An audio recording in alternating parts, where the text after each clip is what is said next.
Hey guys, welcome to the channel. As you see in the thumbnail, what if old Luffy and Robin met their younger self and realized their love? Before I start, please do support for more awesome content, and subscribe my channel and like this video. Go support and follow the LCSkinner for writing that awesome fanfic, and also make sure to comment on this story. Link in the description. I wanna go home. That little outburst earned a 7-year-old monkey D. Luffy a large bump on the top of his head, courtesy of his hard-boiled Marine Vice Admiral grandfather, Monkey D. Garp. I won't stop telling you, Luffy. We're not going back until I get that stupid idea of being a pirate out of your head, once and for all. Garp roared, loud enough for not only his grandson, but the rest of his men on deck to hear. It's not a stupid idea. Shanks saved my life, and I promised I'd become a better pirate than him. I'd become the Pirate King. This hat is proof. Luffy pulled down his treasured straw hat on top of his head, clinging to it as much as his childish resolve to become a pirate. Garp gave a tired sigh. I'm grateful that Shanks saved your life, no doubt about that, but he didn't have to go and poison your mind like that right after. Probably his plan all along, I'll bet. Save your life, then turn you against me, Garp started to murmur to himself. Before he could delve any further into his imagined plot, a dull pain appeared in his leg. Now hopping on one leg, it just so happened that Luffy had kicked him in his shin. Don't talk about Shanks like that, the young boy bellowed. Some of the soldiers watching on deck couldn't help but chuckle under their breaths at the spectacle before them.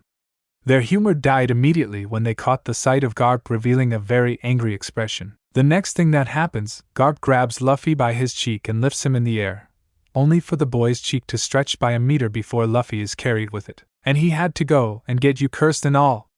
Gary fumed as he pulled at Luffy's rubbery cheek, bouncing him up and down like a yo-yo. The Marine soldiers on board still couldn't fathom it. A 7-year-old boy eating a devil fruit that turned him into a rubber boy. I ate that fruit by myself. Shanks tried to make me spit it up. Duffy managed to get out, even though half of his face was being stretched and bounced around. I don't want to hear it. Garp was starting to lose what patience he had left.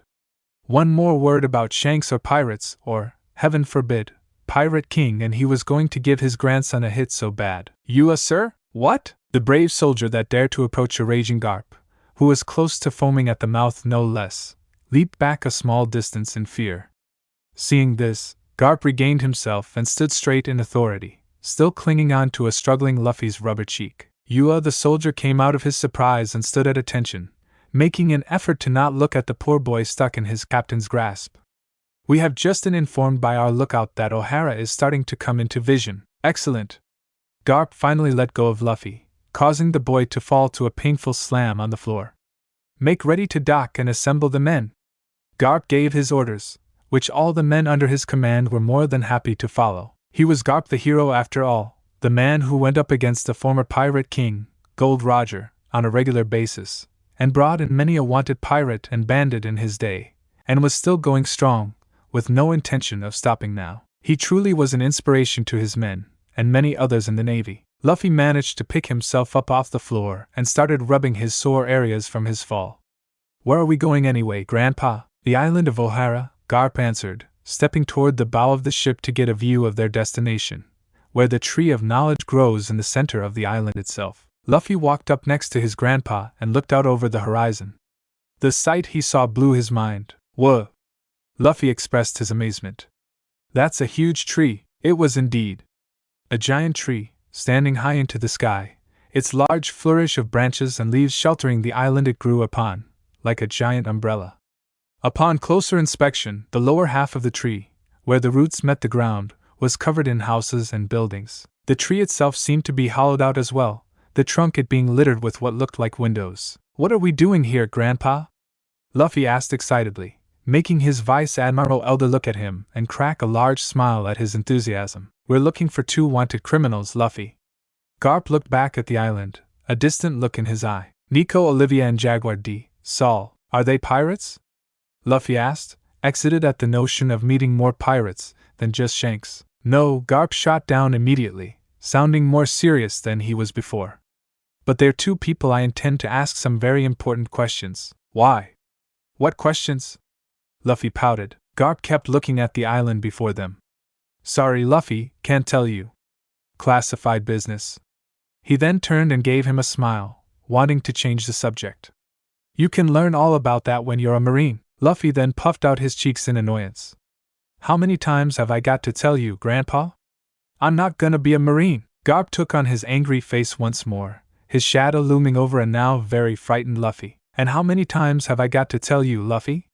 You're gonna be a Marine and like it. The sound of a loud bonk and the scream of a child echoed across the ship and the sea for many to hear. In the middle of a large forest, sitting on a tree stump, a little dark-haired girl wearing a ragged brown dress looked up from her book, catching the sound of what could have been a small creature in pain. After not hearing the sound again for a while, the girl returned to her book. Unknown to her, rustling in some bushes, a group of kids are staring at her. There's that weird girl again. One of the boys mutters. Yeah, everybody around here calls her a monster, even the grown-ups.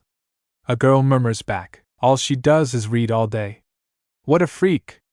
Another boy spitefully comments. The last boy of the four gets the attention of the other kids by picking up a rock and tossing it in the air a few times. Let's teach her a lesson, the boy cruelly smiles. Once the marine vessel had made dock, every soldier there started to do their assigned duties.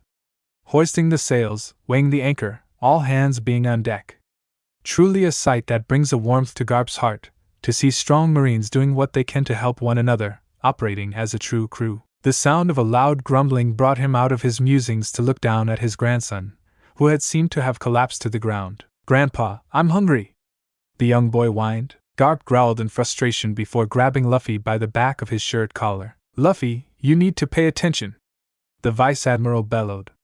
If you plan on sailing out to sea, being pirate or Marine, you have to make sure to look after your ship at all times, and have a crew to help you with its maintenance. Luffy stopped his midair thrashing around to stop and look at the Marines working hard to dock the ship.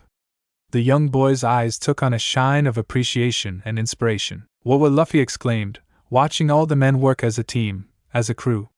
Garp looked at his grandson and was proud to be finally getting through to him, even if he had to mention the word pirate. What he said was true, however. Whether you're a pirate or a Marine, you have to be ready and prepared if you're going out to sea. If not, the harsh waves of the ocean will make you pay for your negligence. I want to have a crew that's as loyal and awesome as anyone else in the whole world, Luffy stated. Garp was so proud, his grandson's words warming his heart. When I'm a pirate, the good feelings were gone and his anger was back. Luffy! Garp was winding up for a hard right straight to his grandson, when a Marine soldier interrupted him, sparing Luffy a painful fate. Sir, the ship is now docked and the men await your orders. The Marine saluted. Ah! Wonderful! Garp dropped his grandson once more, approaching his crew, all of which were standing at attention. All right, boys, listen up, Garp instructed, all attention being on him, all apart from Luffy, who was nursing his painful areas of his latest fall. We have reason to believe that a Marine Vice Admiral gone rogue by the name of Jaguar D. Saul has made his way through the Grand Line, making his way to this, the island of O'Hara. Murmurs among the crew began to arise. Saul was a well-respected captain among the Marines, and the news of him going AWOL was more than surprising. Garp regained his men's attention with a clearing of his throat. All soldiers returned to being as stock and stern as statues, not daring to interrupt the hero of the Navy again. As you are all aware, Saul is accused of aiding the escape of a fugitive by the name of Nico Olivia. No murmurs came up this time, but the name of that woman was notorious. Nico Olivia was an archaeologist and scholar, seeking the mystery of the poneglyphs, ancient tablets of history that no one in the world could hope of translating, except her. We have reason to believe that the two fugitives will meet up here, on this island. Our job is to find Saul and Olivia and bring them in. From there on, I will personally look into why Saul would help a wanted criminal. Garp couldn't fathom why Saul would help in the escape of a prisoner in the first place. But for whatever reason, Garp was sure to find out. Something wasn't right about this whole thing. Coming out of his thoughts, Garp faced his men once more. Men, these are your orders. Patrol the island, find the fugitives and bring them in. Yes, sir.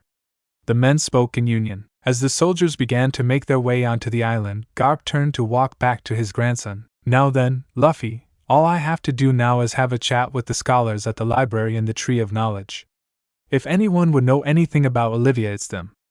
After that, how about you and me have a nice, big... Garp stopped in his tracks to find that Luffy was nowhere in sight. Lunch. Another loud, monstrous growl escaped Luffy's stomach. Yuh! I'm so hungry. There's got to be somewhere to eat around here. Duffy trudged through the forest, clutching his belly as he moaned with every step. Monster! Luffy's ears perked up at this, switching his head back and forth for where the noise came from. Who said that? He angrily snarled. You don't belong here. What did you say? Luffy clenched his fists, looking for the face of that voice so he could punch it. You're a freak. Come out here so I can knock you out. Luffy was gnashing his teeth at this point. Over here. Aha! Big mistake.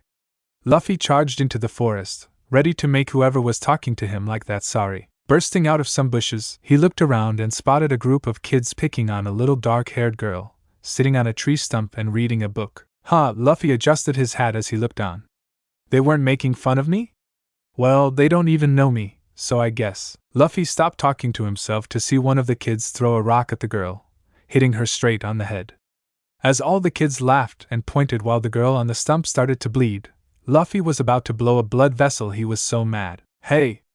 The straw-hatted boy screamed, catching the attention of the group of kids and the girl on the stump. What's the big idea, ganging up on one girl like that? Luffy stomped up to the kids, fists at his side shaking in aggression. What's wrong with us? What's wrong with you? Sticking up for the monster like that? The one little girl of the group screeched, pointing her finger at the two of them. Monster? Luffy took a minute to look at where the girl was pointing, only seeing the dark-haired girl, then taking a look around him, even looking into the sky. I don't see any monster, Luffy answered. All the kids looked at the straw-hatted boy like he was the weirdest thing on earth. They mean me. Luffy looked at the dark-haired girl, watching as she rubbed the blood from her forehead. I'm the monster, the girl on the stump said. Luffy's eyes widened, taking in the words the girl just said. You're not a monster, you're a girl, Luffy corrected. The group of kids slid their heads to the side, wondering how stupid this kid was. Yes, she is, one of the boys yelled out. She does this weird thing with her hands, and all she does is read all day. Why is having hands weird? You have hands, Luffy corrected again. That's not what I mean, you stupid kid. The group of kids were starting to lose their patience. The little dark-haired girl closed her book, making everyone look at her. This is what they mean. The girl then extended out her hand and another hand sprouted out of her palm, and another, and another. Soon enough, an entire row of hands had jettisoned out of her palm and reached over to Luffy. All the other kids had recoiled in fear and disgust, wondering what she was going to do with those hands. That Luffy began to speak. So the kids wondered what this weird kid that came out of nowhere was going to say, while the dark-haired girl remained uncaring, as if she was used to this sort of thing. Awesome! Luffy yelled out ecstatically. The little dark-haired girl did a double take on the boy's words, while the rest of the kids had a look of complete disbelief on all their faces. Luffy then began to poke and prod at the row of hands, going so far as to shake the one in front of him. That's so cool! How can you do that? Can you show me how to do that? How many arms can you make? Can you make only arms? What about feet? Can you make feet? Oh man, this is so. Luffy could have gone on and on about the dark-haired girl's power, who was growing very uncomfortable under the praise she was receiving, until one of the boys of the group interrupted him. Are you kidding me? Luffy looked at the kids, all of them mad at him, like he did something wrong. Whatever that thing was, Luffy didn't know. That's why she's a monster, the boy yelled out, pointing at the girl's multiple hands. What kind of girl grows more body parts? It's freaky, another boy yelled out. She's a freak, the little girl of the group screeched out next. Yeah. Why would anyone want to be friends with a weirdo like her? The last boy of the group chided in. Luffy took a few steps forward, going quiet all of a sudden. The little dark-haired girl watched him, wondering what he was going to do next. Once the straw-hatted boy was facing the group of kids in front of him, he began to speak. You're an egghead with glasses. Luffy pointed to said boy, who looked taken back by the words. You have a bad afro. The boy mentioned countered with a hey. You have a pig nose. The little girl of the group looked like she was about to cry. And you look like you have mini carrots sticking out of your head. Luffy finished, earning him an angry glare from the last kid of the group. Luffy then pointed back at the little dark-haired girl, while still staring down the other kids. Compared to her, you're the ones that are the freaks. Luffy finished his tirade, crossing his arms with a harumph. The dark-haired girl was speechless at what this boy was doing.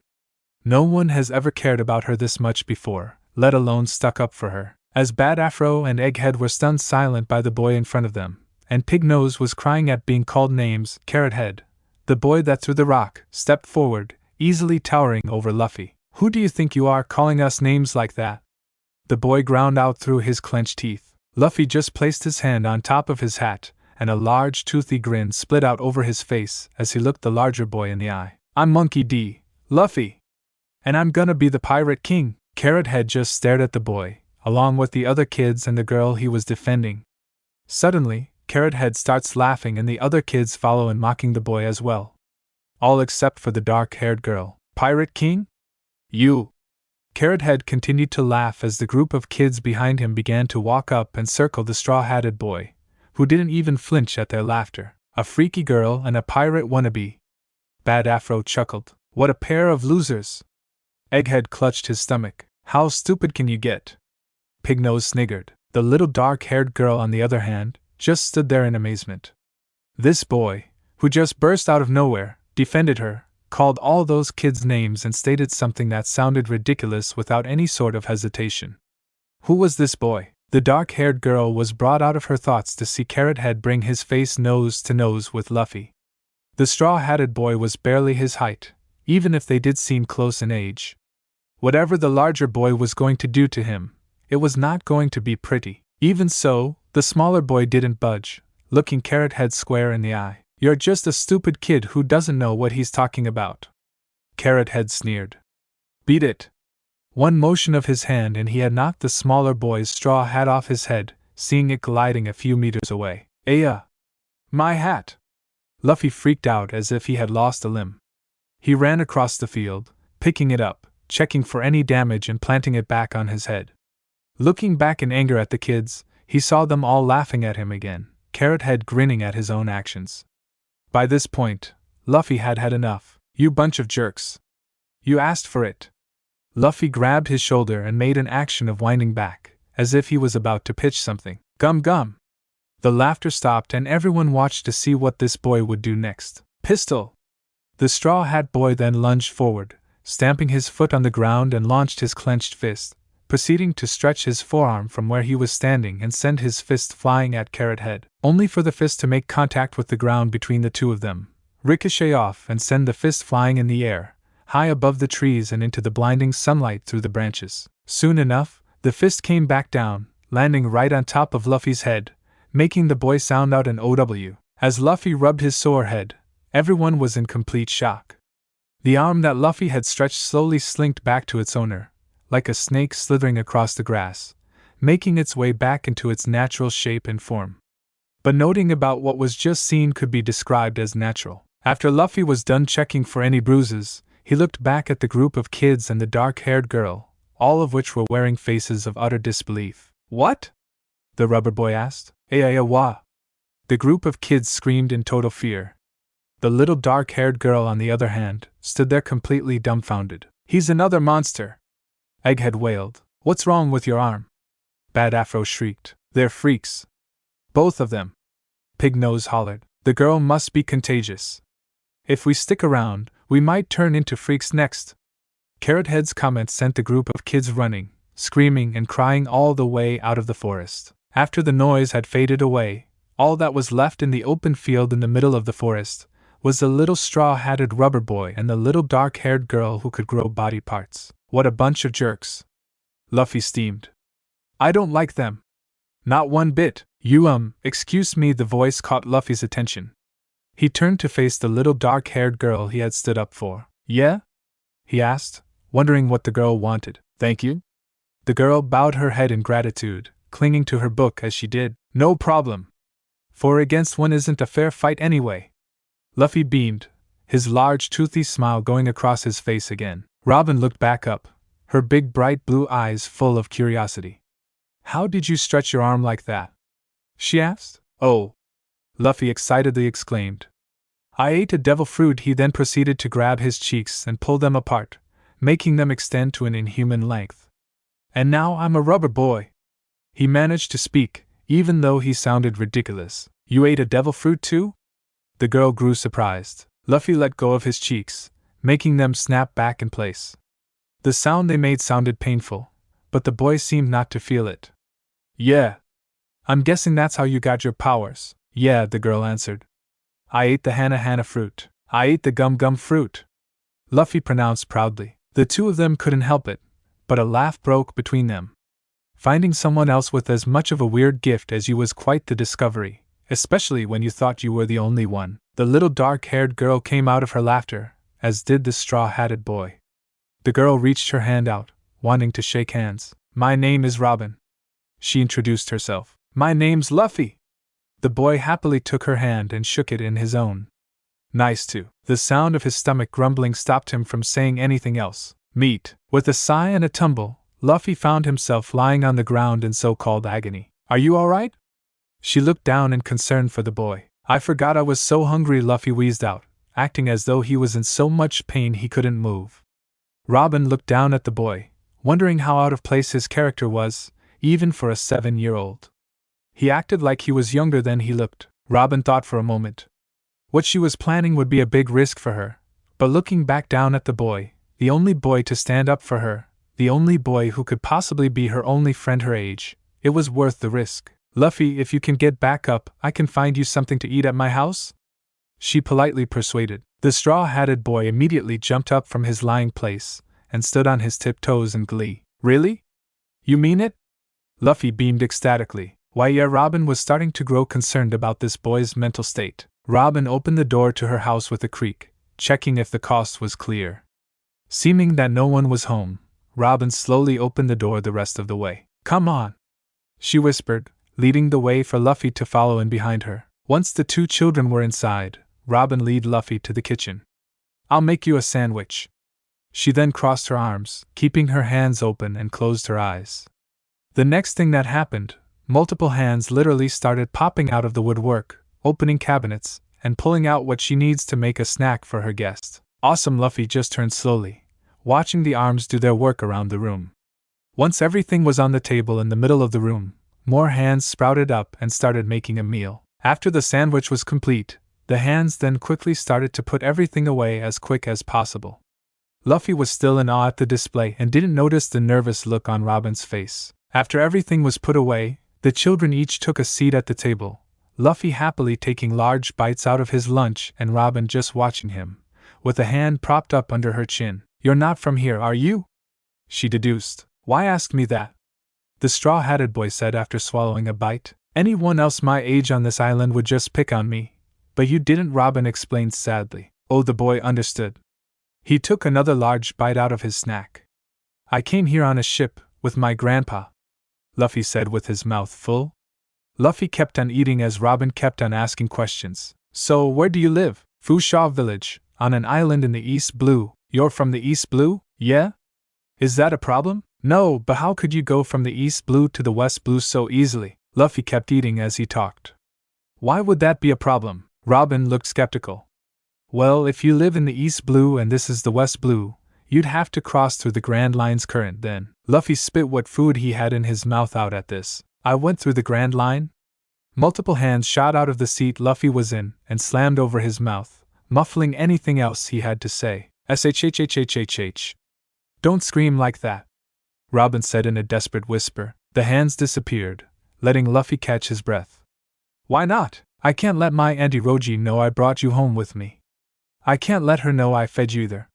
Robin started to get depressed, and it showed, causing Luffy to grow concerned. Your auntie? Luffy asked, wanting to know what was bothering this nice girl that fed him. Robin gave a sad nod. My auntie beats me and calls me worthless every day. She barely feeds me and gives me old clothes to wear. Robin was starting to replay memories in her head, all of them she wished she could abolish from her mind. Wow. Reminds me of my grandpa, except the whole clothes thing. Luffy chimed in, eating the last of his sandwich. Your grandpa beats you too? Robin looked up in surprise. How could this boy go through such abuse and still smile so big? Yeah, every time I say I'm gonna be a pirate, he knocks me one on the head. It really hurts. Luffy rubs his head, remembering some very painful memories. That sounds awful, Robin says concerned. But why do you want to be a pirate anyway? Aren't they all murderers and thieves? She asks with curiosity. Shanks isn't like that, Luffy pipes up, taking Robin by surprise. The boy then puts his hands on top of the straw hat on his head. Shanks is a pirate that risked his life for me. He then grows a face that resembled great guilt. He lost an arm, saving me from a sea monster. Robin's eyes grow wide as dinner plates. But that showed me that that's what real pirates do. They look out for each other, and only fight when one of their friends is in trouble. He then took off his hat to stare at it nostalgically. When he was leaving, he gave me this hat and made me promise to become a pirate, that I'd find a crew, and become the Pirate King. Luffy smiled, not his big toothy grin, but a content, gentle smile. A slam on the table brought Luffy out of his memories to see a very distraught Robin looking at him like he was crazy. "How can you be so happy?" she asked hysterically. "You nearly get eaten by a sea monster. Watch a man lose his arm in front of you and get beaten by your own grandfather." She paused a moment to catch her breath. Luffy, on the other hand, was just sitting there, waiting patiently for what she wanted to say next. "How can all of that not bother you?" Robin was close to tears. She had been suffering all by herself, taking so much abuse since she was only 2 years old, and this boy just comes along with all this baggage and doesn't even seem to care. "How? 'Cause one day, I'm going to be big and strong enough to stop stuff like that from happening ever again."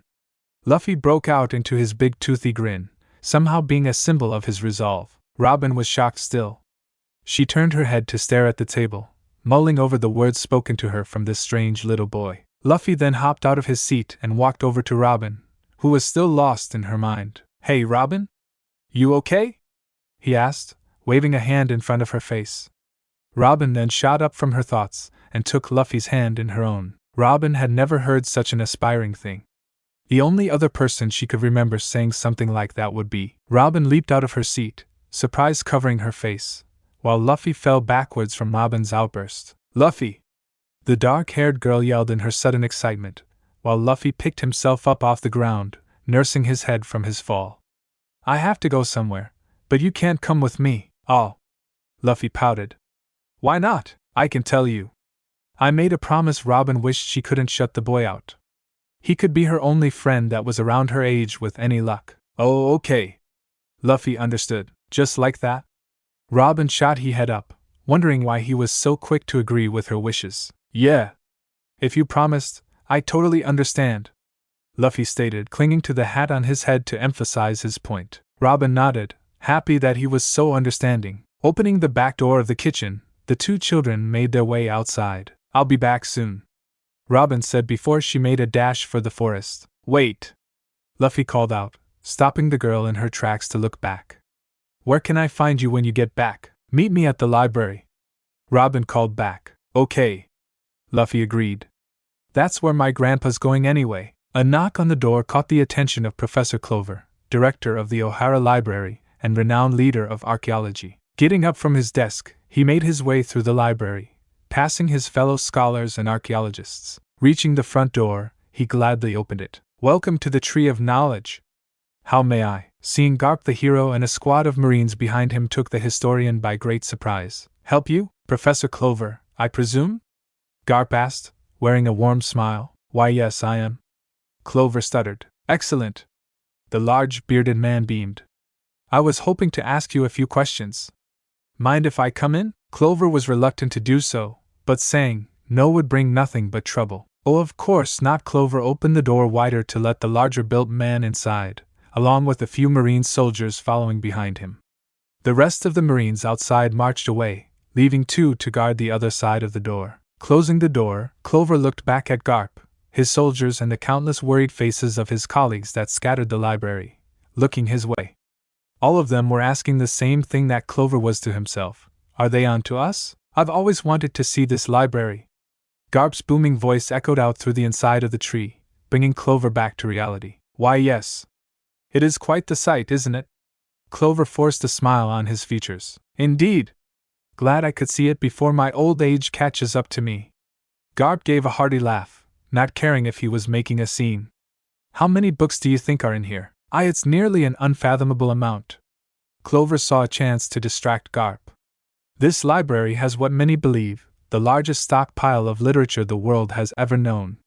This tree has been standing for 5,000 years, gathering information from all over the world." "Impressive," Garp complimented, putting Clover at some ease.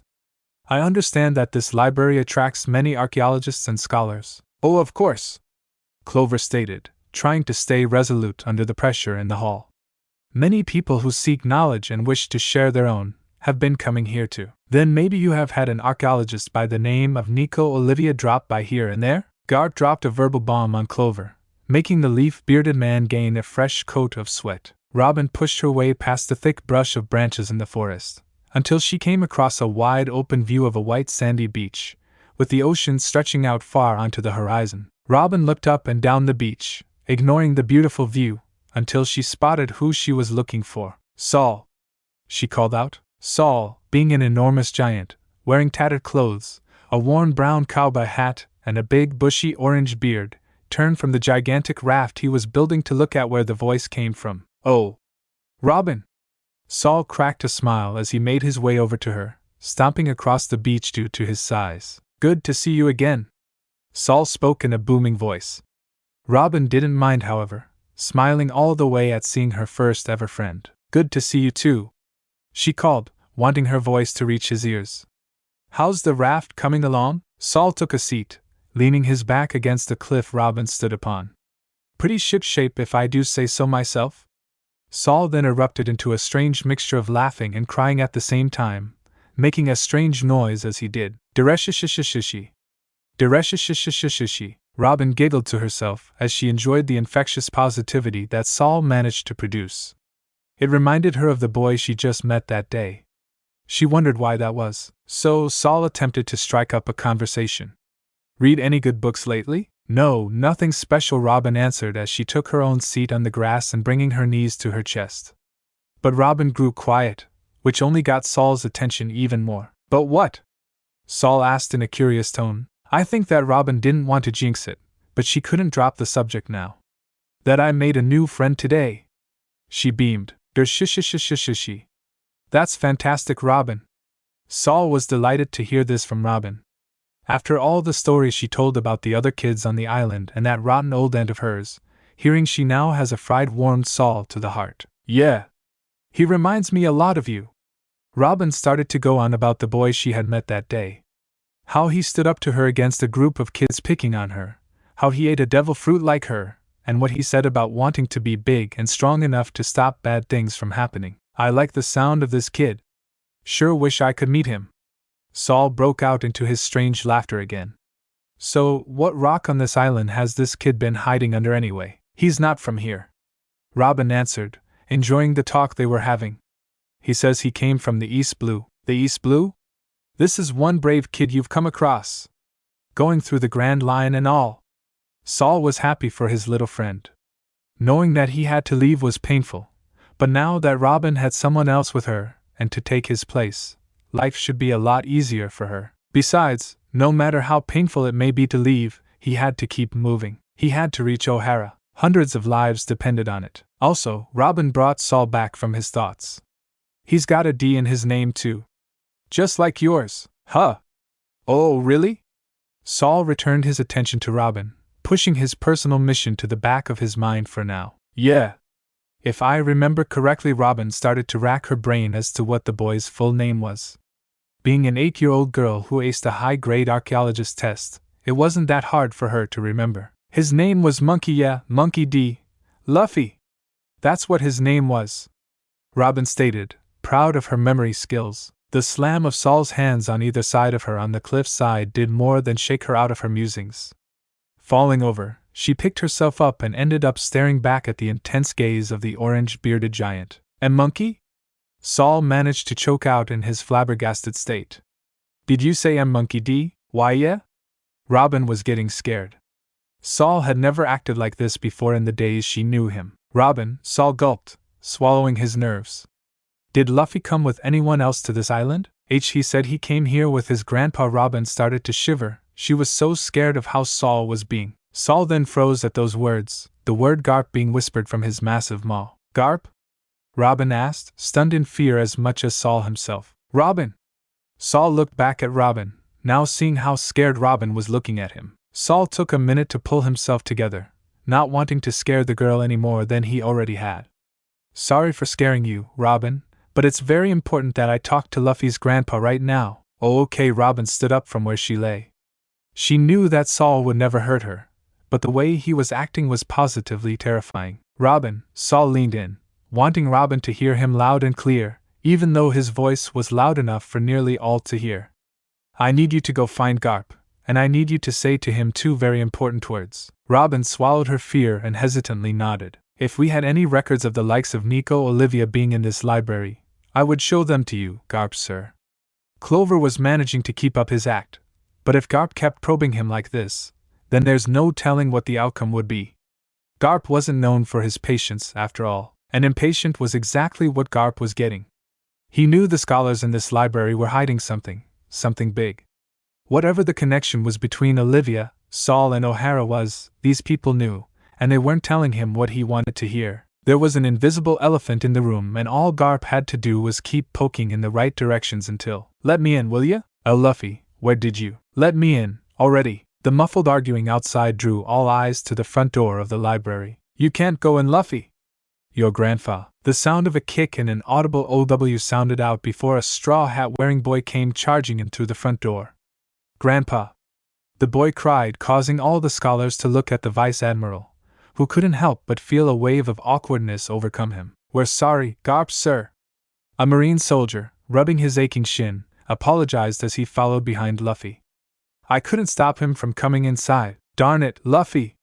I'm in the middle of something important, and you choose and OWTO show up." Garp was at the end of his rope.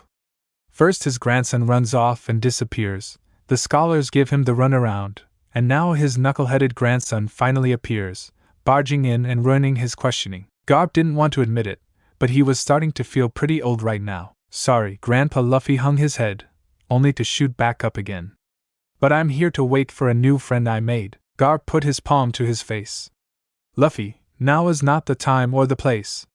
Stay outside, with my men, and wait for your friend there. I need to speak with someone called Garp." The next voice to come from outside caught everyone's attention once more. "Sorry, little girl, Garp is in a very important thesis. Important. Listen.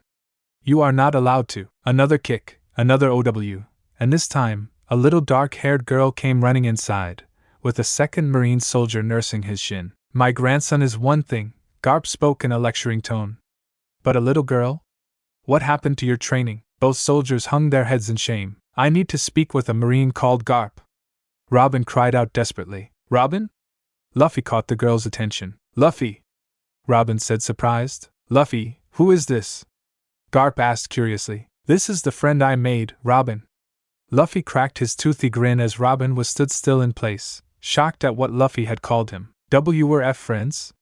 Robin stuttered, unable to believe what he just heard. "Well, yeah," Luffy answered as if it was obvious. Robin couldn't stop the smile from spreading across her face, and her eyes become a little moist. "Oh, I see," Garp said in a mentionable tone. "Here on a playdate, are we, Luffy?" "It's not like that," Luffy yelled in defiance, while Robin blushed crimson and lowered her head, hoping no one would notice. "Robin!" Clover whispered sternly. "What are you doing here? And how do you know Garp?" Robin was so caught up in what was going on, she nearly forgot her reason for being here. "Well," she began, as everyone turned their attention back to her. Seeing the worried look on her face made Luffy and the 2 adults nervous. "A friend of mine told me about you and told me to come find you and say something." The little dark-haired girl grew quiet again, remembering the dire face that Saul wore. "And what would that be?" Garp asked gently, wondering what was so important for a little girl to force her way past a Marine officer to see him. Clover was also wondering what had Robin so on edge, along with the rest of the scholars and Marines scattered around the library. "Robin?" Luffy didn't like seeing his new friend in such a scared state. Robin looked back up, looked Garp in the eye and said one word: "Buster Call." The blood of every adult in that library ran cold. Arriving on the east side of the island of O'Hara, a small rowboat was steadily making its way to the island. Upon the boat, a lone slender figure with long snow-white hair rowed tirelessly with all their strength. "Please let me get there in time, please." A crack of light shone through as the door to the galley of the ship was creaked open. "Commander Spadine, we are just a few more hours away from the island of O'Hara," the Marine soldier spoke. "Splendid." A man wearing a black suit with skin that showed he barely got out in the sun spoke. "Let me know when we're ready to dock." With a "yes, sir," the soldier left the room, closing the door behind him. Soon Spadine whispered to himself. The world will be reminded of just how powerful the world government is. He looked over to a golden snail, gleaming in the dark on the desk beside him. A sinister sneer split across his face, and remembered to stay in its proper place. The entire hall of the library was so quiet, a pin dropping could make an echo. Robin just stood there, feeling more and more uncomfortable as time passed. Luffy was looking around at all the grown-ups, wondering why they're all looking so spooked. Clover suddenly rushed up and took Robin by her shoulders, looking her square in the eyes. "Robin, where did you learn that word?" he sternly asked. Robin's nervousness rocketed to high levels at this change in character of the old library keeper. "Hey, Leafhead!" The high-pitched noise came from Robin's new friend. "Don't scare Robin like that." Luffy was stomping up to him, rage filling his eyes. "Silence, boy!" the professor bellowed. "This has nothing to do with you. Robin's my friend." "It has everything to do with me," Luffy yelled back, just as fiercely as Clover, if not more. Taken back by the words of the boy's outburst, Clover noticed the Vice Admiral amongst them walk up to him and Robin. "Allow me," Garp gently stated. Clover immediately stood up and raised his arms out to his sides, guarding Robin with his body. "I will not let you harm one hair on this girl," he announced. Looking around, one could see the rest of the scholars were starting to flare up for a fight. If this didn't get a lid on itself soon, there would be a large amount of unneeded bloodshed this library. "Professor," the small voice brought the attention of the lead archaeologist to the small girl he was protecting. "It's all right. I want to talk to him too." Clover looked like he was about to protest, but seeing the determination in her eyes made him lower his guard and reluctantly let Garp pass. All the other scholars in the library watched on, keeping a close eye on anything that Garp might do. The look that the scholar gave the Vice Admiral said enough. "Harm her, and you face me and the rest of us." Garp knelt down in front of Robin, giving off a gentle and kind atmosphere, calming the young girl. "You're a friend of my grandson, are you?" he asked. Robin gave a small nod. Garp raised his hand and moved it close to Robin's head. All the scholars nearly flinched into attack, when Garp landed his hand gently on top of Robin's head, rubbing it softly. "Then if Luffy trusts you, then so do I." Garp gave his own wide toothy grin, mimicking Luffy's. Robin caught on to this and relaxed. Now Garp got back to business. "Can you tell me who told you to say that to me?" Robin shifted uncomfortably. "He told me it was okay to tell you his name." "Who?" Garp inquired. "Saul," Robin answered. Garp's eyes widened at this. "Saul as in Jaguar D. Saul? He's on this island?" Robin nodded yes. "Can you tell me where he is?" Garp asked as calmly as he could, as to not scare her as much as she has been already. "Yes," Robin nodded again. "He's down at the south end of the island, on a beach. He said he wanted to talk to you too." "That's good." Garp got back up on his feet. "Thank you for telling me this, Robin." The girl answered his unasked question. "Thank you, Robin," the Vice Admiral said kindly, before turning to his Marines in the library. "Men! This is an order. Stand guard of this library until I return. No one enters this library. No civilians. No children." Garp looked back at the two soldiers who let Luffy and Robin get past them, both hanging their heads in shame. "And no other officer gets in apart from me. Is that understood?" A chorus of "Yes, sir," echoed through the library, each soldier signaling their leader with a salute. Garp then looked between the two children. "You two stay here. The Marines will keep you safe." "Thank you," Robin obliged politely. "Oh, why can't I come with you? Libraries are boring." Luffy pouted stubbornly, causing Robin to feel quite offended. Garp placed his hands on his grandson's shoulders, staring him in the eye. "Luffy, if you won't take an order as a Marine, then take one as my grandson," he beseeched strongly, grasping Luffy's full attention. "You have to stay here and protect Robin, no matter what. Can you do that?" "Of course," Luffy stated. "Good boy." Garp encouraged him. "Allow me to come with you." Clover waked up behind Garp. "I need to ask Saul some things about Olivia," the old librarian reluctantly confessed. "So you do know her?" Garp looked back at the scholar, unimpressed by the old man's secrecy. "More than you realize," Clover went on. Mama Robin whispered under her breath, but Luffy was the only one to hear her. "After which I will be more than willing to reveal to you everything we've been hiding," Clover continued. "Clover, no!" An archaeologist from the other side of the room called out in defiance. "We have no choice," Clover bellowed back. silencing any other objections. It is time for us to come clean, for the greater good. You heard what Robin spoke of when she entered. The statement was more than enough to make the rest of the scholars quietly agree. Clover turned back to Garp. I suggest we leave now, agreed. Garp motioned back. Clover got down on one knee in front of Robin and placed his hands on her shoulders once more, only much more gently this time. Stay here, Robin. The Marines will keep you safe. We'll be back soon, okay? Robin obeyed softly. Keep Robin safe, Luffy. I'm counting on you. Garp ordered his grandson. Got it. Luffy nodded with determination. Let's go. Garp and Clover both left through the front door of the library, letting in the sunlight for a quick moment, before the room was bathed in shaded darkness again after the door closed. After a quiet tension filled the air of the library, Luffy chose that moment to break it. Why do we have to wait in the library? It's so boring. This comment resulted in Robin giving a huff in annoyance. Huh! Luffy looked over to see Robin with her back turned to him. What's up, Robin? Luffy asked. I'm not talking to you. Robin pouted. What? Why? Luffy was really confused now. You said libraries are boring. I like libraries. Robin kept looking away from Luffy. Is that why you're being like this? All Luffy got from her was silence. Robin? Nothing. Robin? Nothing again. Luffy tried to see her face on her right side. I just said that. Robin turned away. I didn't mean to. She turned to the right when he came left. Robin, will you just? This went on for a few minutes. All the other scholars and Marines watching this couldn't help but find this spectacle rather funny and adorable. After running around Robin, trying to see her face, Luffy gave up and collapsed on the floor, trying to catch his breath. I'm sorry, Robin, Luffy whined, making Robin turn her head a little in his direction. You're not going to say libraries are boring again? Robin lectured more than asked. No, Luffy moaned again. Promise? Robin faced front, looking down at Luffy. I promise, Luffy said, not wanting to be shut out anymore. He's like a husband in the dog house, a Marine muttered to a female archaeologist, causing them both to chuckle under their breath. She'll make a good wife one day, she whispered back, causing them both to smile, only to realize that they were on opposing sides and went back to giving each other their own silent treatment.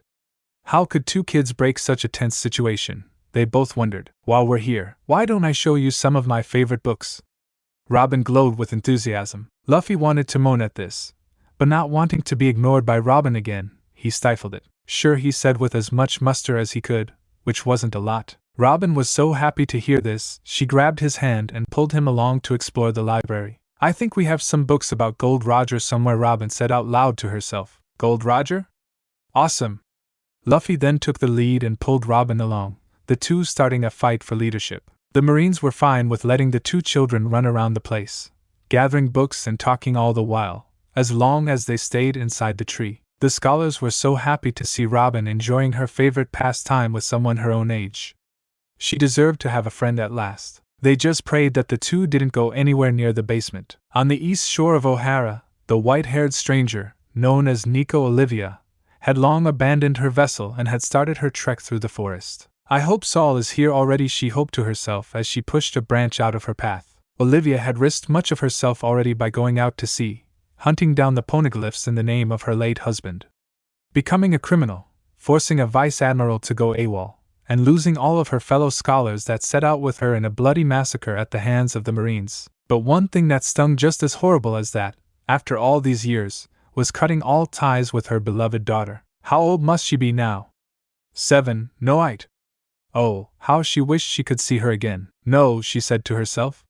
It's for the best. She doesn't deserve to have a criminal as a mother. Even as she thought that, her resolve was still weak. If she could go back in time and stop herself from going on that ship and abandoning Robin, she would.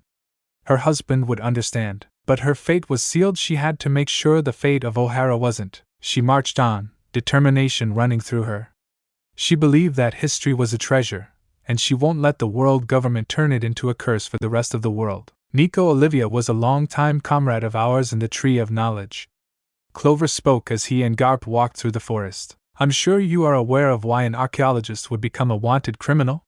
Garp was well aware indeed. The poneglyphs, ancient tablets with an indescribable language chiseled into their sides, recording the history of a blank 100 years that no one has recorded for over 800 years prior. 100 years that people only describe as the Void Century. 800 years ago, the world government issued that studying the poneglyphs was a crime, punishable by death. Anyone that made an attempt to analyze them was dealt with instantly. Even though the punishment was dire, many scholars and archaeologists couldn't resist leaving the poneglyphs be. Their curiosity got the best of them, but all it did was issue them immediate death. So if Nico Olivia cut all ties with you, why go to all this trouble to cover her up? Garp asked, satisfied with finally getting the answers he sought. Because we have a poneglyph hidden under the tree of knowledge, Clover finally admitted, possibly sealing his own death sentence, along with his fellow scholars. Garp's eyes widened at this information. He regained his nerves and looked forward. I see the pieces were falling into place at last. When Robin mentioned the Buster Call, Clover took a moment to let the fearful effect of the word itself pass. I knew it was time to tell the truth. I don't want the world government slaughtering any more of my colleagues, but you went and studied the poneglyph anyway, regardless of the consequences. Garp pointed out, wanting to get a tighter hold on the situation at hand. Wanting to know the truth should not be a crime. The aging scholar erupted, the stress overcoming him. After some silence passed between the two walking men, Clover started to speak again. Which is why I am so relieved to be telling the likes of you all of this, Garp. Clover was truly glad that the one decent officer of the Navy had decided to investigate the issue in person. You know that I work for the organization that can have you and your comrades dead, Garp mentioned. By comparing the Navy to the world government, you Marines can at least be reasoned with to a degree. Clover insinuated. I know my sentence, along with my college's, is final, but if there is a chance to ward off the world government from spilling any more innocent blood, Clover muttered, still bitter about the fact of a Marine battleship slaughtering a large number of his colleagues on their expedition. Garp wouldn't say it out loud, but he agreed. He was aware of how corrupt a system the world government was running. The Celestials were a prime example. He was also aware of how corrupt the Navy itself had become over time. At this rate, the pirates were acting more honest than the Marines. Maybe Luffy has a point in becoming a pirate. Garp immediately shook the thought out of his head, when suddenly, the two men had arrived at their destination. A wide open view of the ocean, a long stretching sandy beach, with a large orange-bearded giant staring right back at them. Garp Saul greeted. Saul Garp narrowed his eyes at the enormous being. You have some explaining to do. On the west side of the island, another Marine ship had made dock. Stepping off the ship's bridge connecting to land was Commander Spadine, along with two men wearing black suits. As Spadine and the two men stepped off the ship, all the soldiers saluted them as they made their way down. Spadine liked it like this, people saluting him, praising him, worshipping him. Commander Spadine, the black-suited man on his right, spoke up, taking Spadine out from his ego-stroking. What are our orders? The man mentioned to his partner on Spadine's left. Just stay by my side at all times. Don't let anyone get within 5 feet of me. Spadine may have been a high-ranking agent in the world government, but he also had a highly known reputation of being a spiteful coward. He had lied, cheated, and bribed his way to the top, becoming chief commander of one of the world government's most elite forces. As long as he had them to hide behind, he could get away with anything. The rest of you, he bellowed, catching the attention of all the soldiers saluting him. Head for the Tree of Knowledge and begin your investigation. We cannot let these criminals recreate the ultimate weapon. A chorus of yes sir filled his ears, and they were off. This the part of the job Spadine loved the most. Flaunting his power, knowing that he had the power of the world government behind him, believing it made him untouchable. His reputation was all that mattered to him, no matter what kind of sinful act he would do for it. He just hoped his son would be able to make him as proud as he was of himself when he handed his title over to him. But that thought could wait. Right now, it was time to make an example of O'Hara. Luffy opened his mouth wide to let out a massive yawn. I thought learning about Gold Roger would be fun, but all this reading is so boring. I thought you said you weren't going to say that anymore. Robin chided him, sitting to one side of the table they were sat at. I can't help it, Robin. You can think libraries are cool, but you can't force me to. Luffy defended himself. Robin was surprised by this, only for her face to sink down into a frown. He was right. It wasn't nice to force someone to be what you want them to be. Her of all people should know that. I bet you think books are stupid too. She couldn't help but let that slip out, remembering what one of the kids picking on her said. Luffy looked over at her with concern. I don't think books are stupid. They may be boring to me, But if someone as cool as you reads them, then they're cool too. Robin looked back at the boy, blushing at his praise. This boy was so strange, yet so great to be around. She didn't question why though, wanting to enjoy having such a good friend in her life at long last. Hey! Can we go outside? Luffy turned and called to one of the Marines. Vice Admiral Garp gave strict orders to watch over the two of you. Sorry, Luffy, the Marine answered back. Luffy pouted at this, only for the gears in his head to start turning. Luffy looked over his shoulder from where he sat and spotted a window. The two of them were currently on one of the more higher levels of the tree, but since Luffy could stretch his arms like rubber, with a chuckle and a grin, Luffy had an idea. Psst! Robin! Luffy quietly got the dark-haired girl's attention. Let's sneak out of here. We can't do that, Robin chastised quietly. We'll get in trouble. I get in trouble all the time. It's not that bad. Luffy hopped down from his seat. Besides, it's fun to break the rules once in a while. He spoke, showing off his toothy grin. Robin was skeptical at first, but now that she finally had a friend her age, she wanted to reap the benefits she long went without after all those lonely years. Robin closed her book gently, not wanting to alert the grown-ups in the library, and silently hopped down from her seat and followed Luffy's lead. Luffy pushed a nearby stool to a window, stepped on top of it, and went to open it. What are you doing? Robin questioned. We're leaving out the window. Luffy beamed excitedly. We can't go out there. We're too high up. Robin protested, but her protests fell on deaf ears. Luffy had already opened the window and climbed out halfway, before standing up with his hand clinging to the frame, stretching out his whole arm a few inches. He reached out to Robin. Take my hand. I'll stretch us down. Robin was reluctant, but gave in to the boy's wishes, took his hand and squeezed it for dear life. Luffy then pulled her up through the window and wrapped his arm around her waist.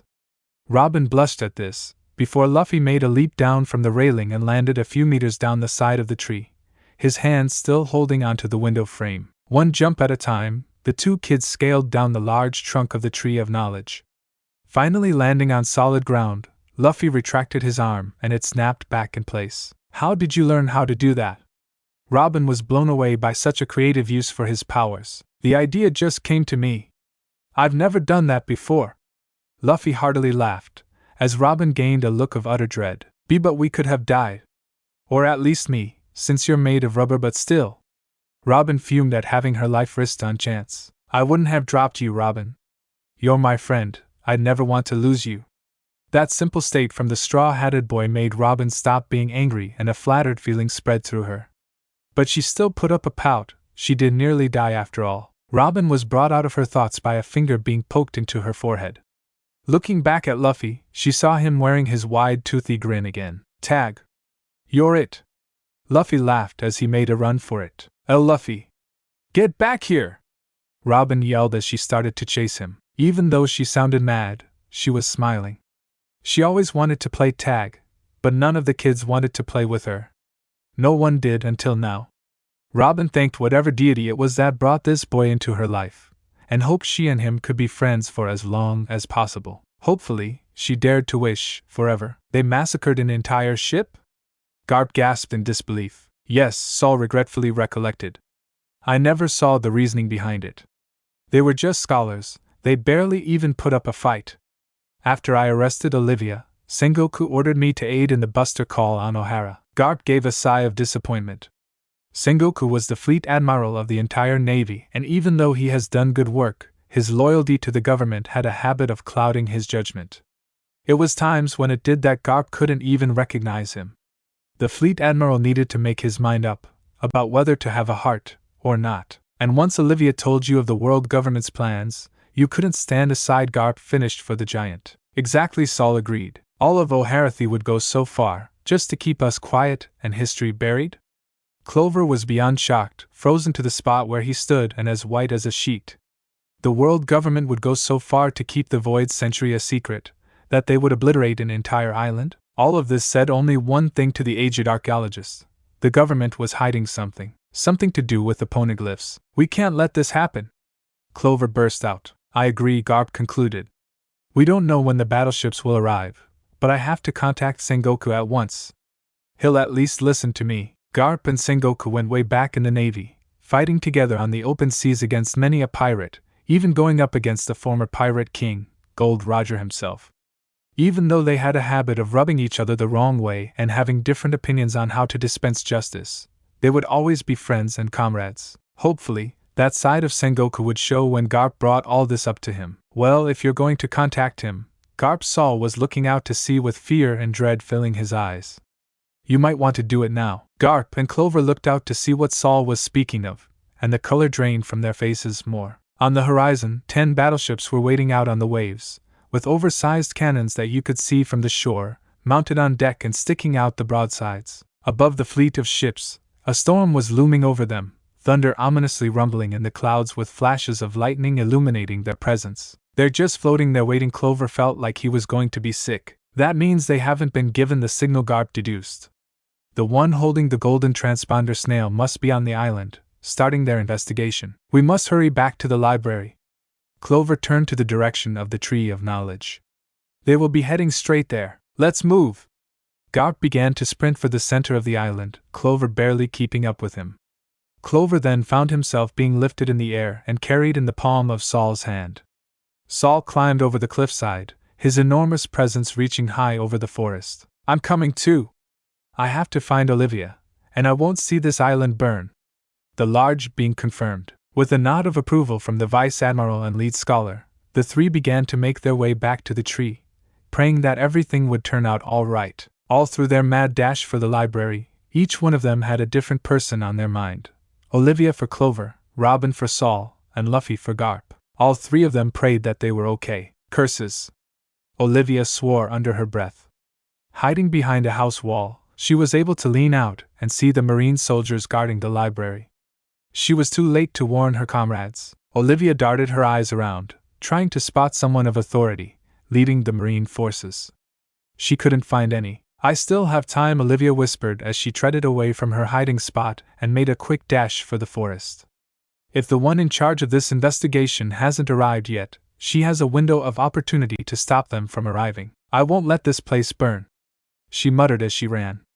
I won't see my colleagues die. I won't see my daughter die. Robin and Luffy had run deep into the forest, where not another soul could barely find them. The two children had stopped to catch their breath after an enjoyable game of tag. I win! Luffy heaved, hunched over with his hands on his knees. How can you run so fast? Robin gasped as she fell to her knees, dropping the books she had in her hands. I run around the jungle back home with my brothers all the time. Luffy managed to get out, starting to stand up straight. You have brothers? Robin leaned up, her breath coming back to her lungs. Yes, and Sabo. They're my big brothers. We run around, get into fights, hunt for food. It's awesome. They're awesome. Luffy beamed with pride. Robin looked down, feeling depressed. All I have is a cousin. She's not mean to me, but she doesn't play with me though. Auntie Roji tells her to stay away from me. That auntie of yours is a real troll, Luffy stated.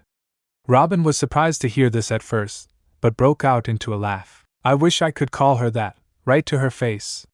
Robin hoped out loud. But she'd just get mad and hit me. Luffy was getting tired of seeing his new friend look sad all the time. He got an idea on how to cheer her up, but he really didn't want to do it. Looking back at Robin's sad face though, he ended up breaking away his stubbornness. Luffy surprised the two of them by taking off his treasured straw hat and placed it on her head. Robin pushed the brim of the hat up from her eyes, peeking out at the smiling boy. Then I'll be there, Luffy said while wearing his grin. When you finally tell your auntie off for being so mean to you, I'll be there to back you up. Robin took the hat off and couldn't help but look at it in her hands. Robin let a small smile appear on her face. She noticed she'd been smiling a lot more lately, ever since she met this boy. He made her feel special, happy, loved. A rustle in the distance caught their attention, making the two kids whip their heads in the direction of the noise. Stupid forest! A loud mutter came from behind a few trees. Luffy and Robin both looked at each other and made their way closer to where the noise originated. This jacket was tailor-made. Peeking out through a bush, they saw a tall, pale-skinned man, wearing a black suit and an ugly green long-sleeved jacket. One of the sleeves of the jacket had caught onto one of the branches of the trees and he was tugging at it in anger. Upon closer inspection, Robin caught the sight of something gold in the man's inside jacket pocket. Leaning closer to get a better look, Robin's eyes widened in shock. The gold object turned out to be a golden transponder snail. Transponder snails were used as communication devices, even though they're living creatures. A hand mic is implanted at the top of their shells, allowing one to speak through another snail, their voices coming from the snail's mouth. It was a strange mix between creature and device, but it made contacting people from far distances a helpful commodity. This snail, however, didn't have a mic on its shell, but a large gold button. Robin stared at this button, frozen in worry. "This guy's funny." Luffy snickered with a hand over his mouth. "Right, Robin?" Luffy looked over to his friend to see her shaking slightly. "Robin, what's up?" Luffy said, concerned. "Do you see that gold snail in his jacket, Luffy?" Robin whispered back, "Yeah?" Luffy peered at the shining device in the man's coat. "That's a gold transponder snail," she continued. "I just remembered where I heard that word Saul told me to say to your grandpa. I read about it in a book once. It's supposed to be used by a Marine officer to summon A." The realization hit Robin like a tidal wave. Sweat appeared on her forehead and she began to shake from total fear. "A what?" Luffy hissed, wanting to know what had Robin so scared. "A Buster Kala widespread attack from 10 Navy battleships that fire on a single target and don't stop firing until nothing remains. We're nearly there," Saul informed the two men he ran with. The tree in the center of the island was beginning to get closer. With any luck, they still had a chance to prevent a massacre. As Garp continued to sprint forward, a slender figure suddenly ran right in front of him, stopping him in his tracks. Garp skidded to a halt, making Saul slow his pace. "What is it, Garp?" Saul looked down, needing to know what was stopping their mission. Clover looked down from his position in Saul's hand and gained a look of surprise. "Olivia?" The aging scholar gasped. Indeed, Nico Olivia had run right into the Vice Admiral, lead archaeologist, and giant ex-marine. Professor Olivia looked up to her old friend. Saul, she was happy to see the one Navy officer that had heard her side of the story. She looked to the hero of the Navy next, worry beginning to fill the pit in her stomach. "Monkey D, Garp." Nico Olivia Garp stepped toward the woman. "Garp!" Clover yelled in fury. He would have leaped from the giant's hand if it didn't risk his life. "Don't do it!" Saul leaned forward, wanting to stop whatever Garp had in mind of doing. The Vice Admiral stopped in front of the woman, the two staring the other down. "What you have done is a crime punishable by death." Olivia swallowed her fear, ready for whatever might happen next. "But there is such a thing as overdoing things," Garp voiced out, stopping Saul in his motion and making the two archaeologists wonder what he was meaning. "As I understand, your entire crew, who set out to study the poneglyphs, were wiped out by Saul's forces," Garp recollected, making the white-haired scholar clench her fists at the ugly memory and Saul hang his head, still guilty about the atrocity he was a part of. "They were massacred," the woman bust out, making Saul flinch at the loud tone. Clover stood in the large being's palm, shaking with anger and grief, while Garp stood in place, letting the archaeologist speak. "We barely managed to defend ourselves. But we didn't stand a chance. How could we, against an entire battalion?" Tears began to leak from the woman's eyes. "All because the world government wants to keep a secret quiet. To keep history from being told. To stop the truth from being unearthed." She grabbed the front of Garp's white jacket by both sides. "We just wanted to know. Is wanting to learn such a crime? Isn't wanting to know the truth what you people are all about?" Garp just kept standing there, taking all the abuse. "Then why keep such a secret? Why all the bloodshed? Why make people who don't want to fight pay for a crime that doesn't make sense?" She pulled her face close to his. "We're researchers, not pirates." Garp just stood there, looking back at the emotional woman before him. "Let me down," Clover asked the giant, who was more than happy to do just that. The professor ran up to Olivia and brought her into a tight embrace. Olivia wrapped her arms around Clover and cried into his shoulder. "You poor girl," Clover comforted his young prodigy. "You've gone through so much all for us," Olivia kept wailing into his shoulder. "We can never repay you for your sacrifice or our lost comrades." A moment of silence went by as the wanted scholar sobbed her pain out on the aging archaeologist. Saul just looked down at the woman he had gotten to know, tears threatening to fall from his eyes, not from ridiculous laughter this time. In any case, Garp broke the silence. That would have been enough of a punishment. Olivia and Clover looked back at the Vice Admiral, looks of grimace on their faces. "You and your crew were the ones that were guilty, and that would have been the end of it." Olivia pulled away from Clover, wiping her eyes and regaining her composure. We're the ones that committed the crime, not the whole island of O'Hara. Garp spoke with vigor. Garp's words appeared to light a fire in Clover and Olivia, along with Saul, thankful for having the chance to tell the one Marine in the Navy who had as much common decency as anyone. We must find the holder of the gold transponder snail, and stop this madness before it begins. With a nod from the people around him, the Vice Admiral, the aging scholar, the wanted archaeologist, and the giant E-Marine continued their race back to the Tree of Knowledge. Each of them hoped in their hearts that whoever it was that was holding that snail wasn't at the tree yet. Well, Luffy could only picture what it would look like. An entire island being riddled with cannon fire, until there was nothing to fire at. Luffy found a lot of things awesome in life, but certainly not this. Do you think he's gonna use it? Luffy wondered out loud. I don't know. Robin put her hand to her chin, remembering what else the book read. Such a thing can only be used as a final option, where there is no other alternative. I don't see why he would. I can't wait to see this island burn.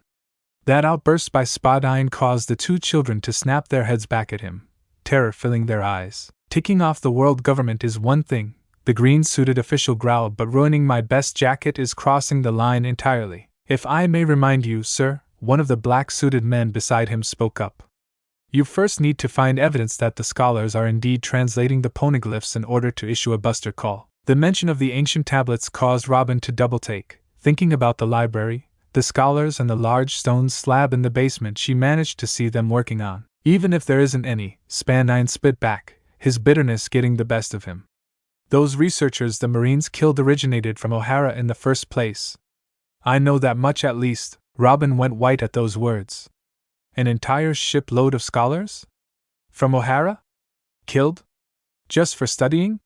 Robin clutched the book in her hands, grief running through her body as she remembered that her mother went out to sea for the same reason. To get rid of a weed, the green-suited man pointed at the Tree of Knowledge in the distance. You have to pull out the root, Robin gasped while Luffy was fuming. This guy was as sick as they came. Spadine inspected his coat, looking for what damage was done. Nothing too expensive, let's keep moving. As the three men walked onward, the two young ones were frozen from what they heard. Luffy shook it off and looked at Robin with determination. We've got to get that snail, he stated. What? Robin came out of her thoughts at the straw-hatted boy's words. If we let him get to the Tree of Knowledge, he just might push that button for the fun of it and destroy this whole island. Luffy deduced. Robin didn't protest that Spadine wasn't the type to do so, but what Luffy was speaking of was suicidal. Luffy, the world government. We'll be beyond in trouble if we try anything against them. Robin tried to reason, but Luffy was having none of it. Standing up, he looked down at Robin, his eyes filled with a strength that Robin had only seen when he stood up to those bullies that were picking on her. I'm gonna be the pirate king. I'm gonna be in trouble anyway, Luffy proclaimed. Robin was inwardly blown away by his resolve. She then began to think about the people on the island. The civilians always glared at her in the streets, the kids all picked on her, and her Auntie Roji was nothing but horrible to her. Why should she help the likes of them? But then she began to think about the rest of the island's inhabitants. The scholars of the library who let her in and treated her like family. The gentle giant that taught her how to smile, no matter what hardships came your way. The mother she barely remembered but still felt warm whenever she saw her face in her mind. The straw-hatted boy who wanted to be her friend. Robin got up on her feet, her eyes blazing with courage. Let's do it, she declared. Luffy gave a nod, and the two raced after the three government agents. Soldier, I order you to stand aside. We are under heavy orders from Vice Admiral Garp to not let anyone inside. A hostile situation was taking place outside of the library under the Tree of Knowledge, catching the eye of passing civilians. Hey, what's going on? One asked the other. Are those government agents? Another voice spoke up. Why are they arguing with the Marines? Questions kept getting passed around, drawing in more of a crowd. The government agent that wanted in the library was starting to get antsy. Soldier, I am under orders of Commander Spadine of the world government to investigate the Tree of Knowledge for suspicious activity, and as I've told you, sir, the Marine returned, just as frustrated. We are under orders of Vice Admiral Garp to not let anyone in or out of this library. Before the situation could escalate any further, a jolt from the ground shook under the feet of everyone present, then another, and another. What the? A civilian questioned. Is that an earthquake? Another asked worried. Suddenly, The scream of a woman in the crowd alerted the townsfolk to a large orange-bearded giant running towards them. The people panicked and ran for their lives, while the government agents and marines stood their ground. Bursting from the forest ahead of the giant, Garp sprinted up towards the library, followed by Saul, Olivia, and Clover coming up behind. Jaguar D. Saul? The marine said, surprised. Nico, Olivia? The agent spoke even more so. Agent. Garp got the agent's attention. Where is your commander? The agent in question stood at attention, not wanting to get on the hero of the Navy's bad side. Sea Commander Spadine should be arriving shortly, sir. He saluted. Spadine? Garp growled. He knew that slimy degenerate well, and to know he was in charge of this whole debacle just made the whole situation worse. Agent, what are your orders? Garp had no time for polite authority. This was life or death. We are here to investigate the Tree of Knowledge to find any proof of research on the poneglyphs, sir. The agent reluctantly answered. You mean you killed my friends out of suspicion alone? Olivia nearly lashed out at the agent, had it not been for Clover holding her back. What is she doing here? She's a wanted criminal. The agent flapped his gums, an act he instantly wished he could take back. Garp got close and personal to his face, a dark shadow coming across his lined features. We can sort that out when your commanding officer arrives, Garp said below a low whisper, striking fear into the government agent. Garp then stepped back and walked over to his men, still guarding the front door of the tree. Until then, no one enters or leaves this library without my permission. Just then, a marine came barging out of the library, panic-stricken across his face. Vice Admiral Garp, your grandson, the little girl theory gone. Luffy? Garp froze in fear. Robin? Olivia gasped. Garp then swung his arm toward the forest, full authority in his voice. Send a patrol out to find those children. Yes, sir. A squad of marines sprang into action, making a beeline for the forest and disappearing into the brush. I'm going too. Saul turned around, ready to sprint back into the forest beneath him. No, Saul. Garp orders loud enough for the giant to hear him. If you run around O'Hara, you might spook the battleships out at sea. We can't take that risk. Saul looked down at Garp, arguing with him with his eyes. Soon enough, Garp's sharp glare won, and Saul sat down near the library with a surrounding thud. Garp was beside himself. If anything happened to Luffy on his watch, he'd never forgive himself for it.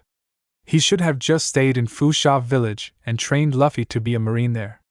Now he might lose his grandson in a fiery maelstrom. Garp shut his eyes and bared the brunt of his guilt, turning it into pure willpower to turn this whole situation around and save his grandson at any cost. Olivia was in a state of pure horror.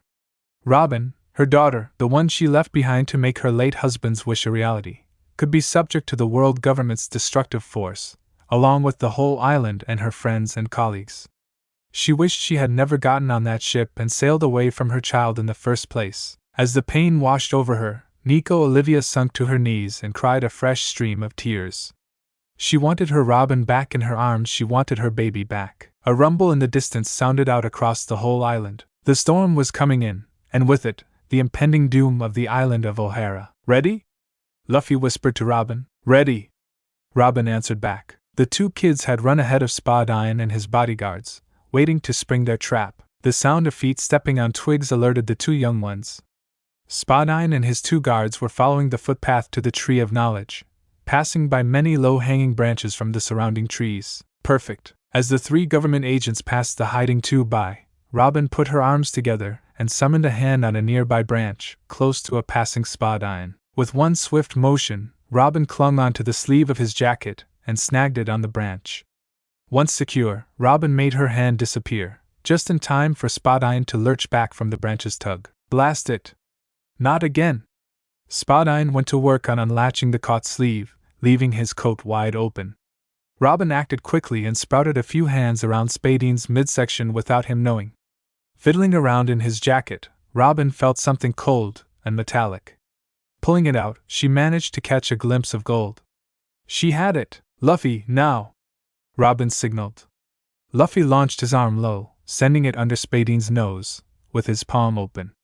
Robin's sprouted hand dropped the snail into Luffy's and the boy immediately pulled his arm back in. Sir! The dial! One of the guards yelled, catching Spadine's attention. Looking to where the guard was pointing, he caught the sight of two kids, a little dark-haired girl and a straw hat-wearing boy, holding the Buster Call trigger. Spadine went into a fit of pure rage. "Hey, you little brats! Give me back that snail now! Run!" Luffy yelled as he and Robin took off running into the forest. "Find them and get that snail back, no matter what!" Spadine furiously roared, his two guards instantly disappearing in the blink of an eye. Spadine ran to give chase, only for his cast to snag him back and send him falling to the ground. He gave a frustrated screech, flailing his arms and legs around in a childish tantrum. Luffy had Robin's hand in one of his own and the gold snail tucked under his other. The two children kept running through the forest, trying to find some sort of way out back to the library. Once there, they could give the snail to Luffy's grandpa and hopefully save this island from death and destruction. "Keep running, Robin! Don't look back!" Luffy yelled. "I'm going as fast as I can." Robin panted, keeping up with Luffy as much as possible. Suddenly, in a flash of black, one of the guards was ahead of them. Luffy and Robin skidded to a halt, diving into a nearby bush. Peeking through the bush's winding leaves and branches, they saw that the guard hadn't seen them yet. The guard started walking around the area, looking out for any movement. Luffy and Robin slowed their breathing, doing their best to keep their noise down. "You can't hide forever," he yelled out into the forest. "You shouldn't have done what you did. Do you know what you just took?" He surveyed the scenery. "Do you know who we are?" Luffy and Robin checked for an opening, any opening to take so they could possibly sneak past the black-suited man. "You know about the world government, but you don't know about the task force. They have to do the work that the Marines aren't trained for. What they don't have the stomach for," the man went on, making Luffy gulp in nervousness. "CP9. The man voiced out loud. "We're assassins who go after people that have crossed the line, too many times to count." The man went on, starting to enjoy the scare he was throwing out to these kids. "We'll go after anyone the government wants dead." Luffy and Robin's eyes widened at this.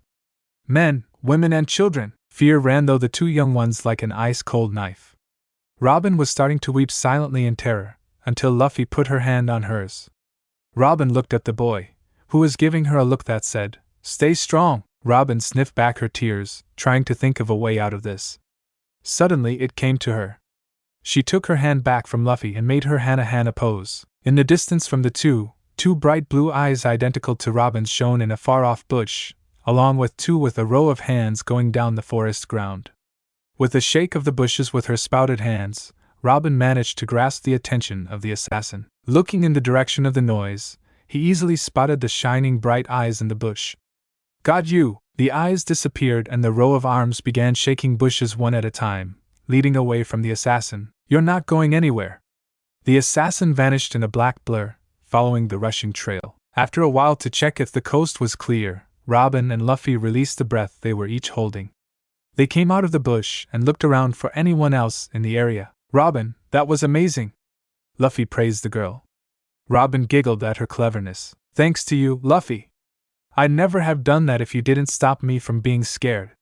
Robin returned her own compliment. As the two kids smiled at each other, another voice came from behind them. "Yes, that was quite impressive." Robin and Luffy froze, turning slowly to meet the gaze of Commander Spadine, sneering at them like the cat that got the cream. Well, well. 2 devil fruit eaters, and both of you children no less." The green-suited man chuckled darkly.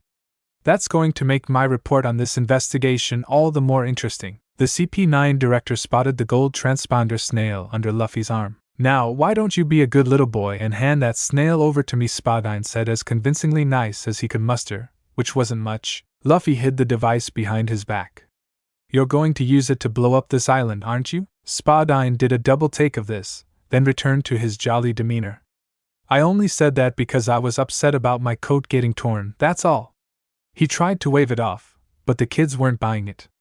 "I would never blow up an island of innocent people." "Then why did the Marines kill an entire ship of scholars who wanted to study the poneglyphs?" Robin sprang her question on the slimy commander. "So you heard that too?" Spadine caught himself. "I mean, I had nothing to do with that." "Honest." Luffy and Robin kept glaring at the oily liar of a man. Spadine cleared his throat, making a chance to start again. "Listen. Deciphering the poneglyphs is a crime. Everybody knows that. You could get in really big trouble for it. I'm just here to investigate if anyone else on this island has been doing the same as they were." "By pulling out the root?" Robin stated, saying Spadine's lines word for word. The green-suited man's face fell. Smart little one, aren't you? Smarter than you, that's for sure. Luffy piped up. That's it. Spadine had reached his limit on this charade. Next thing to happen, the man pulled out a sword from behind his back. Give me that snail, right now! Luffy and Robin gained a face of horror at the weapon. Acting fast on instinct, Robin struck her Hanahan pose quick, and 2 hands sprout out from both Spadine's shoulders and slapped themselves over his eyes. What the? Hey! I can't see! Spadine wrestled with the hand over his eyes, swinging his sword like the blind man he currently was. As he did, Luffy launched his arm in the air and grabbed a branch. Robin clung onto him and the two rocketed into the air, pulling themselves up onto the branch, all the while watching Spadine fight with himself over control of his sight. After the arms disappeared, Spadine looked around and found the two up the tree. Get down here and give me that snail! He bellowed. Luffy pulled his rubber cheeks apart and stuck his tongue out at Spadine. Why don't you come up here and make us? We're not going to let you destroy this island. Robin declared proudly. Grinding his teeth together, Spadine was reaching the end of his patience. He ran to the trunk of the tree and began to climb up it, grunting and fuming all the way up. When I get that snail back, I'm going to make you two watch as I blast this whole miserable island into oblivion. Before he reached the top, Luffy shot his arm out to another branch of another tree. Robin clung to him once more and the two swung over to safety, Spadine making a snatch out for the two when he finally reached the top. As the two children landed on the branch, the one Spadine was on began to creak and crack. Looking over, the commander noticed that the branch was breaking. With a look of bewilderment, Spadine went crashing to the ground, with the thick branch landing right on top of him. The two young ones couldn't help but laugh at this. The seriousness of their situation was far away from their minds. Spadine lurched his way out from under the branch and picked himself up, along with his sword. Looking back up at the laughing children, his temper began to flare up once more. I will not be humiliated by a pair of brats like you. Looks like you're doing a good job of it anyway. Luffy laughed out loud again, while Robin clutched her stomach. She was laughing so hard. Spadine was so overcome with fury, he began to hack at the tree the two were standing in wildly. What are you doing? Robin wondered. I'm cutting down this tree. Spadine hollered in his frazzled state. But that could take you forever, Luffy chimed in. Shut up. The government official screeched, not wanting to hear any logic from a mere child. The two chuckled a bit more at this, before Luffy tapped Robin on the shoulder. Hey Robin! The girl looked over at the boy, who placed the gold snail on his head, sideways as to not accidentally press it, then placed his straw hat on top. He showed his back to her and motioned for her to climb on. Robin did as was instructed and wrapped her arms around Luffy's neck. No matter what, hold on tight, Luffy instructed. Robin nodded, and the next thing that happened, Luffy had leaped into there to another branch like it was nothing. How did you do that? Robin kept getting surprised by this boy more and more. Me and my brothers run around the jungle all the time. Jumping like this comes naturally now. Luffy grinned as he started to leap from tree to tree. Caught in a state of disbelief, Spadine shook himself out of it and gave chase to the two children that were giving him the runaround. I'm going to get that snail and gut you brats, if it's the last thing I'll do. Garp kept pacing back and forth, praying for any good news that Luffy was okay. Olivia just sat on her knees, looking at the forest before her, hoping beyond hope for Robin to just come bursting out of them and running into her arms. Clover stood beside her, looking out to the forest as well. Saul looked down at the three of them and back at the forest. Being a giant, you'd think you'd have the power to do anything you wanted. Everything except make two lost kids appear out of thin air. The government agents just stood around like lost sheep, wondering where their commander had disappeared to. The Marines kept up their guard of the library, following their admiral's orders. The squad that went out to find Luff and Robin hadn't returned yet, making them hope more and more for the little Straw Hat Boy's safety. The scholars inside the library sat around the place, growing more and more impatient and the cabin fever starting to get to them. Looking out the window, they could see Nico Olivia beside Clover, showing that if they were still alive, they had a chance of living as well. Still, they thought more about the chance of Robin being reunited with her mother going by without her even knowing it. That thought weighed down on the scholars immensely. The civilians of Ohara just watched on from a safe distance, wondering what in the world was going on. Marines and agents alike barred them from getting any closer, resulting in a few disagreements. If this situation didn't get sorted out soon, O'Hara would be looking at a full-blown riot, along with a downpour of hellfire just waiting in the distance of the unaware island. The tension in the air was so strangling, even breathing was too risky in case of setting someone off. Suddenly, a rustling in the bushes alerted everyone present. Looking onward, two black-suited men came out of the forest, darting their vision in every direction. One of them spotted the Navy officer heading in their direction, the Vice Admiral Garp. The assassins instantly stood at attention. "You too! State your rank!" Garp barked. The two agents stood at attention before the hero of the Navy. "CP9, sir! CP9? What business do you have here?" Garp had a gut feeling, but he needed to hear it from the two before him. "We are here to provide protection for Chief Spadine, sir," the black-dressed guard stated. "And where exactly is your commanding chief?" The feeling that the two were getting from the Vice Admiral, it felt like they were being interrogated. Two children managed to get their hands on the buster called Trigger. "Sir, we were ordered to pursue and retrieve the device, no matter the cost," the assassin declared. A crack of lightning went across the sky and rain began to fall from above. The air went down a few degrees as the two black-dressed agents stared at a fuming monkey D. Garp. "Let me ask you," he spoke in a dark whisper. "Was one of these children wearing a tattered old straw hat?" The two agents looked at each other before one of them spoke. "Why, yesy." The assassin never got to finish as Garp's massive fist bulldozed into his face, sending him flying into a tree, breaking the bark of the trunk on his impact, and him sliding down to the ground, out cold in one punch. The agent still standing looked back at Garp, his fear showing in the waterfall of sweat coming down his brow. "That boy," Garp slowly informed, "is my grandson." As Garp expressed his rage on the unsuspecting assassin, the rest of the surrounding agents were at a loss for action, until one brave soul dared to raise his weapon at the unsuspecting Vice Admiral. Hey! That's Inu. The sound of multiple clicks got the agent and the rest of his comrades' attention, looking in the direction of an entire platoon of Marines aiming their rifles right at them. "Fire on our commander and we fire on you," a Marine at the front proclaimed, stopping the other agents in their tracks, not even daring to move. Upon hearing what the assassin had uttered before being attacked, Olivia was thrown into an even deeper pit of despair. Robin was being hunted down by the world government. "It's a dream," she reasoned. "It was all just a horrible, horrible dream." She was lying in bed, her 2-year-old daughter clinging to her as they both slept.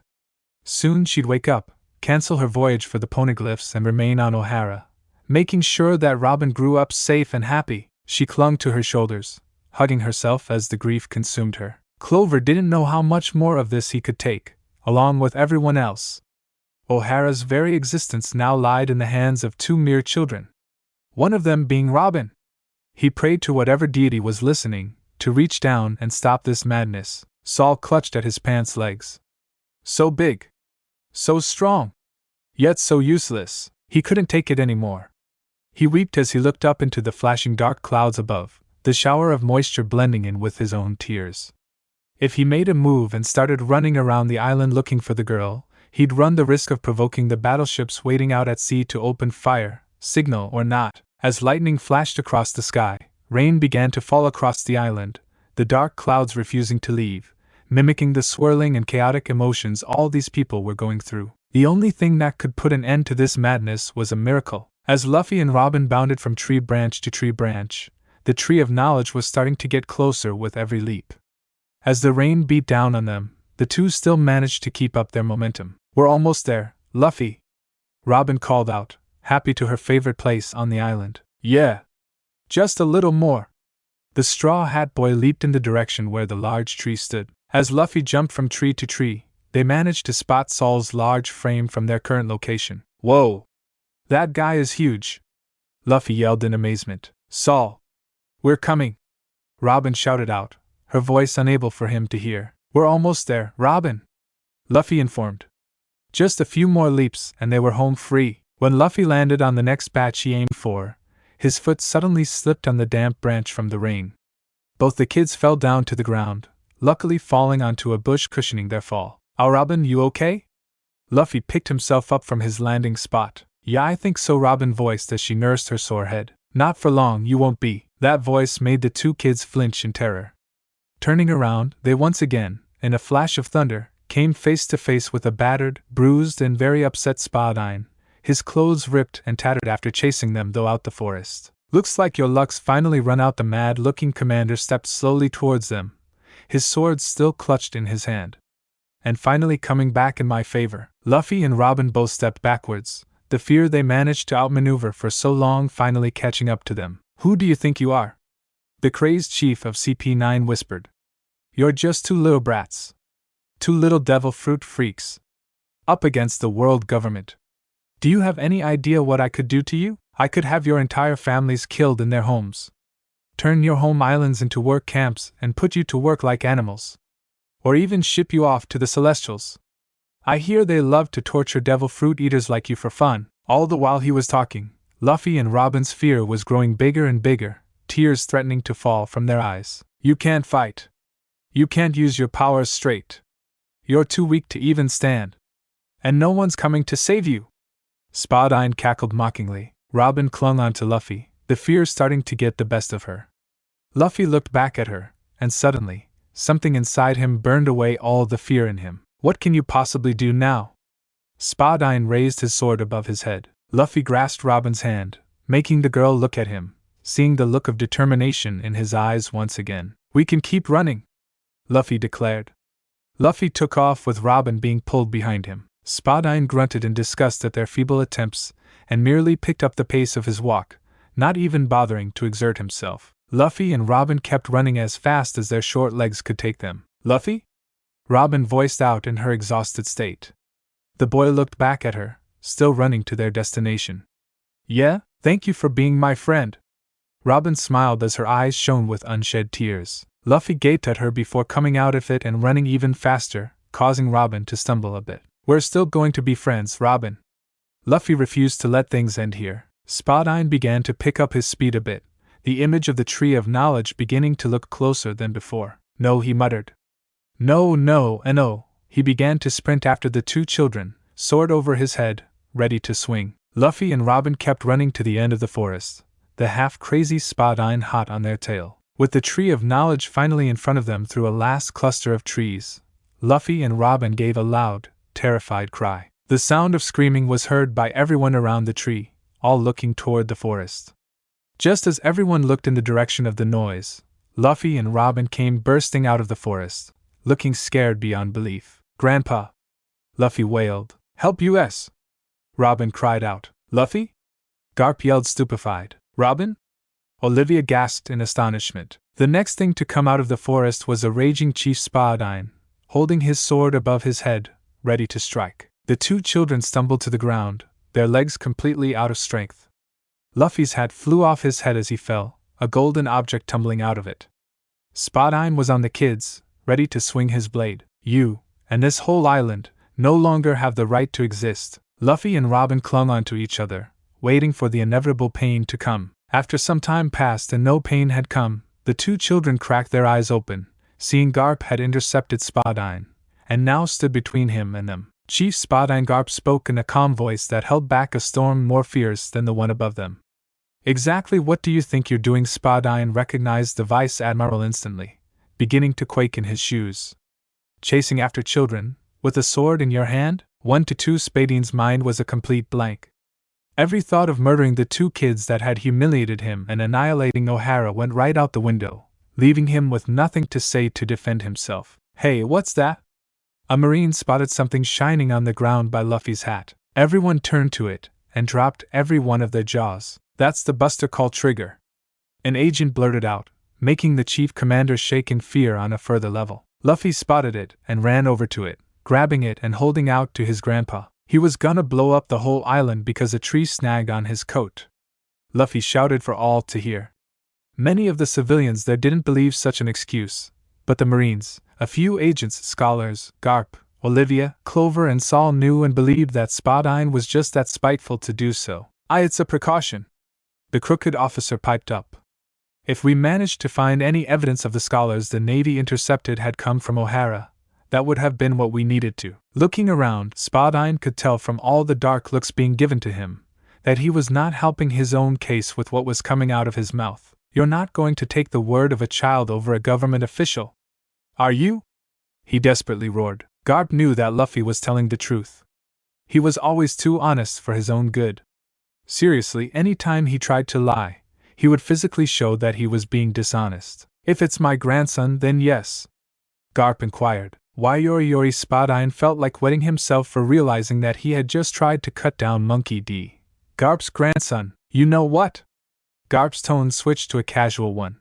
He then proceeded to ram his fist up Spadine's jaw, sending him flying in the air with a Garp-powered uppercut. We can talk about this later. Chief Spadine fell from the high altitude to the ground with a harsh slam to the face, the rest of him then falling front first onto the ground. His tongue was sticking out of his open mouth, revealing a few missing teeth. Robin! Clover ran to the girl and wrapped his arms around her. Are you all right, Clover? Robin then melted down into tears as she shoved her face into the professor's shoulder. I was so scared. He was gonna, and Robin blubbered out loud, breaking the old man's heart. It's okay, Robin. The aging scholar comforted his surrogate daughter by stroking her head. You're safe now. I've got you, Ivy got you. Suddenly, the front door of the library burst out, all the scholars inside running to Robin's aid. Robin, are you okay? What did that horrible man do to you? Robin just looked around at all their concerned faces, happy to be cared for and looked upon by other people so much. She suddenly gained a look of shock and switched her head back to Clover. Professor, I think I left a book out in the forest somewhere. I'm sorry I lost it. Robin's frown nearly came back, before a laugh from the aging archaeologist stopped her. That's okay, Robin. Clover's voice cracked as he nearly broke down as well. I'll let you off the hook this time. Garp stomped up to Luffy, whose face was hidden by his hat. Luffy! Garp snatched the gold snail out of the boy's hand, shoving into his coat pocket. Do you have any idea what you were doing? Have you lost what little sense you have? What could have possessed you to? I'm not sorry. The outburst caught Garp off guard, peering down at Luffy as he lifted his head, trying to hold back a flood of tears. I'm not sorry. I'm glad I stood up to that ugly-suited jerk. I didn't want Robin to lose her home. I didn't want that creep to have his way. And I didn't. The anger inside Garp evaporated as he slowly walked up to his grandson and knelt down in front of him. You're not going to cry? He asked gently. No. Luffy held his emotions back. Why not? Garp went on to probe. Because if I do, it'll show I'm weak. Garp raised an eyebrow at this. I cried when Shanks left. I cried when Ace and Sabo saved me, and I don't want to cry again. Luffy managed to get out without breaking down. Garp looked between his close-to-crying grandson and the weeping girl in the professor's arms. Garp sighed out his frustrations, letting his temper melt away. He placed his hands on Luffy's shoulders, making the boy look him in the eye. Do you know why heroes cry, Luffy? The straw-hatted boy shook his head. It's not because they're weak, he said in a tender voice. It's because they've had to be strong for too long. Luffy's eyes widened at the information, then began to break down and cry. Garp scooped him up in an embrace, cradling his terrified sibling. I'm sorry, Luffy. The Vice Admiral soothed the boy. What you did was stupid, but brave just like me. I am so proud of you. I tried to be strong. I didn't want Robin to get hurt. I didn't want that man to. Luffy burst into a fresh series of wailing. Garp just let the boy cry out his pain, knowing that holding it in never helps in any way. Robin! Saul leaned his massive face down to see the dark-haired girl. I'm so glad you're okay. The giant was close to breaking down as well. Saul! Robin greeted, still crying but a smile now replacing her frown. Are you alright? Forget me. You're the one that's been through a nightmare. Saul grizzled as he went back into another fit of crying. Robin smiled up at him, before a look of realization took over her face. Luffy! Robin leaped out of Clover's arms and ran to the boy, who was now being carried in the arms of Garp. The Vice Admiral let the boy down, as Luffy stood in front of Robin, awkwardly aiming his sight away from her. At the same time, the dark clouds from above began to move on and break apart, letting the sunlight shine down on the clearing. Are you okay? Luffy asked passively. Robin hummed and nodded. Thanks to you, she smiled. Luffy kept looking away from her, which only gave Robin the chance to peck the boy on his cheek. Luffy looked back at the girl in surprise, his face bright red. Robin just kept smiling at him, making him blush more. Why did you me? The boy blurted out. Because I wanted to. Robin answered innocently. But it's gross. Luffy yelled. It is not. Robin pouted back. Yes, it is. Luffy defended himself. How come? Robin asked nonchalantly. It just is. Luffy was fighting a losing battle, making all the adults in the area begin to brighten up and even laugh at the show in front of them. Luffy just shouted and scowled at all of them, before catching the glimpse of a tall, slender woman with white hair and blue eyes. Hey, Robin? Luffy pointed over to the woman. That lady kind of looks like you. All the laughter around them stopped dead as the two children stared at the woman, standing before them in the clearing. Same color of skin, eyes and kind of hair, only it's white. Luffy went on. She had been watching from afar this whole time, confused on how to deal with everything that was going on. Now that she had the little dark-haired girl's eyes on her, all she could do was stand there and stare back, completely motionless. Robin stepped toward the woman, wondering where she had seen her before. She could have sworn she remembered that face, but where? Luffy then decided to ask a question that ended up making all the scholars hold a deep breath. Is she your mom or something? Robin's brain clicked, remembering the image of a dark-skinned woman with snow-white hair, smiling at her as the young girl touched her face with her hands. Such a vague memory, but for some reason at this time, it came to her so clearly. Are you my mom? Robin asked, everything going still as the sun kept shining down on the two, illuminating their presence for everyone watching from afar. Olivia didn't know what to say. If she said yes, would Robin even want her in her life? Should she say no? Should she feign ignorance and tell her she must be mistaken? So many possibilities ran through her head, doubt racking through her body and mind. She then looked back at the girl in front of her, those bright blue eyes gazing at her. Olivia decided to be honest, to tell her the truth, and whatever the outcome was, that was what she deserved. Yes, I am, she responded to Robin's question. The said girl's eyes widened in astonishment. Olivia began to step toward her. My name, if you don't remember, is Nico Olivia. Many Marines and government agents gasped and gossiped about this reveal, perplexed to know that the white-haired woman had a daughter the whole time. The onlooking civilians that had been watching everything happen were just as surprised to know that the demon child was the daughter of one of the most talented scholars on the whole island. Garp just watched on, a stern gaze in his eyes the whole time. Clover and the scholars were waiting in anticipation for whatever would come next, along with Saul watching from up high. Luffy had no idea what was going on between the two, but thought it best to keep quiet. I remember Robin began to step forward as well, meeting her long-lost mother halfway. Clover told me, on our way to the library, Olivia brought up that you aced the archaeology exam, with flying colors. The two women met each other and stopped walking, looking back at one another in silence. Olivia then bent down to meet her daughter's gaze. I'm truly proud of you, she showed a bright smile, before frowning and tears beginning to leak from her eyes. I'm so sorry, Robin, she sobbed, not wanting to look away from the girl in front of her, wanting to be upfront and honest with her baby girl. I never should have left you alone. Robin began to tear up as well. I hope you never forgive me for what I did. The two girls were now shedding their built-up emotions. I don't deserve to be in your life. If you want me to disappear and never come back, I will. No! Robin screeched, taking her mother by surprise. What took Olivia by even more surprise was when Robin lunged at her and wrapped her arms around her neck and buried her face into the hair going down the woman's shoulder. Don't leave me! Please, Olivia, being frozen in shock, listened to her daughter's words. I always thought, the little girl managed to speak, that if I did what you do, if I studied the same things as you did, I'd end up finding you. She pulled away from her shoulder and met her mother's eyes again. And I did. I found you. I finally found you. Robin. Olivia couldn't take it anymore. She wrapped her arms around the daughter she hadn't seen for 6 years and cried along with Robin, who was so happy to see her mother again.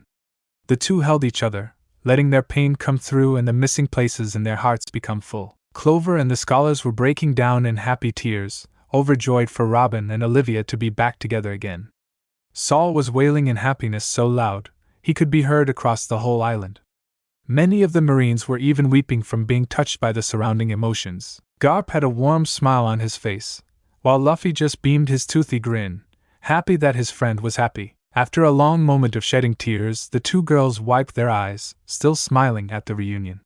Robin then took her mother's hand and led her over to the Vice Admiral and the straw-hatted boy. Mama, Robin dared to say, which only brought a smile and some more tears to the white-haired scholar's eyes. This is Luffy, he has some friend, Robin proudly stated, making Luffy grin happily. He kept me safe from that man.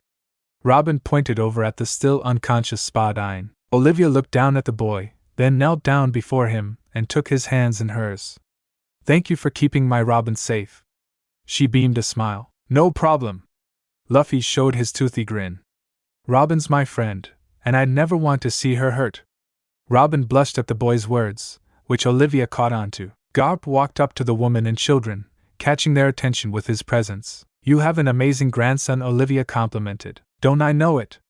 Garp ruffled Luffy's hair, beaming proudly at the boy. Hiding behind a house, far off from the clearing, the group of kids that were picking on Robin earlier that day watched on and heard everything. "That stretchy kid's grandpa's a Navy Marine?" Bad Afro blanched. "I heard one of those guys he beat up say that he was a vice admiral." Egghead remembered. "And you knocked that kid's hat off his head," Pignose brought up. Shut up." "No, I didn't," Carrot Head denied. "So that's that freaky girl's mom, is it?" Bad Afro asked out loud. "I don't think we should say that anymore," Pignose deduced. "Yeah, isn't that lady a wanted criminal?" Carrot Head deciphered. "In that case, I'm never going near that girl again," Egghead said out loud, making the rest of the kids nod in agreement.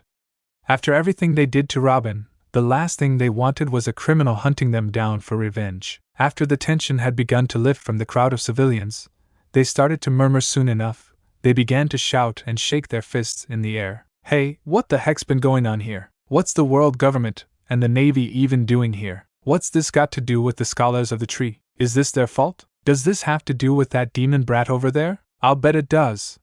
Why don't you just cart that little freak off to prison already?" The yelling began to get louder, and the crowd looked close to starting a riot. Olivia was beside herself in fury. "Is this how everyone on this island has been treating you?" she asked her daughter.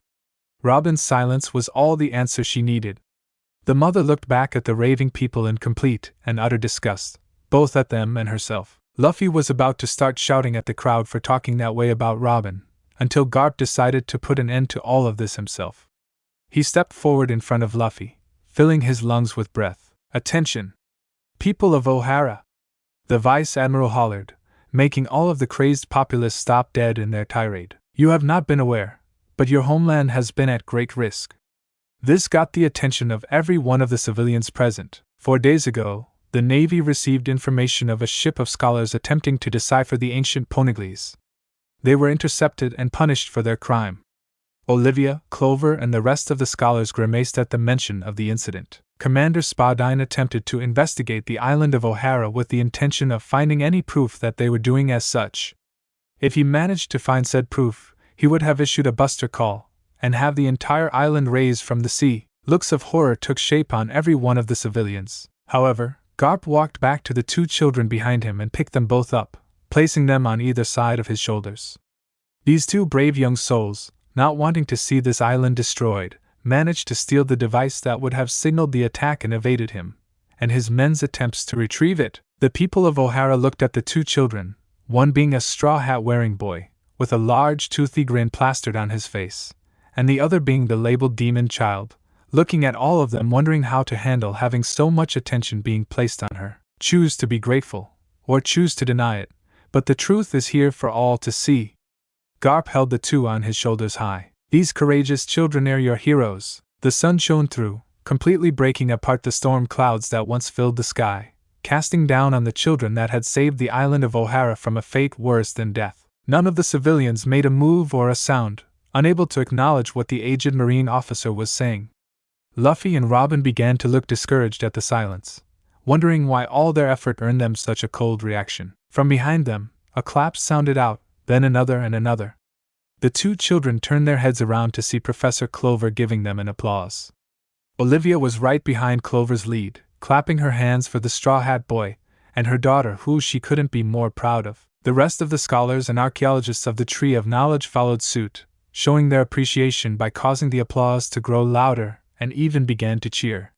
Saul slammed his massive mitts together, the sound of his claps echoing out for miles. The Marines who had been standing guard of the library applauded the bravery of the children as well, respecting how they stood up for what they believed was right and saving hundreds of lives. The government agents, on the other hand, didn't even try to applaud, sour at the fact that their entire attempt at an investigation of the island had been ruined by a pair of kids. Soon, a fair number of civilians began to clap for the young ones, while the rest appeared to not be grateful in the slightest, refusing to see the demon girl as a hero, going so far as to not believe a word that the hero of the Navy was saying. Back to the group of kids that were hiding from everyone present, Bad Afro began to clap as well.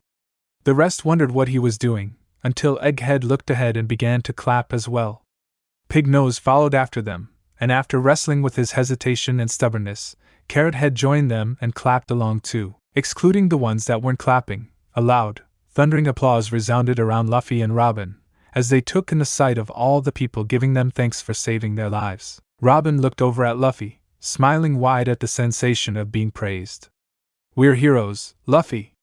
she happily proclaimed happily. Yeah, Luffy cracked his signature large, toothy grin. "Still prefer to be a pirate though." The two children smiled and looked back at the people applauding them, the sun shining bright over the island that the two young ones had managed to spare from total disaster. The next few days on the island of O'Hara were a complete whirlwind of events. After the near fiasco Spadine came close to setting off, the first thing Garp wanted to do was have chat with the slimy government officials' superiors, the 5 Elder Stars. The stars were the heads of the world government and the Navy. Whatever act they saw fit to be as true justice, they deemed righteous to issue. Apparently, that also went for the total annihilation of an entire island. Garp not only wanted to speak to them about this, but also wished to have Fleet Admiral Sengoku present. The Vice Admiral wanted to have a word about him for turning a deaf ear to this insanity. Since they couldn't have this meeting with everyone in person, Vice Admiral Garp and Commander Spadine contacted the 6 higher-ups using transponder snails, having their meeting on Garp's vessel, keeping it private from the outside world. Even though Spadine was highly against having this meeting, he wasn't about to go against the hero of the Navy's wishes, not after his last punishment at his hands. Professor Clover also wanted to have a say in the matters and was allowed to join in on the exchange. The resulting conference was loud and biased, with parties struggling to keep their cool and those losing it. The 5 Holy Stars were flabbergasted of Garp coming out of nowhere and meddling into their private affairs. They cursed Spadine under their breaths for his negligence and incompetence. They blamed Clover for him and his colleagues even going near one of the poneglyphs in the first place. They were even more outraged when they were informed of 2 children having the gall to intercept the chief of CP9 and make off with the device that could activate a buster call. Needless to say, the stars were upset. Spadine ranted and raved to be allowed to investigate the Tree of Knowledge for evidence that the scholars were indeed translating the poneglyphs, and demanded the right to buster call the island if any evidence were found. He was not taking his humiliation quietly. However, Clover's confession to hiding a poneglyph under the tree took the wind out of the commander's sails. All that glory gone without even being able to reach for it. Clover confessed to his and his colleagues' attempts to decipher the stone slab, saying that they were unable to get further than a few sentences. The professor looked over to Garp, sharing a quick look that said that there was more to his story than he was letting on. Wanting to avoid a massacre of an entire island, Garp kept the secret exchange between them. Garp then spoke up, offering the fact that destroying an entire island would be the worst example of justice the 5 stars could allow to happen, and proposed an alternative. The fact that his grandson was nearly killed by Spadine himself gave the Vice Admiral a lot of leverage in the argument. The island of O'Hara would be spared, leaving the massacre of scholars out at sea being the prime example of punishment for anyone else wishing to translate the poneglyphs. Unfortunately, any evidence and progress the scholars of the Tree of Knowledge had on the stone slab would have to be erased, even going so far as to offer the poneglyph to be confiscated by Spadine and taken back to Navy HQ, where it could never be seen by the outside world again, in return for their silence and their lives. Clover was against this, but comparing the alternative to this, he reluctantly agreed. There had been enough bloodshed, it had to end. The 5 Holy Stars wished to discuss the terms amongst themselves and switched off their transponder snail. They conversed on whether or not to just have the island eradicated anyway, not wishing to let any chance of the poneglyph's deciphered secrets get out to the rest of the world. They were indeed hiding something. They even discussed whether or not to have Monkey D. Garp stricken from the Navy and executed for treason. But how would that play out? The hero of the Navy, cut out of the Marines and executed right out of the blue. The world would be in an uproar. Garp has helped many islands across the globe, saved thousands of lives and brought in many a pirate in his heyday. Doing this would ruin their portrayal of justice in the public's eye. They turned down the idea, switched their snail back on, and agreed to the terms. The meeting went on for another 2 days. Even though the buster call was halted, the issue had not been completely resolved, putting the whole island of O'Hara in a standstill. As the meeting of officials went on, Saul, along with the Tree of Knowledge, were surrounded by a mix of Marine soldiers and government agents, armed and keeping guard of the area, making sure that the giant or any of the scholars didn't try to escape. To make things a little more comfortable for the current suspects, tents were set up around the tree to give them all a place to rest after the threat of near disaster loomed over them for so long. The Marines and agents had been giving each other dirty glances, each side waiting for the other to try something. Garp and a reluctant Spadine ordered their men to stand guard of the library, with the agents barred from carrying out any investigating of the library. The tension between the two forces was thick and tense, but neither side tried anything. There had been enough conflict already. The reunited mother and daughter, Nico Olivia and Nico Robin, had made a home out of one of the tents, spending most of their time with Olivia cradling her long-lost daughter in her arms, while Robin snuggled deep into her near-forgotten mother's warm embrace. Each of them just enjoyed the contact of one another, never wanting to be separated again. Luffy usually walked around the tents, meeting all the other scholars of the library, who thanked him for protecting Robin every time they saw him, to which he only smiled and said it was nothing. The Straw Hat Boy even ended up talking with Saul, both of them having fun getting to know one another, and Luffy mimicking Saul's strange signature laugh when he did. He even had a proper greeting with Robin's mother, where they got to know each other a bit more, even learning of where he lived in the East Blue. Another activity the boy occasionally indulged in to pass the time was eating a lot. A mess tent was set up for anyone hungry, and Luffy was chief among the visiting masses. The boy was like a vacuum cleaner, nobody knew where he put it all. Seeing the outstretched stomach, he ended up walking out with answered everyone's question. With the Marines and agents keeping a guarded circle around the tree and Saul, the civilians had trouble getting close to see the commotion going on inside. Even though the threat of their island being destroyed was gone for now, the hostile feelings for being in such a predicament in the first place was certainly there. Most of the feelings they had were pointed at the scholars, Olivia and Robin. The whole island remained in this state of abnormality for as long as the meeting went on. On the third day of the standstill, Garp, Clover and Spadine emerged from Garp's ship, tired and worn out from the arguing and hostile words. Once Garp shared the information to everyone present at the tree, the scholars were up in arms, believing that destroying their progress was a spit in the eye on their lost comrades' needless sacrifice. Clover chimed in and agreed to Garp's terms, making the rest of the scholars reluctantly agree as well. Then another subject that had been discussed with the stars came up, one that every one of the scholars hoped would have been forgotten in all their commotion: Nico Olivia's fate. Nico Olivia, the hero of the Navy, faced a woman and her daughter for crimes of abolishing the laws dictated by the world government. For attempting to decipher the ancient poneglyphs, you are found guilty. Olivia cringed at the words, and Robin looked like she was about to burst into tears. The scholars were fuming at the very notion. "Are you just going to stand there and let this happen, Clover?" screamed an archaeologist at the library director. Clover, meanwhile, remained silent, not wanting to interrupt the man announcing Olivia's demise. Saul looked down at Garp, both physically and figuratively. He had so much faith in the Vice Admiral, but he was starting to act like all the other heartless officers in the Navy. Spadine just stood to the side, facing away from the spectacle taking place. Strange how a person who enjoyed the suffering of others wouldn't want to get a good look at what was taking place. "Grandpa, how could you?" Luffy roared as he ran up to the old man, before two Marines managed to catch him by the arms, only for the boy's arms to stretch and snap him back to them like a rubber band. "Let me go!" The straw-hatted boy struggled in the Marine's grasp, wanting to stop what was happening. "You are to be placed under arrest," Garp continued. Olivia was quickly planning on grabbing Robin and making a run for her rowboat on the east side of the island. "Under my authority," Garp finished, stopping everyone's train of thought. "Your sentence is be taken back to Fusha village in the East Blue, where you will be placed under house arrest.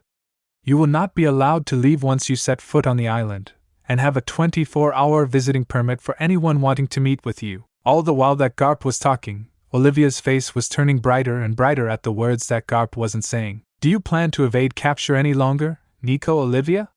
Garp questioned. Motion came back to the woman, who absorbed all of Garp's words and smiled with tears in her eyes. "No, Vice Admiral Garp."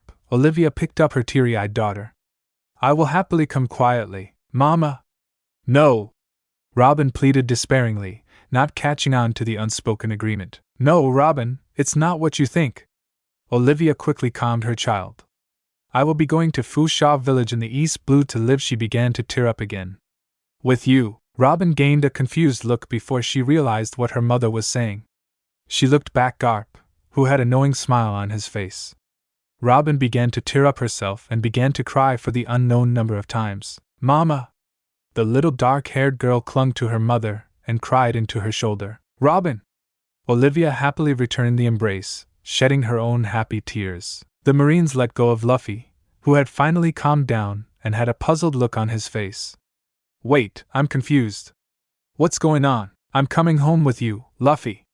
Robin turned to smile at her new friend. I'm going to live in the East Blue with you and my mom. Luffy gained a look of ecstatic joy. Really? Awesome! All the scholars that had been listening laughed and cheered for the mother and daughter, happy with the outcome that had transpired for the two. Looking back, Garp spotted Spadine walking away in a hunched-over manner. Not going to stick around, Spadine? I have a poneglyph to confiscate.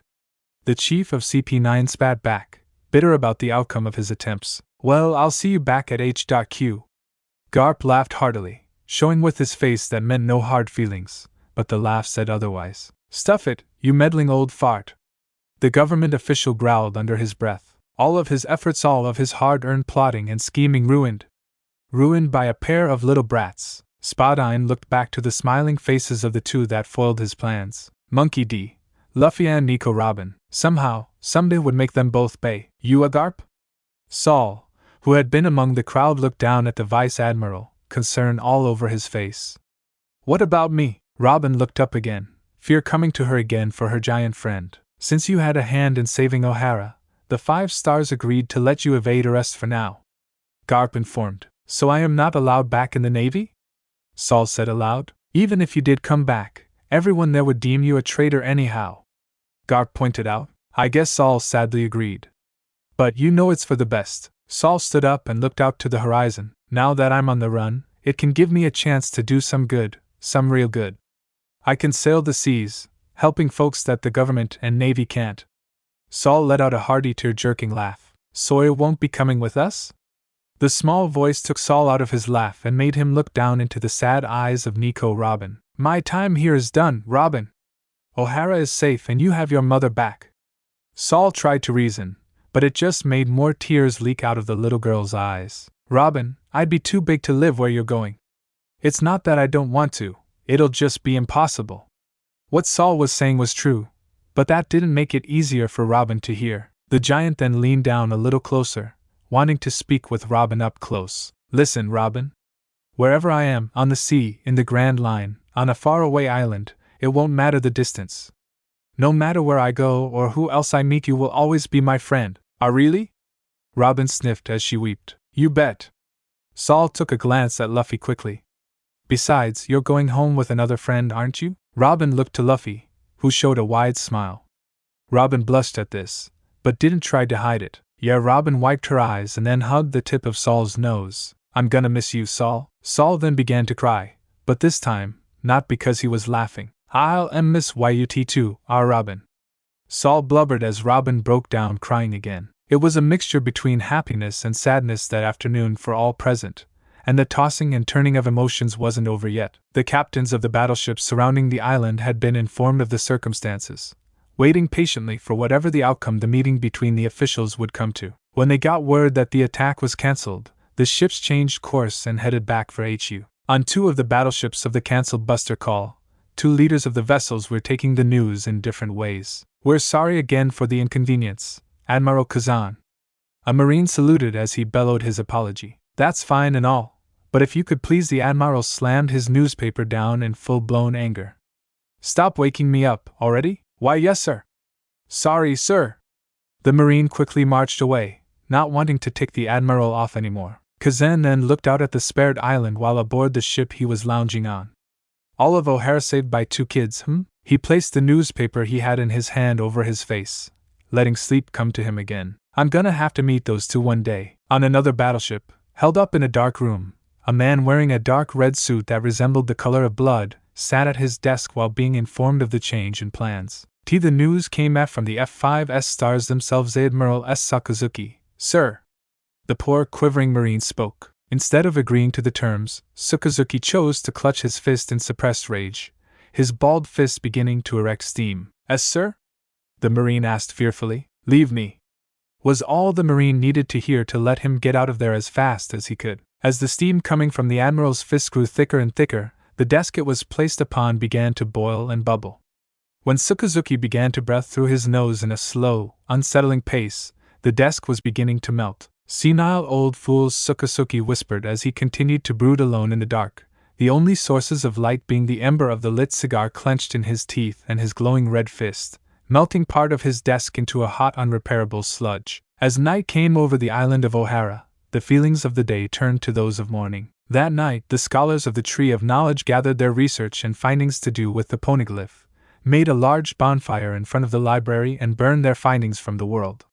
It was a sad experience, but they knew that if O'Hara had any chance of seeing another day, they had to do this. Compared to the punishment that the Marines gave their comrades at sea, this was practically a slap on the wrist. The government agents had successfully found the poneglyph in the basement of the library.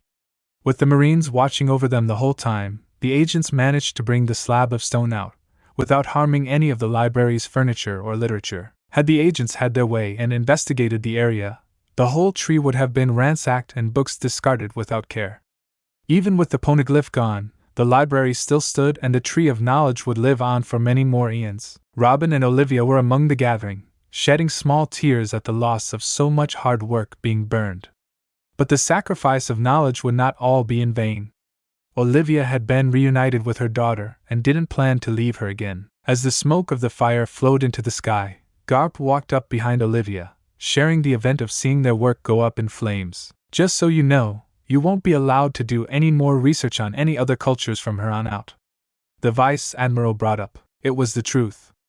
Among the many things discussed with the 5 stars and Sengoku, Garp had managed to bring the white-haired scholars' punishment down a few degrees.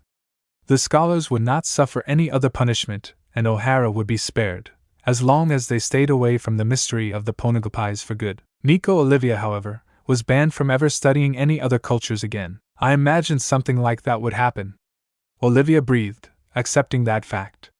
"But I was planning on retiring from archaeology anyway." Robin looked up at her mother when she said this. Besides, Olivia picked up her daughter and held her close.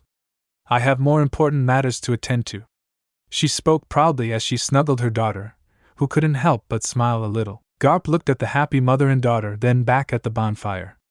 "We'll be leaving for the East Blue tomorrow afternoon," he informed. "That's fine." Olivia put her daughter back down, not wanting her to see the stern face that appeared on her face. "There's a matter of business that I need to attend to." Auntie Roji was furious. When she had found some food missing from the kitchen some days ago, Roji deduced that Robin had stolen it. Instead of going out to look for her, she had made the choice, for her and her family, to wait for her to come back, but secretly, she hoped she'd never have to see that girl again. Goji always thought of Robin as a waste of food, money, clothes, time, and space. Olivia should have just taken her brat with her, and never come back. When she married the white-haired woman's brother to have a family with, it was a dream come true, but then that wretched sister-in-law of hers had to go gallivanting off to hunt down some stupid rocks, and leave her with the tedious act of looking after Robin. And looked after her she did. Goji made her do all the housework, barely fed her, gave he tattered old clothes that her own daughter grew out of, and how did that brat thank her? By crying all the time for not having a mother. She even had the nerve to eat a blasted devil fruit. Not only was she a brat, she was a freak. Sure, Roji beat Robin when she didn't do what she was told? So what if Roji handed her old tattered clothes that her daughter grew out of? Who cares if Roji purposely pushed Robin to the side to keep out of the way of birthdays, Christmases and Father's and Mother's Days? Not like she's got either for herself. And where did Oren, her own husband, get off defending the little freak? Every time she made a move to put that girl in her place, that foolhardy man of hers would come running and try to stop her. Try, being the chief word. Roji always managed to have her way. This was her house and she wore the pants. At least her daughter, Mizuria, had the good sense, that being having none, to stay away from Robin and focus on being the well-behaved girl she expected her to be. When it started to rain 3 days ago, Roji didn't even want to bother with going out to look for Robin, forcing Oren and Mizuria to stay with her, no matter how much her husband protested. When that little freak got back, she was going to get the punishment of a lifetime. Since Olivia wasn't coming back anytime soon, Robin was free to use as Roji saw fit. That's what family is for after all. Use each other until they've outlived their usefulness. And it seemed Robin was starting to reach the end of hers. A knock at the front door brought the bitter old woman out of her stewing and began to make her way to the front door, putting on a fake, kind smile. Even though she treated Robin like garbage, she liked to maintain a friendly, cheerful demeanor to the rest of the island's inhabitants. Keeping up appearances is what's most important in life, after all. The old woman opened the door, a sunny facade replacing her inner frustration. Why, hello there. How can I help dash? Roji's cheerful demeanor was shattered at the sight of Nico Olivia and her daughter hiding behind her leg, standing at her front door. Oh, Olive! Roji's hot red fury turned to an ice-cold fear as she stared back at the hard, piercing gaze of the white-haired scholar. After Robin had told Olivia about all the abuse she suffered by the hands of someone she believed she could trust to care for her daughter in her absence, upset would be the understatement of the century compared to what Olivia was feeling. Roji just stood there stunned, unable to process that Nico Olivia was back. The white-haired woman turned back to her daughter and patted her on the head. Wait out here with Mr. Garp, would you, sweetheart? Olivia politely asked the little dark-haired girl. I'll be right out in no time, I promise. Robin was worried at first, but then nodded in affirmation. Roji looked behind the two, quick to see in broad daylight Monkey D. Garp, the hero of the Navy, standing far from the house, with his arms crossed and a stern look in his eye. She also managed to spot a little straw hat-wearing boy, pulling his cheeks apart and sticking his tongue out at her. Robin then remembered something. She looked back at Luffy, who looked back at her and smiled.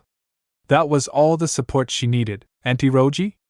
Robin turned back to the large woman who stared at her with the worst hidden scowl she could hide. The little dark-haired girl took a deep breath and then shouted at the top of her voice, You're a big ULGY troll and I hate living here. That outburst was enough to blow away Olivia, Garp and Roji altogether.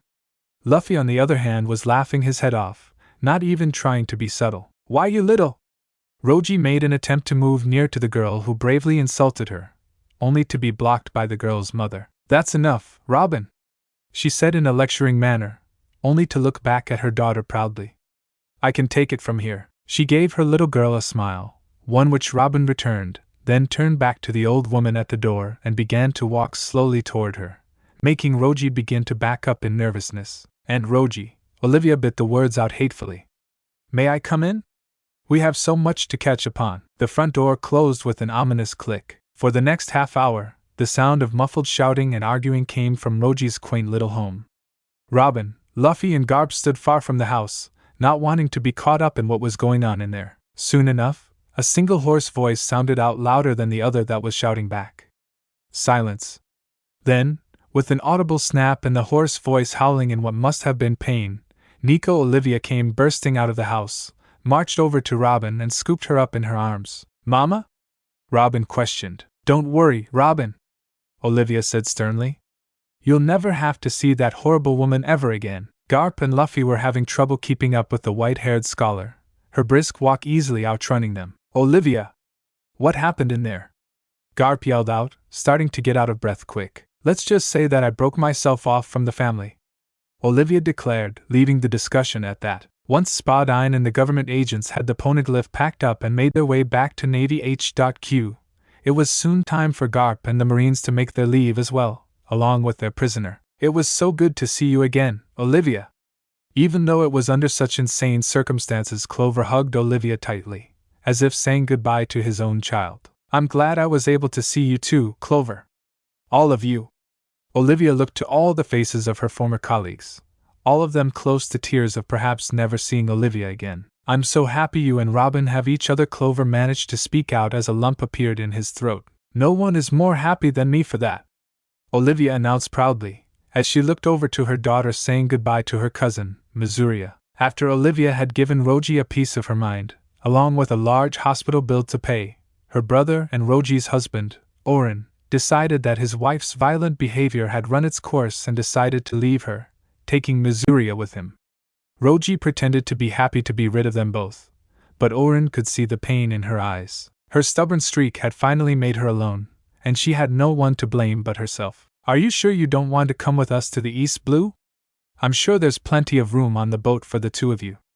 Olivia turned to her brother, the only one to treat Robin with any sort of kindness apart from the scholars. No, but thanks, Olivia. I'm planning on sailing to the South Blue. Missouri was always fond of the snow.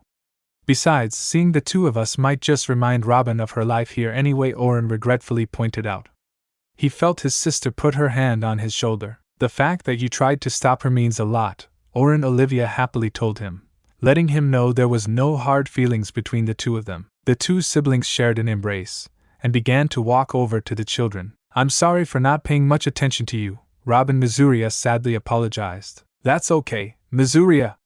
You probably couldn't have done much anyway, Robin tried to play off. But still I am sorry, Missouri made clear, wanting Robin to know that she regretted having been so passive when they lived together. Robin looked at her cousin with surprise, but then smiled and held out her hand to Missouri. Thanks, Missouri. Missouri looked at the hand, then decided to give Robin a hug, wanting to be formal with her sibling, even if it was the first and last time. Missouri and Robin came out of their hug and the two looked over at Luffy, who was smiling at the two girls. Take good care of my cousin, will you? Missouri asked. You got it. Luffy gave a thumbs up and gave his toothy grin. The two girls laughed at the boy, when Oren and Olivia came up to them. I think it's time for us to get on the ship, Olivia sadly stated. Robin and Missouri shared one more hug before Olivia took her daughter's hand and guided her up the bridge to the ship, with Oren taking her now weeping daughter's hand as well. As all this was going on, Saul was beginning to pack up and ready his raft. The scholars even made him a small pirate flag to go with it.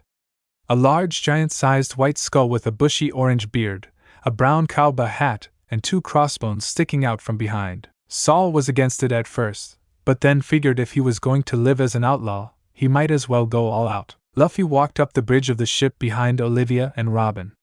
Once the three were on board, the anchor was weighted and the vessel was off, while Saul pushed his feet off the coast of the island and made his own way out to sea at the same time.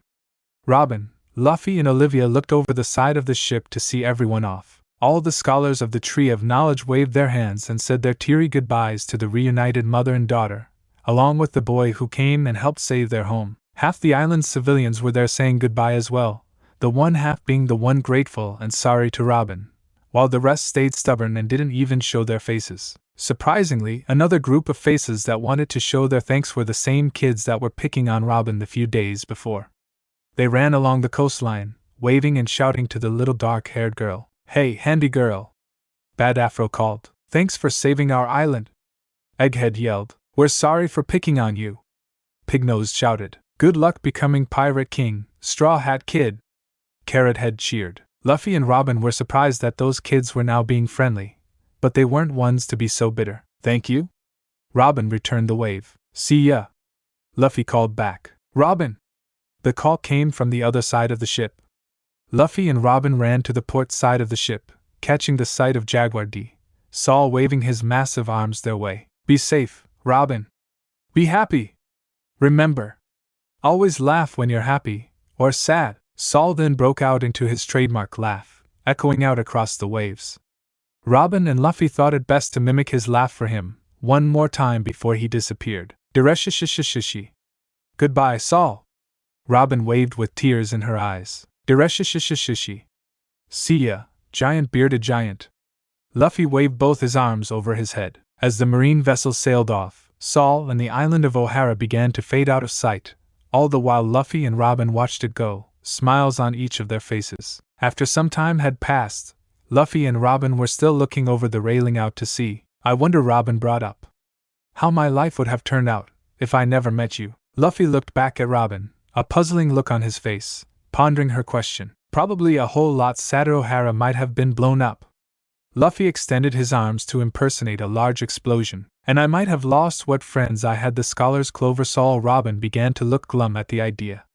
Some part of her said that she had been able to avoid unimaginable heartache and suffering, and it was all because of the straw-hatted boy standing next to her. She looked over to him, and her chest began to feel warmer than usual. Well, if we didn't meet here, then we probably would have met sooner or later, Luffy stated. Robin wondered about this for a while, before smiling and looking back out at sea. Yeah, I think you might be right. The sound of walking came up behind them, making the two turn their heads to see Garp standing there looking proud of his grandson. Luffy, I am so proud of you, Garp proclaimed, beaming at his young sibling. Really? Luffy smiled at his grandpa. Absolutely. You will defiantly make an excellent Marine one day. The old man bellowed heartily. Luffy's smile dropped to a low frown. Grandpa, I'm going to keep telling you, as many times as I have to, I'm gonna be a pirate. Garp did a double take at this, then exploded, taking Robin by surprise.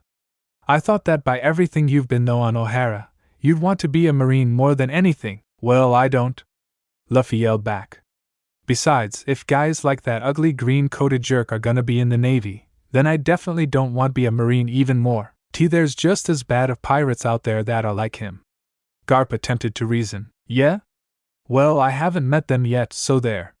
Luffy stuck out his tongue and in doing so struck Garp's last nerve. The Vice Admiral then looked at Luffy with fire in his eyes, stomping up to the now cringing boy.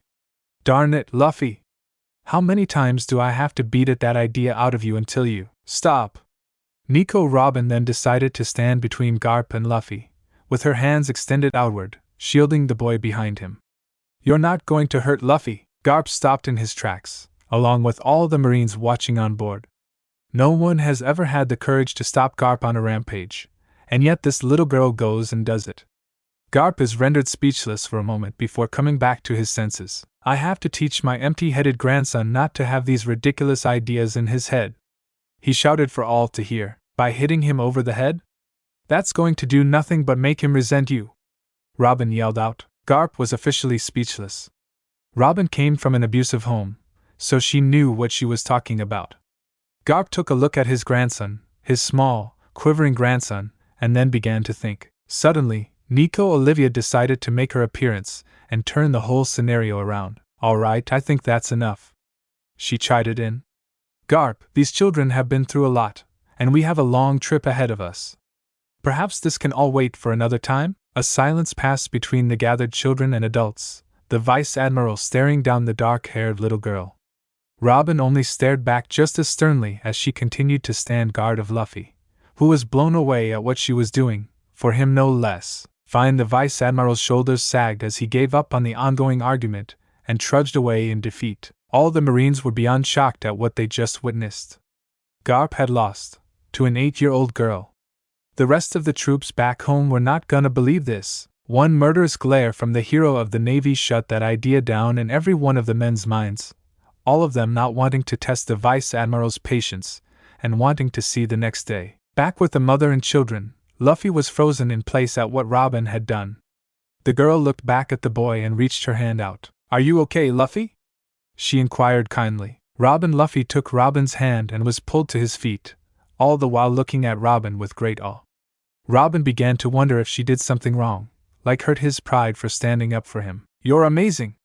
Luffy exclaimed as he yelled his statement out loud.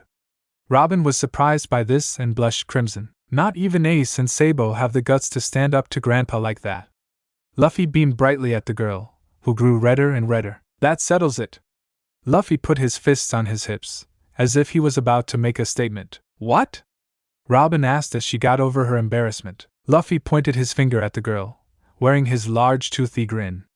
Robin, when I become a pirate, you're joining my crew. Robin's blush was back with a vengeance. Olivia's eyes widened at the notion, and Garp, who had also overheard his grandson, was just as bewildered as the mother. Robin then began to imagine the two of them sailing on the high seas as pirates. A Jolly Roger flying in the breeze, ocean waves crashing against their vessel, as Luffy stands on the head of their ship pointing out to the horizon, with his arm wrapped around Robin as she clung to the boy in awe and excitement for whatever adventure lay ahead for them. As she imagined this, the smile on her face grew bigger and bigger. Before she could give Luffy any sort of answer back, Olivia decided to step in, take her daughter by her hand and lead her away from the straw-hatted boy. All right. I think that's enough for one day, Olivia stated quickly. Mama! Robin complained as she was taken away from Luffy. Robin, I know you like that boy, but I think it's a little early to become a pirate for him, the white-haired scholar proclaimed, taking her daughter by surprise. What are you talking about? The dark-haired girl tried to fake ignorance. Oh, come now, sweetheart. Olivia led the girl behind a wall of the ship's galley, facing her with a kind and knowing smile. I know that you like Luffy. Robin blanched at this. Oh, of course I like him. He's my friend, Robin. The mother then put a hand to her daughter's cheek. I know you like him more than that. Robin's blush came back a third time as she looked down to hide her red face. You knew? Me, Clover, Saul, and I'm sure a few of the scholars back home had an idea of how you feel. Olivia smiled at her daughter's surprise as Robin grew redder in the face with every word. The ex-archaeologist was just so smitten with how cute her daughter was right now. You know what Olivia had a thought as she scooped her daughter up in her arms and led her to the galley for dinner. This gives me a good opportunity to start being a proper mother to you, starting with a very important subject I want to talk to you about. What's that? Robin tilted her head in curiosity. Boys, Olivia stated. As the mother and daughter began to talk, Garp went back to Luffy to have a chat about something important they needed to discuss. Luffy, the straw-hatted boy, turned and looked up at the large vice admiral, immediately putting his arms up in fear of being stuck without Robin to save him. Relax, boy, I'm not gonna hit you. Luffy came out of his defensive position to look back at Garp, who was giving him a serious expression. The vice admiral then got down on one knee, made himself at eye level to his grandson, and placed a hand on the boy's shoulder. Don't try to make Robin a pirate. Huh? Luffy was immediately up in arms about this. Why not? Robin finally has her mother back after so many years of being mistreatment and loneliness, Garp pointed out to the boy. Don't you think she'd want to be with her and find something else to do with her life? Luffy thought about this, about Robin and her mom, then finally came to a decision. Yeah, I guess you're right. Garp was shocked by this. Just like that? He bellowed.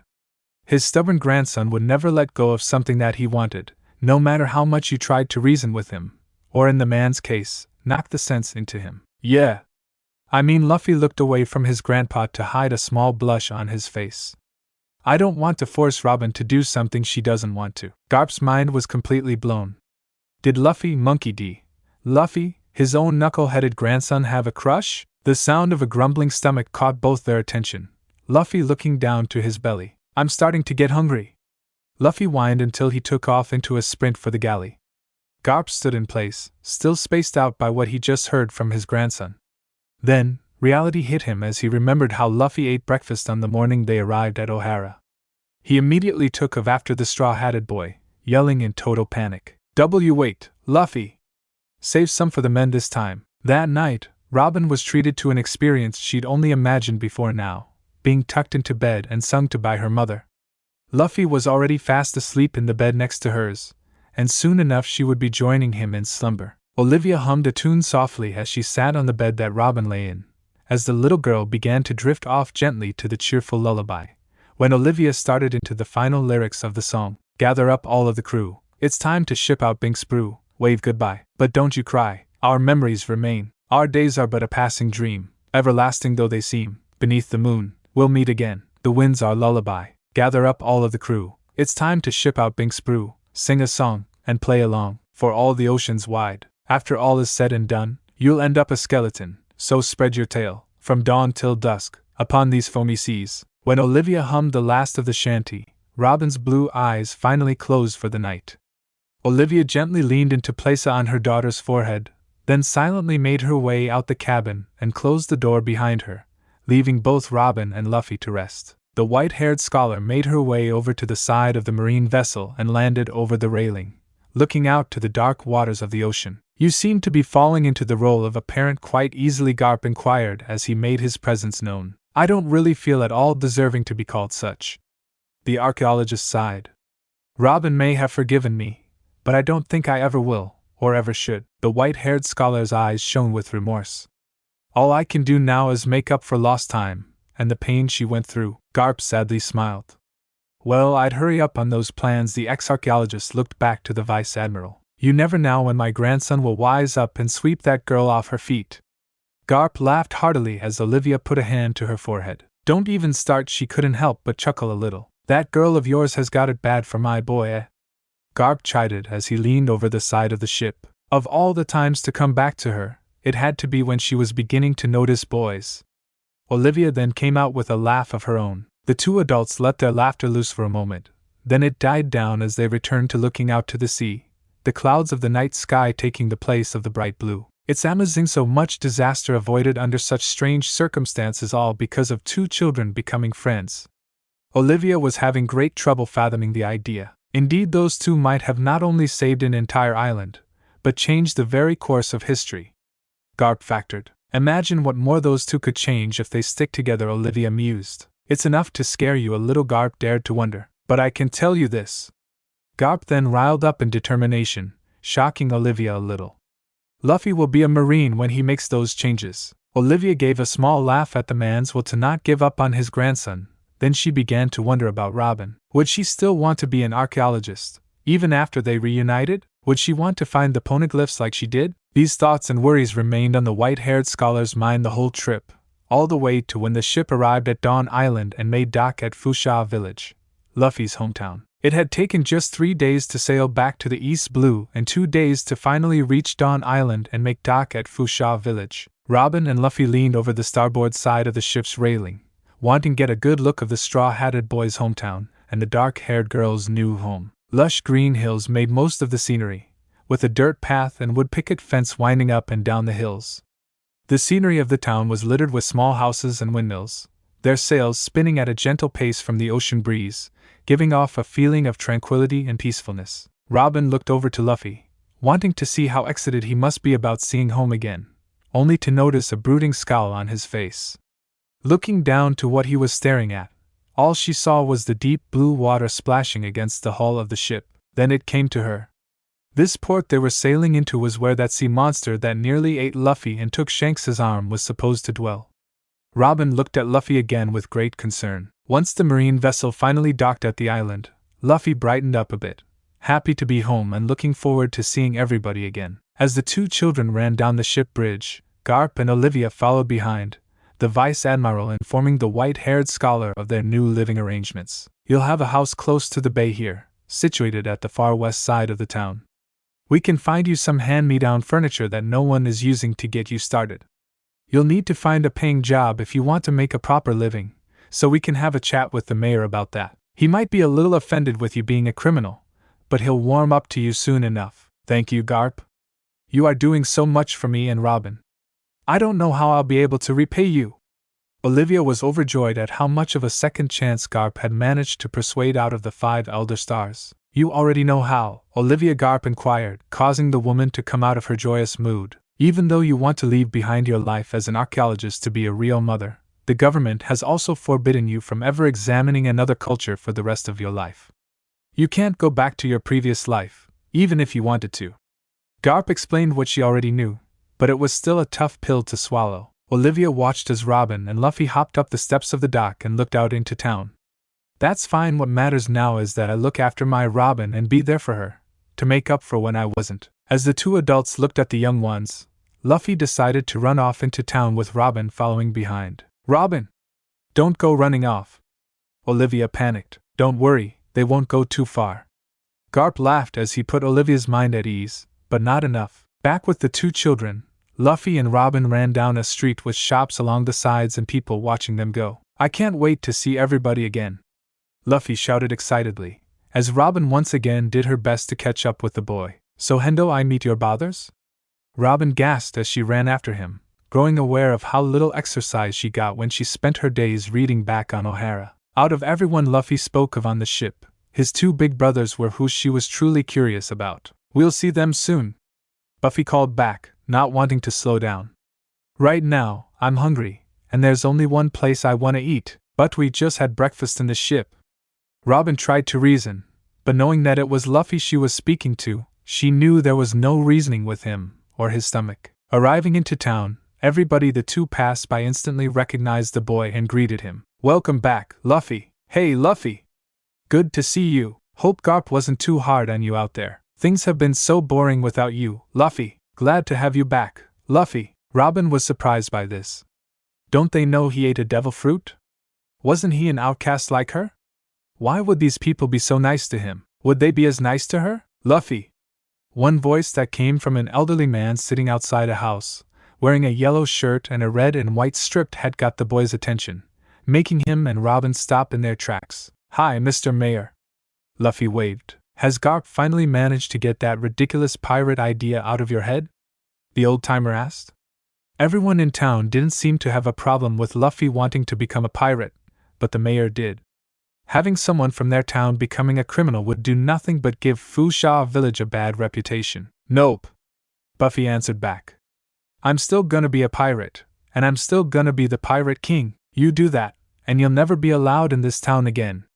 The mayor tried to warn but wasn't all that filled with resolve. Luffy just chuckled at the old man and took off running again. Robin was caught off guard by the boy's negligence, and decided to bow before the old-timer. It was nice to meet you, Mr. Mayor, sir. When Robin took off to catch up to Luffy, the mayor was caught in a state of wonder. Who was that girl with him? He asked to no one. As the two children kept running, a lone building appeared in the distance. The words Party's Bar were portrayed above the building's entrance, which Luffy was heading straight for. Makino! Luffy pushed through the wooden swinging doors, leading to the inside. I'm home. Robin made her way inside, taking in the look of the place. It was a quaint little restaurant and bar, with tables and chairs taking up most of the room of the place. At the front of the establishment, liquor bottles and a few potted plants decorated a shelf case behind a large wooden bar. Just then, a young woman with short dark green hair, wearing a pink head scarf with red polka dots, an orange top with black long sleeves and a yellow stripe going across her chest, a blue dress skirt with large stitches going down both sides and red sneakers, came out of a curtained door to left-hand side of the large layout. Luffy? She asked aloud. Spotting the straw-hatted boy with his large toothy grin, she immediately beelined over to him and wrapped her arms around him. Luffy! I'm so glad you're all right. What did that big bully of a grandfather of yours do to you out at sea? Seeing this woman show great concern for her new friend, Robin instantly liked her. She gave off the aura of a kind, loving older sister. Makino stopped hugging Luffy and drew her attention to the little dark-haired girl who instantly blushed at being noticed. And who do we have here? The barkeeper brightly asked. This is Robin. She's a friend I made while I was gone. Buffy beamed. Makino took a minute to look over the small girl. Robin shuffled her feet and looked away from the taller woman, blushing as she did. Makino then placed her hands on Robin's shoulders and looked at her with a shining smile. Well, aren't you the most adorable little girl I've ever seen? Makino stated happily, causing Robin to blush deeper and bow her head lower to hide her reddening face. So, is she your girlfriend, Luffy? Makino cheekily questioned. No, she's not. Luffy blanched out, with his cheeks being a little red as he did. Robin blushed even more at this, and came close to sinking to her knees to hide her face. Makino caught onto this and made amends to make up for it. Oh, I'm sorry, sweetie. I didn't mean to embarrass you. Makino gently took the girl's hand and led her over to the bar. I'll make you something to eat to make up for it. On the house. Makino let Robin sit up on one of the bar stools, while she went around the bar to prepare some food for the little girl. Make me something to eat too, Makino. Luffy chided in as he struggled to get up one of the stools, making the bartender giggle at the boy. As Makino went to work in her little workplace, Robin was thinking on something deeply. Why are you being so nice to me? Makino turned back to the dark-haired girl, wondering what she was talking about. When I'm just like him? Robin looked over to Luffy, who was just as confused as to what she was talking about. What do you mean? Makino asked concerned. Robin decided to show a demonstration. She flicked her hand up and multiple arms came sprouting out of the bar, before disappearing again. Makino was surprised by this and Robin waited for the inevitable reaction, being called a monster and getting thrown out of the restaurant. Oh my! Makino gasped after getting over the shock. She then turned back to Robin with her bright smile still in place. So, you must have eaten a devil fruit just like Luffy then? The bartender chimed sweetly. Why you know about? Robin didn't know what to be taken back by most. Makino not treating her like a freak and throwing her out, or Makino knowing about Luffy's curse and actually being alright with it. Of course. I was there when he ate that fruit. Makino laughed as she went back to making her customers' meals. Luffy always has a bad habit of thinking with his stomach. I didn't know it was cursed. Luffy defended. You still should have asked Shanks first before taking a bite. Makino lectured, kindly but firmly. Robin was completely lost. Here was a woman that saw Luffy eat a devil fruit and still treated him like a little brother, or even her own son. Robin remembered all the times she showed her powers to people on O'Hara. All their reactions weren't as positive as Makino's. Here you go! Makino placed 2 plates of food on the bar in front of the 2 children. Luffy immediately dug into his dish, while Robin came out of her gloomy thoughts and began to eat as well. So, Robin, was it? Makino asked. Robin nodded her head as she ate. Where do you live? The bartender began to wipe up some dirty glasses as she got to know the young girl. I used to live on the island of O'Hara, in the West Blue, Robin stated as she kept eating, while Luffy looked close to being done already. The West Blue? Makino was shocked to hear this. Garp took you out that far, Luffy? Luffy nodded his head quickly before burying his face in food once more. So, what's O'Hara like? Makino continued to ask. Robin remembered her time on O'Hara, all the memories being horrible ones. She did her best to focus on the good things she grew up with and the people that cared about her. It's an island with a huge tree in the middle of it, the Tree of Knowledge. Robin explained. It's the world's greatest library. I went in there all the time to read and pick up books. Robin grew more and more at ease as she recollected her favorite place on the island. So, you like to read books, do you? Makino saw that the dark-haired girl was beginning to lighten up, and chose to keep the subject on books. I really do! Robin nearly yelled, she got so excited about them. Makino smiled at the girl's enthusiasm, glad to see Robin in a lighter mood. The sound of two doors opening and closing behind them drew their attention to the entrance of the place. Gap and Olivia stood at the swinging doors, looking back at the children and barkeeper. Robin! Olivia walked up to her daughter, worry across her face. Don't go running off like that again. I was afraid I wouldn't be able to find you. Sorry, Mama. Robin titled her head down, being introduced to the feeling of being told off by her mother. The feeling of having a hand placed on her head brought her eyes back up to see Olivia smiling warmly at her, rubbing her head gently. It's okay, sweetheart. Just let me know next time, Olivia advised her daughter lovingly. Robin looked back up and smiled at her mother, nodding her head after Olivia took her hand back. You must be Robin's mother. Makino chimed in, reaching her hand out to the white-haired scholar. I'm Makino. I guess you could say I'm Luffy's guardian. Olivia, pleased to meet you, she returned as she took the barkeeper's hand and shook it. Here on a date with your girlfriend, are you, Luffy? Garp laughed heartily. She's not my girlfriend. Luffy roared again, both him and Robin having a small blush. Mr. Garp. All eyes turned to a now angry-looking Makino, who came marching from behind the bar to look the older man in the eye. Where do you get off? Taking a small boy out to sea, on a marine ship, also you can literally beat, the idea of being a pirate out of him with no one to stop you. You, sir, are a coward. All the while Makino was blowing her top at the vice-admiral, the man was backing up step by step, shielding the verbal onslaught with his raised hands, before tripping on a pulled-out chair and falling over backwards. I only do it to get that stupid idea of being a pirate out of his head.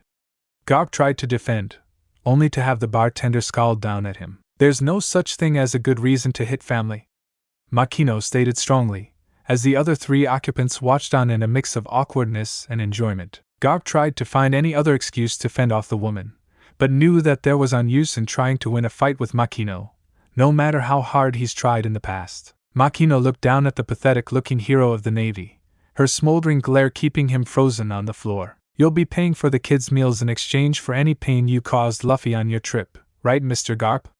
Makino chimed in quickly. Why, yes, Garp reluctantly agreed, uncomfortable about getting caught out by the crafty barkeeper. Seeing he had learned his lesson, at least for now, Makino lent the vice-admiral her hand, which he eagerly took to help himself off the floor with her help. How about I get you two some drinks? Makino turned to go behind the bar as the two other adults accepted the offer and took a seat at either side of the children, Olivia by Robin and Garp by Luffy. You'll also be paying for these as well, right, Garp? A real gentleman pays for a lady's drink, after all. Makino chimed in quickly. Oh, of course Garp wouldn't say it, but her hated it when this woman would manipulate her out of payback for Luffy. So Robin? Being so into books, I'm sure you want to be something like a librarian in the future? Makino spoke as she handed out 2 glasses of liquor for her 2 new customers. Actually, Robin began to correct. My mom was an archaeologist, and when I grow up, I want to just like her and study the Void Century. The sound of a glass being clutched tightly brought the attention of everyone present to look at the white-haired scholar, who seemed to be trapped in her own thoughts. Mama? Robin grew worried at her mother's change in mood. Soon, the ex-archaeologist came out of her mind and looked around her, seeing the concerned faces of everyone present. She attempted to change the tone with a forced smile. Luffy? Garp decided to make the children make their exit, sensing a serious discussion was about to take place. Why don't you and Robin head up to MT Kalubo and introduce her to Dayton and her friends? Oh yeah? I was going to introduce her to Ace and Sabo too. Luffy hopped off his seat and ran out the building. Come on, Robin! Okay. Robin hopped off her seat, taking another look at her mother, who still held her forced smile. Robin stared at her for a while, before quietly heading out the swinging doors next. Olivia then dropped the smile, letting her held-back emotions cross her face. Makino was looking at the two of them with great anxiety. Makino Garp piped up, catching the bartender's attention, making her notice the grave expression on his face. A lot more happened on Ohara than the children have told you. Way high on the top of MT Kalubo, Robin could see the whole of Fusha village from where she stood. The houses and windmills looking like small toy models, and beyond them lied the wide open sea, crystal clear blue and stretching out over the horizon. It was a beautiful sight indeed. Hey Robin! Hurry up! The call from the straw-hatted boy brought her back to the moment as Robin began to catch up to Luffy. You actually live out here? Robin wheezed as she tried to keep up with the boy. Yeah. Grandpa made me live here with some mountain bandits, and said he'd beat me within an inch of my life if I tried to run away. Luffy informed, which Robin became quickly aghast to. Forced to live with bandits under the threat of a beating? The more Robin heard of the mistreatment of Luffy, the more sick of it she became. Upon spotting something over the hill they were climbing, Luffy made a mad dash in its direction. Robin, seeing this, picks up her pace so as to not lose the boy. When she finally got to the top of the hill, what she saw was quite an unimpressive sight. A run-down old shack that looked close to toppling over at any minute sat in the middle of a clearing of the surrounding jungle that grew around the mountain. Luffy was currently running around the place, as if he was searching for something. Dayton! Guys! I'm back! The straw-hatted boy bellowed loud enough to make Na echo. He's gonna find us, a scared voice whispered from somewhere. If you keep flapping your gums, he will. Another hushed voice spoke, this time coming from inside the shack. Luffy and Robin caught on to this and made their way over to the barely standing house. Hello? Luffy went inside while Robin stayed out in the clearing, slightly afraid that the house might cave in. The inside of the shack was dark and barely lit. Luffy looked around the place, wondering where everybody was. Achoo! Bless you! Luffy happily chirped as he turned to leave, only to stop in his tracks. Wait a minute! Looking up, Luffy spotted Dayton, an overweight, middle-aged woman with thick orange hair and a cigarette clenched in her teeth. She was currently propping herself up on the support beams that ran across the ceiling, along with a large number of dirty-looking men also propping themselves up against the beams as well. Hey guys! Luffy happily called, causing all the occupancy of the ailing to fall into a painful heap. He found us, Boss Ape Bandit groaned as he was crushed under the weight of bodies. He found us because one of you sneezed. The woman growled as she sat up, making the men under her cry out in pain from her size, not that they'd dare to say it out loud though. Hey Dayton! I still hate mountain bandits. Luffy greeted and reminded. I didn't ask. The thug of a woman barked as she stomped over to Luffy. She then noticed the small dark-haired girl standing outside, looking quite fearful. Dayton grabbed Luffy by the back of his shirt collar and hoisted him in the air, Robin reaching out in vain to stop her. Luffy, who is that? The woman yelled, not in the mood for any stupidity of the like. That's Robin! The boy pointed as he turned back to Dayton. She's a new friend of mine. Dayton looked back at the small girl and scowled. Is she another one of Garp's grandkids or something? Nah. She lives with her mom. Luffy smiled. Good. The woman finally dropped Luffy, as Robin darted over to the straw-hatted boy to see if he was all right. The last thing I want is another brat to waste time over. Robin took great offense to this. Seeing the large lips taking up most of her face, the aged wrinkles and the cigarette clenched in her teeth, this woman reminded her a lot of her rotten old and Roji. Robin did not like this woman at all. As Luffy picked himself up off the ground as if nothing had happened to him, he smiled as he looked at the bandit woman again. Hey Dayton! Have you seen Ace and Sabo anywhere? Those two troublemakers ran into the jungle to catch dinner for all of us tonight. With any luck, they got lost and won't find their way back. The thug of a woman grumbled, with just a slither of concern in her voice. Robin didn't catch on to this, and her dislike for the older woman grew. Thanks, Dayton. Come on, Robin! Luffy instantly ran straight for a thick brush of the surrounding jungle, forcing Robin to run after him. Before the girl disappeared too, she looked back at Dayton, who only scowled at her back. The two stared each other down, before the dark-haired girl ran into the jungle next. I don't think she likes you, boss, a bandit behind her voiced. Like I care! The bandit woman bellowed as she walked back inside, feeling just a little hurt at the notion, but didn't dare show it. Luffy, do you actually live with that woman?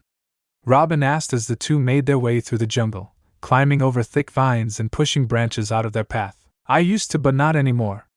Besides, she's not all that bad. If anything, she's more afraid of me or one of my bothers hurting her than the other way around. The straw-hatted boy laughed, making Robin worry if all the times he was hit on the head had done some damage to Luffy's mental state. The dark-haired girl then shook her head as another thought entered her head. So wait, if you don't live with her and those bandits anymore, and you're not allowed to go back to the village, then where do you live? Luffy pushed one final branch out of the way, letting Robin go first. Here. Robin made her way past Luffy and looked up at a ginormous tree, not as big as the tree of knowledge but big all the same.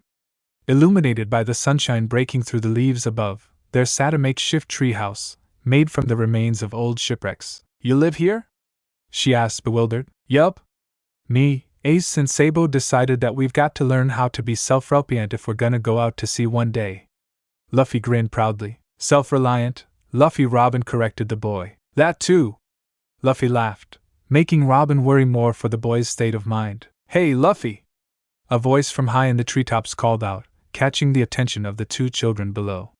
You finally back from that trip with Garp, huh, Ace? Luffy's smile grew. I hope Garp didn't pound the idea of being a pirate out of your head while you were with him. Another voice came through the trees. Sabo?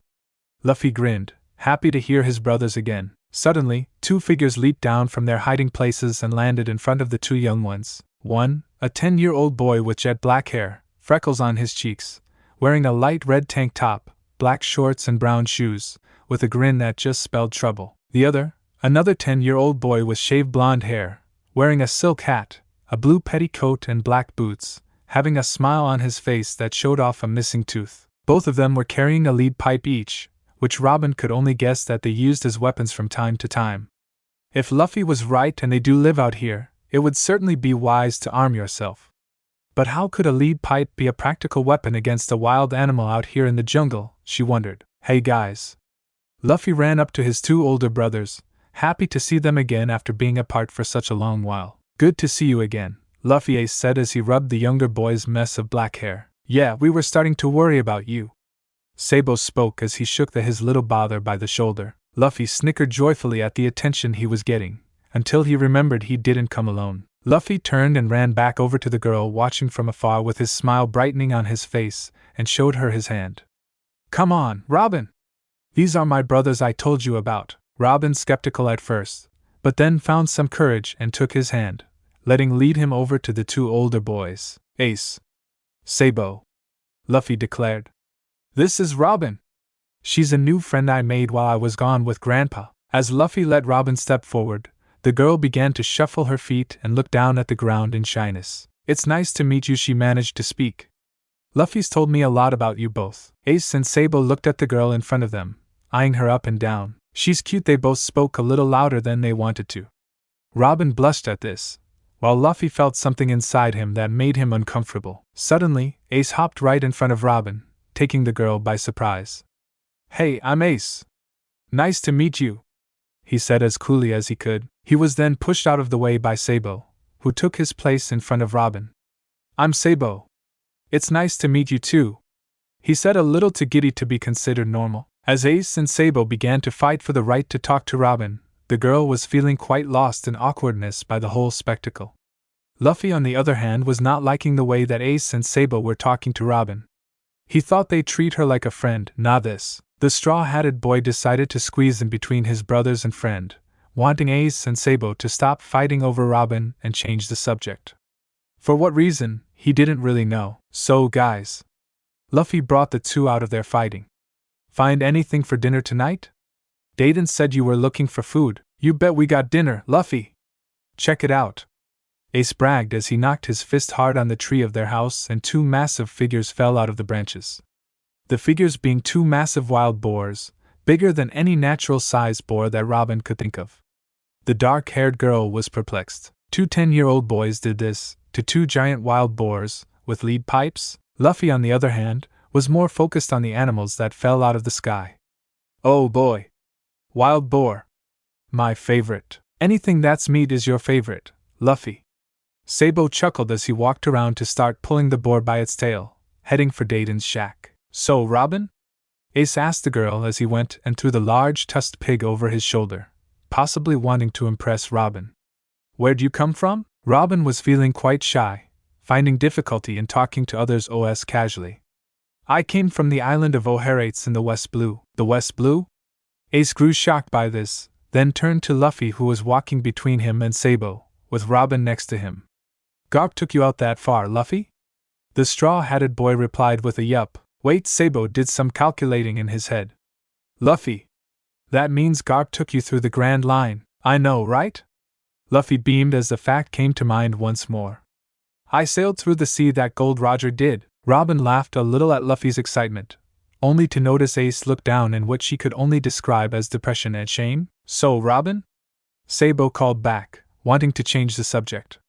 How did you and Luffy end up meeting? Robin looked back at the silk hat-wearing boy, figuring that he wanted to stop talking about the Grand Line and Gold Roger. But why? I helped save her home island from blowing up.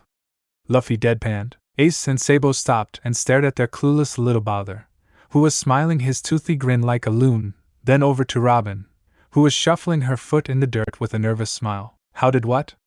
Sabo tried to analyze what Luffy had stated. Robin cleared her throat to try and break the silence, and went into explaining the whole story. Well, the long story is Luffy found me out in a forest, when some kids were picking on me. Oh my! Makino had just heard the whole story from Garp and Olivia, each taking a swig of their drinks to help with telling the more difficult parts of the ordeal on O'Hara. It's a lot to take in. Yes, Garp was in agreement with how Makino was blown away by the tale told. That poor girl, poor Luffy.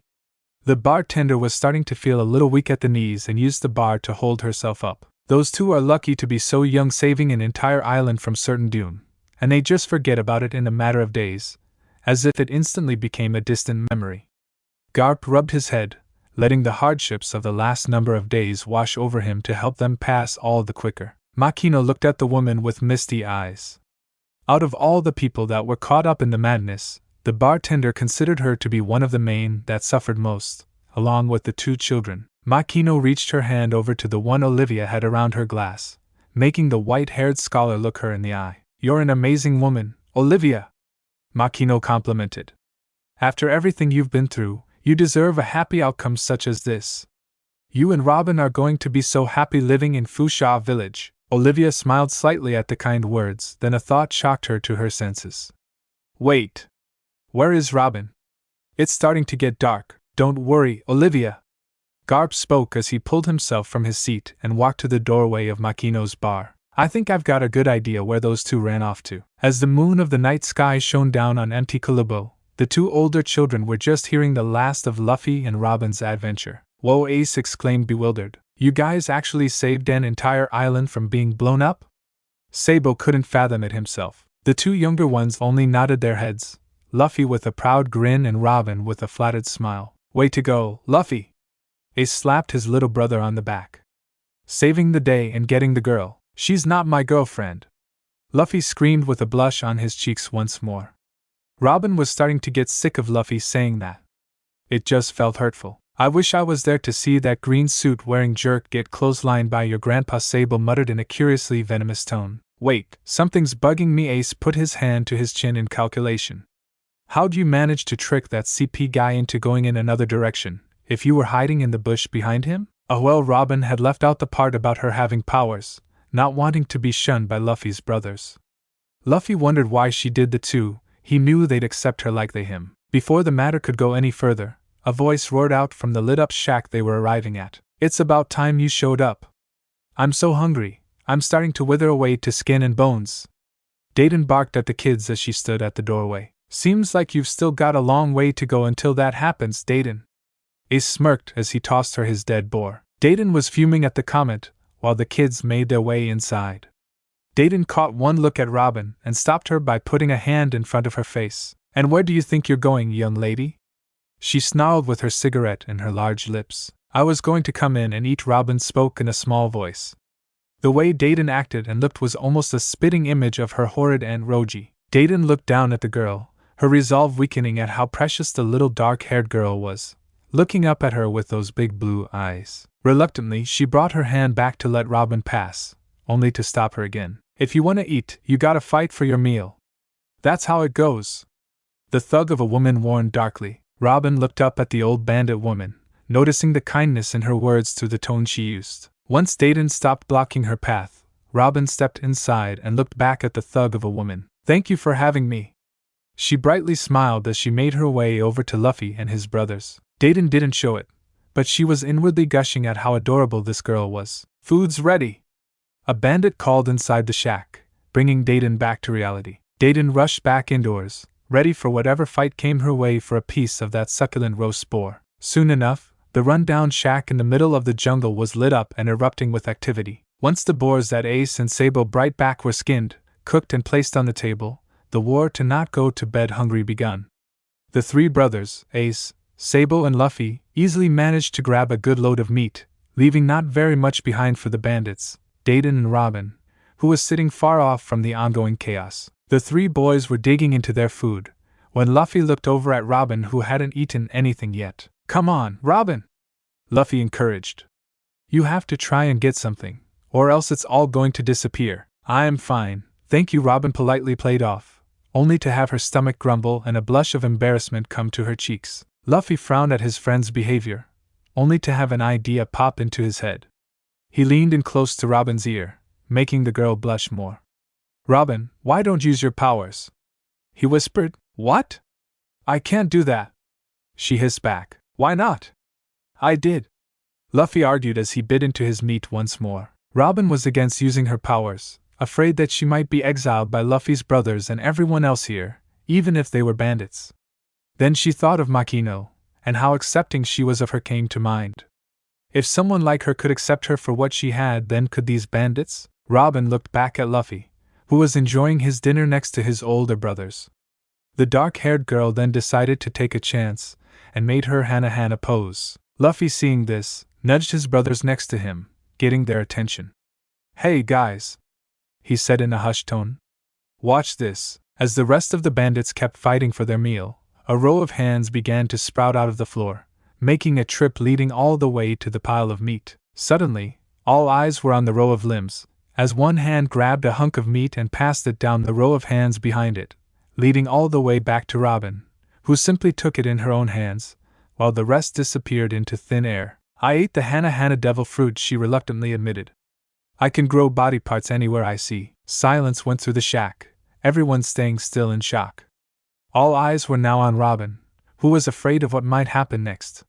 She knew she shouldn't have used her powers. "That," Ace began. "Is so," Sable continued. "Awesome," they both finished, making the girl jump in surprise. "Is that how you lost that green-suited guy in the forest?"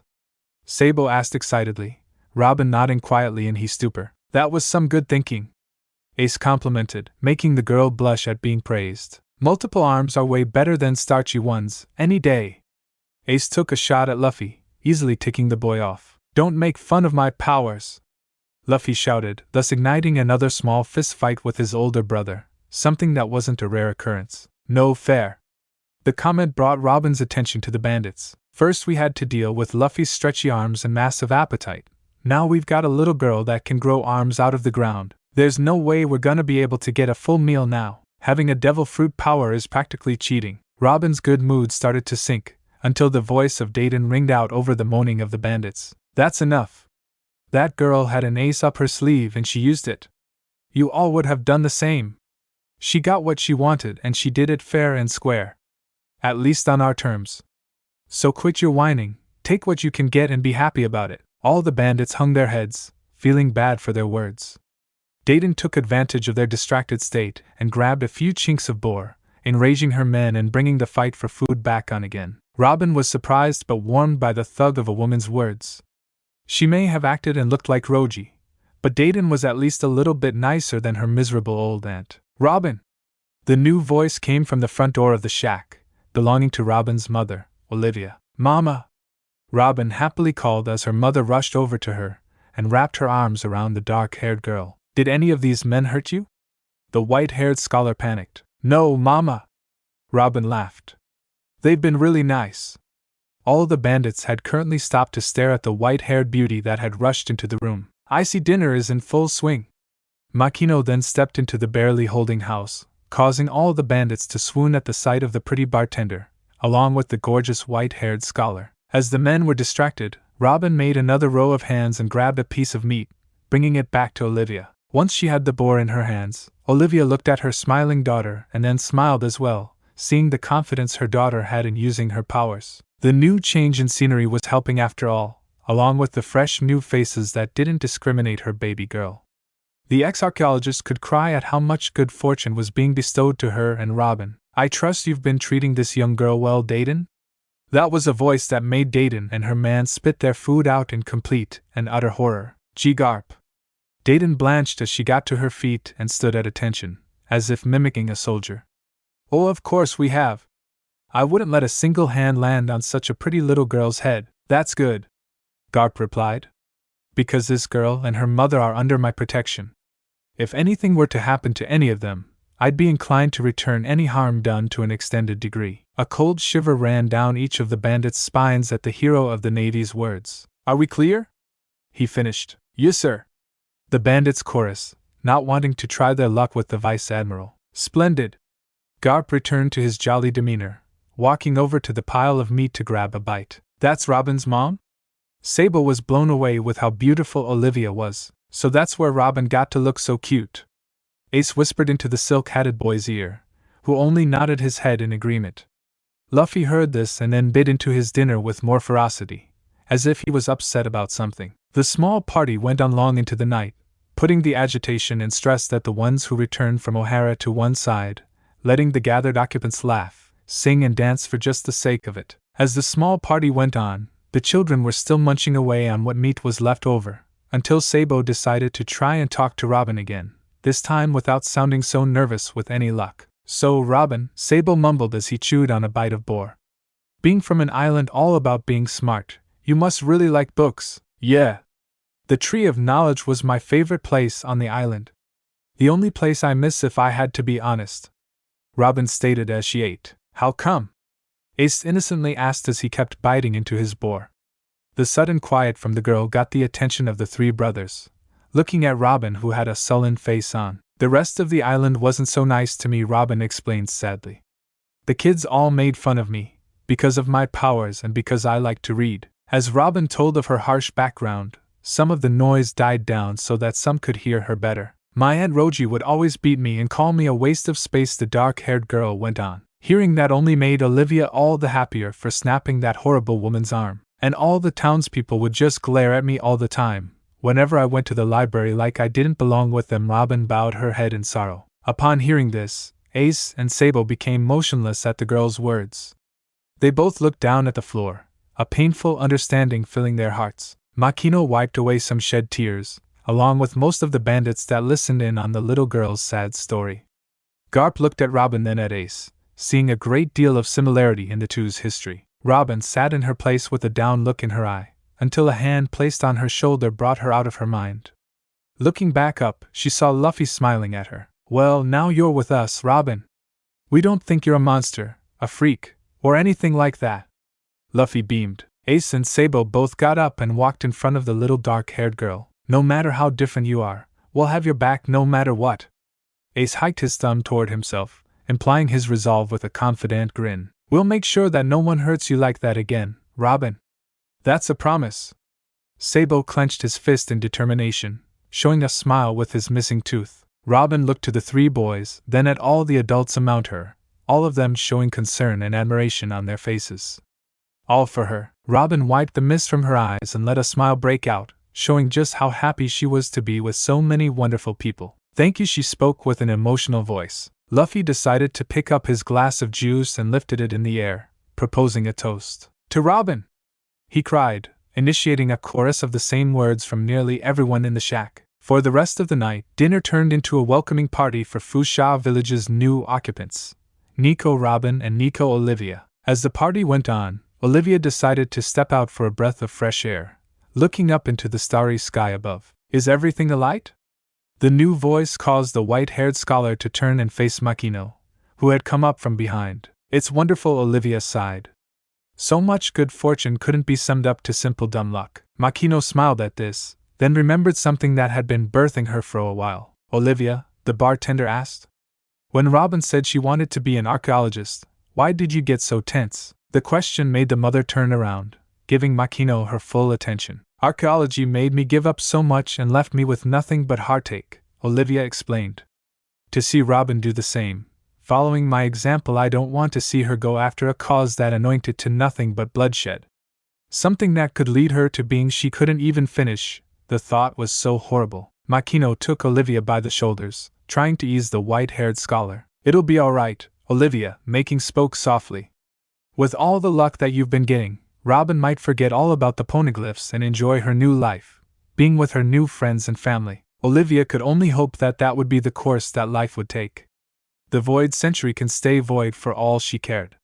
Now that she had been given a second chance to be a mother, she didn't plan on making more of a blunder in Robin's life than she already had. All that mattered was keeping her daughter safe in this quiet town of windmills, and as happy as she looked while she laughed along with her new friends. Only 1 week had passed as the reunited mother and daughter were just beginning to make themselves at home in Fusha Village. Through the past number of days, Robin had made her way up the mountain to see if Luffy and his brothers were around the bandit shack.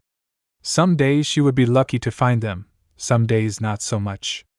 The days she was lucky, they would spend the time they had playing games and getting to know one another. As Fusha Village was waking up to another beautiful morning, Robin and Olivia had sat at the table in the kitchen to enjoy breakfast together. I hope my cooking is up to par, Olivia spoke as she set down a plate of eggs and bacon in front of Robin, who was drooling at the sight of the steaming dish. She immediately dove into eating, humming in delight of the warm food. It's delicious, Robin announced as she went back to shoveling food into her mouth. Olivia smiled before digging into her own breakfast. A moment of peaceful quiet set upon the mother and daughter, as birds tweeted outside the cottage and voices of the neighboring populace greeted each other with a good morning. Robin was so into her food, she nearly forgot what she wanted to talk about with her mother. Now seemed like as good a time as any. Mama? The white-haired scholar looked to her daughter with a forkful of bacon in her mouth. Are Professor Clover and the others going to be okay? Olivia looked up from her plate back to the worried gaze of her daughter. The white-haired scholar was just as worried for her old colleagues. It had been 2 weeks already since the mother and daughter had made themselves at home in Fusha Village, and 1 week in that time since O'Hara became a little aggressive on itself. Once the Marines and government had set off from the island, the citizens, scorned with the threat of a buster call over their heads for so long, began to take their frustrations out on the Tree of Knowledge and its scholars, blaming them for nearly bringing death and destruction onto their home. Some citizens even went as far to start assaulting the tree itself, vandalizing it from the outside and attempting to break in. The scholars have been putting up a tough front, but are still taking the backlash of the populace's wrath. Garp decided to make another visit to O'Hara, wanting to calm the citizens' temperaments and make sure that the tree, along with the scholars, would no longer be bothered. Olivia came out of her thoughts to see her daughter looking back, worry still stricken across her face. The white-haired scholar gave Robin a quick, reassuring smile. I'm sure they'll be all right. Robin gave a nod in approval, but still felt concerned for her old friends back home. As the morning went on and the townsfolk began their day, Robin and Olivia came out of their little cottage and began their journey up to empty Calibo, so that Robin could be with her new friends. It felt so good for Olivia to see Robin smiling and happy, among people that treated her like a human being, instead of how the people of O'Hara did, besides the scholars of the tree. Once the mother and daughter reached the old bandit shack, Robin ran forward in excitement, not being able to wait any longer to see her new friends. The dark-haired girl brought her hands to her mouth to make her call louder. Luffy! No sound was returned. Ace! Sabo! What's with all the ruckus? A loud bellow came from the barely standing homestead. The voice it belonged to could be easily recognized by the two women outside. Dayton came stomping out of the shack, wearing her pink nightie, 2 bags under her eyes and an irritated scowl on her face. Must you shout like that every time you come here? Dayton fumed. Ever since Robin and Luffy came back, the little dark-haired girl had come up to the bandits' living place and called out to the jungle for the straw-hatted boy. Dayton would usually complain about being woken up so early in the morning, early being around 11, but the bandits, enjoying the sight of the gorgeous white-haired scholar and her darling daughter, made her argument invalid. "Good morning, Robin!" The bandits cheered together in a gushing manner. "Morning!" The little dark-haired girl waved happily. "Good morning, Olivia!" The bandits unified in a smitten chorus. Hello, Olivia returned not so enthusiastically. She may have been a criminal herself, but she didn't like the idea of Robin being around the likes of them, or being eyed in such a fashion herself. "Have you seen Luffy anywhere?" Robin asked. "Why don't you go into that jungle and find him yourself?" Dayton grumbled as she hiked her thumb in the thick green wild's direction. Robin looked back at the jungle and gulped. She had no idea how Luffy and his bothers could actually live out there. Seeing the size of those giant boars they had for dinner her first day here showed just what kind of oversized wildlife there was in there. Going in with Luffy guiding the way was fine, but braving that jungle alone was too much for Robin. Anything could happen to her, anything could happen to Luffy. A rustle in the distance brought her attention to a brush of moving bushes. Pushing the thick leaves aside, Luffy, Ace, and Sabo came out of the jungle and into the open. Placing his eyes on Robin, Luffy's face broke out into a smile and then sprinted up to the girl, forcing the other two behind him to catch up. "Hey, Robin!" Luffy called as he ran up to the dark-haired girl. "Luffy!" Robin happily chimed as the two met up close. Luffy wore his large toothy grin, while Robin smiled and bowed her head to hide a deep blush. "Hey, Robin!" The young boy and girl turned their heads to face Ace, who was flexing his exposed arm. "Check it out. I think I grew some muscle today." Robin pretended to be impressed, wanting to be polite, while Luffy gave a loud huff in annoyance. "Hey, Robin!" Now it was Sabo's turn to try and get the girl's attention. "I think my missing tooth is starting to grow back. Wanna see?" "And no thanks." Robin brought her arms up to cover her face, not wanting to see such a gross display. "Cut it out, Sabo!" Luffy yelled as he stepped in front of Robin to shield her from the sight of Sabo's gums. "Geez, Luffy! No need to be so defensive," Sabo reasoned as he stopped pulling at his mouth. "What would you expect, Sabo? Robin's his girlfriend after all." Ace chided in with a mocking smirk. "She's not my girlfriend," Luffy yelled with boring red cheeks, while Robin clapped her reddening cheeks with her palms to cover them. "Then why are you protecting her like that?" Ace carried on. "No one wants to see the inside of someone's mouth." Luffy spoke up. "Then how come you show us yours all the time when you scarf down food?" Ace then tackled Luffy to the ground. The two then began to tussle in the dirt, striking up a cloud of dust to cover up their flailing arms and legs in their fight. "Guys! Cut it out!" Sabo attempted to break up the fight, only to be sucked into the cloud and join the small fray. Robin watched the spectacle before her and couldn't help but laugh. Olivia saw her daughter's joy and smiled at her and the amusing skirmish. "Hi, everyone!" The call of a feminine voice stopped the boys mid-brawl, and everyone watching turned to the new visitor. Makino was making her way up the dirt path to the bandit shack, carrying a large wicker basket under her arm. "Makino's here too. What luck! Seeing two beautiful ladies at the beginning of the day." The bandits were delighted by the sight of the kind-hearted bartender, as Makino made her way over to Olivia to greet her good morning. "How's the new home?" the green-haired woman inquired. "It's wonderful. Robin and I are so happy living there," Olivia returned with a smile of gratitude. And speaking of which, Makino turned to the four young ones and placed the basket on the ground. "How are all of you doing?" "We're good." Luffy smiled as he, Ace, and Sabo got up from their fight and dusted themselves off. Makino turned to the little dark-haired girl next. "And how are you, Robin?" "I'm fine, thank you." Robin looked down and blushed. The bartender's kindness had that effect on her. She was just so nice. "That's good to hear." Making beamed. "Because I have a surprise for all of you." "Is it food?"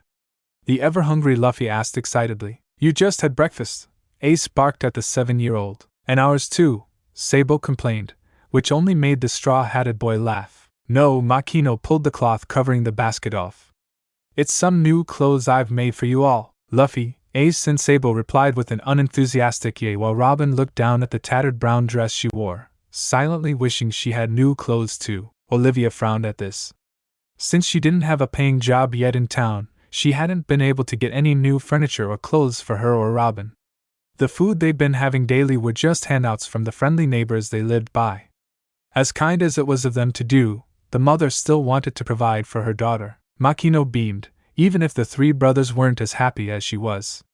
Now line up and let me give them to you. As the three boys got behind one another to get their new garments, Robin couldn't help but try to peek at what new clothes the boys got. Hold on, boys. The dark-haired girl stopped trying to snoop from afar when Makino spoke up, stopping the three in their tracks. Have you no manners?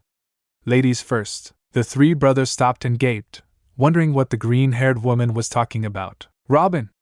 Makino motioned her hand towards the girl. Come over here. I've made you some new clothes too. Robin was stunned. Ah, really?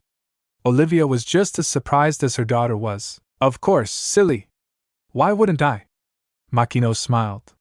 She beckoned to Robin with her hand. Robin remained frozen in place, only to have a smile brighten on her face as she practically ran over to Makino and her basket. Oh, Robin! Makino slightly squealed. I'm so happy you're here. I've always wanted to make girls' clothes for someone, and I know you're going to look so adorable in them too. Robin just stood in front of the sweet green-haired woman, anxious at the generosity she was being shown. Let's go behind some of those trees and get you out of that worn-out old dress of yours. Makino took Robin's hand and led her over to a small gathering of large trees, taking the basket with her. Where did you get that thing anyway? My Aunt Roji, Robin sadly muttered, just as the two went behind the trees. Upon hearing this, Olivia contemplated going back to O'Hara quickly and snapping her ex-in-law's other arm. Sabo leaned over to Luffy to whisper something. Robin's aunt wasn't nice to her that much? Yeah, Luffy nodded. She says that she used to hit her a lot too. Sabo flinched at this, looking back at the tree where the two girls were behind. But it okay. Sabo looked back at his younger brother. Robin got to call her an ugly troll before we left, so she got her pay back in the end. Luffy snickered at the memory. Sabo smiled slightly at this but returned to having a glum look on his face. Oh, Robin! The sudden call alerted everyone present, bringing Sabo out of his thoughts in an instant. You look so cute. I knew purple was a good color for you. Oh, I wish I had a cute little sister like you. Would you be my little sister? Please, Robin? Makanoi crushing. Robin gasped out from the girl's hiding place. Oh. Sorry, sweetheart. Makino giggled. Now let's go show off your new clothes, shall we? I don't, Robin nervously sounded out. Oh, come on, you look wonderful. Everyone will love how you look. Makino pleaded. I bet Luffy will too, the bartender slyly remarked. Luffy's face burst into the color red as he suddenly began to wonder what Robin looked like. Ah, really? Robin voiced her curiosity. Of course he will. There would have to be something wrong with him if he didn't. Makino reasoned, not wanting to push the poor girl, but also wanting to see everyone else's reaction to Robin's new look, especially Luffy's. Okay, Robin agreed, still nervous. As Makino stepped out from behind the wide trunk of the tree, Robin timidly followed behind. Luffy, Ace and Sabo's faces lit up in crimson. Robin was now wearing a dress that went down and covered her knees like her old brown one, only this one was a light purple color, with a white collar going around the girl's neck, light brown buttons going down the front and pockets on either side of the dress. Covering her once bare feet were now a pair of brown ankle-strap sandal shoes. Robin was paying more attention to her shuffling feet, blushing at the sets of eyes on her. Well, boys? Makino inquired. What do you think? The brothers came out of their stupor and shook their heads to rid themselves of their blushing cheeks. Sabo and Ace were eager to voice their opinion and rushed forward first. Why, you look great, Robin, Sabo intensely stated, unable to talk to the dark-haired girl with a sense of calm. Yeah. That dress looks super cute on you, Ace complimented, wanting to get Robin's attention. Thank you, Robin stuttered out, feeling flattered at the praise. Luffy was still standing away from the small gathering, clutching his fists and clenching his teeth. He really didn't like the way Ace and Sabo were acting towards his friend. Well, Luffy? The call of his name brought him out of his fuming as he looked toward the awaiting Makino and a slightly curious-looking Robin. What do you think? Luffy was frozen in place. He just stood there, taking in her new look. Robin began to blush a little more than when the two older siblings complimented her. Luffy? Robin hesitantly asked, afraid that he didn't like what she looked like. Luffy gaped, then suddenly shook his head to get over the shock as the words came out of his mouth in a sputter. That purple dress makes your eyes sparkle. If the blush on Robin's face was bright before at Ace and Sabo's words, then it was straight up glowing at Luffy's. Makino was using all of her willpower not to go into a squealing frenzy. Ace and Sabo were beside themselves with what just came out of their little brother's mouth, and Olivia had to wonder how this little boy could be so against having feelings for her daughter and be so smitten with her at the same time. Thank you, Luffy. Robin made the decision in her head to try and wear purple from now on. Thank you so much for this, Makino. The white-haired scholar whispered to the bartender. You really didn't have to do this, though. But I wanted to, Olivia. Makino smiled back. And it was my pleasure. The ex-archaeologist felt a pang of guilt go through her as she watched her daughter show off her new dress. I just wish I could provide for her somehow. Makino's heart went out to the struggling mother, then had an idea. I know. Why don't you come work for me in the bar? You're giving me a job? Olivia was greatly surprised by this. Why not? It would be great to have you. Besides, the bartender then had a sly grin spread across her face. Having such a lovely-looking barmaid like you would really rake in the customers. Olivia blushed at the compliment, and was too bashful to say anything in protest. With a clap from Makino, all the kids turned their attention back to her. All right. That's enough. I've still got to give the rest of you your new clothes. Luffy, Ace and Sabo groaned at this but lined up anyway, wanting to get this over with. How do I look, Mama? This call from the dark-haired girl to the weighted-haired scholar got the attention of Ace, as he looked over at the mother and daughter. You look absolute wonderful, Robin. Olivia beamed happily. The two then came together in a warm embrace. Seeing this made Ace feel an uncomfortable pang in his chest. Once the trying on of clothes was done, the boys had their day back. So, what do you guys want to play today? Robin questioned excitedly, ready for another day of being around her new fire ants. Sorry, Robin, Ace spoke in a strangely stern manner. Since somebody ate our whole food supply last night. Luffy merely chuckled at this while Sabo put his hand to his forehead in exasperation. We're gonna have to go out hunting if we're gonna have anything for dinner tonight. Hunting? Robin wondered out loud. Yeah. Luffy replied excitedly.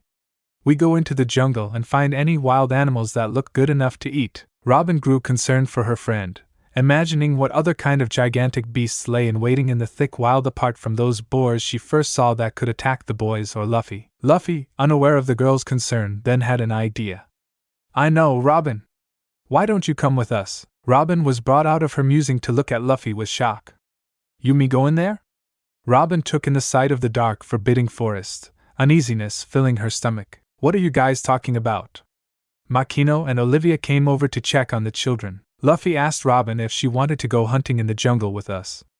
Sabo hiked his thumb over at his younger sibling. Olivia's mothering instincts kicked in, and before she could utter a word of defiance, the freckled boy of the three brothers spoke up. Forget it, Luffy, Robin wouldn't last 1 second out there, even if she was with us. Everyone turned their heads toward Ace, seeing him looking off in a random direction. Luffy pouted.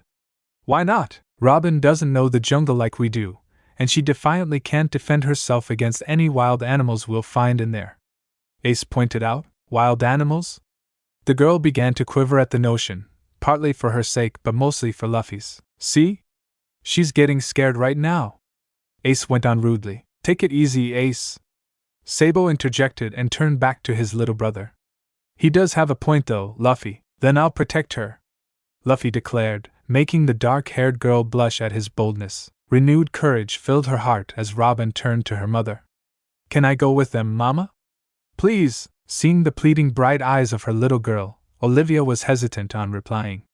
I didn't think it would be safe, Robin. Oh, Robin dropped her head at hearing this. Unbeknownst to everyone, Ace felt a slither of satisfaction run through him, only for it to disappear entirely when Luffy spoke up once again. Don't worry, Robin. I'll stay here with you. The straw-hatted boy beamed. Really?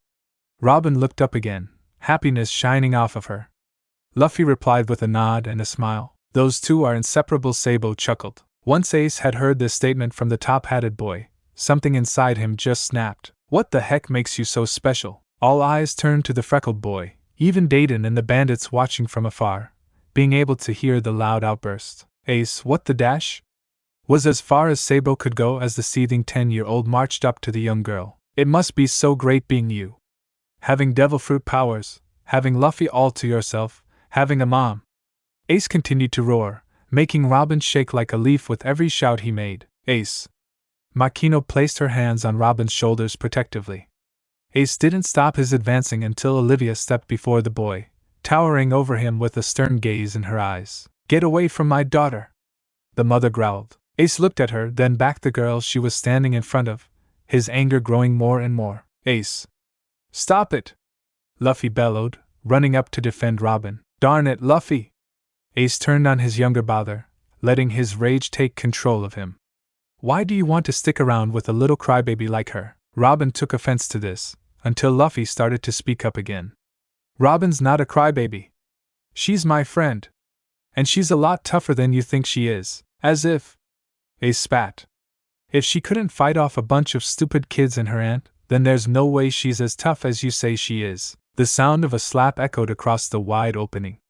Nobody moved or said another word as everyone took in the sight of what had just happened. Olivia had just struck Ace across the cheek. Ace was so in shock of the contact, he was barely able to turn back to the white-haired scholar as she looked down on him with a fiery stare. You don't know anything, she whispered coldly. Before anyone could do anything else, Olivia turned on her heel and scooped up her daughter in her arms and made her way back down the dirt path to Fusha village. Mama?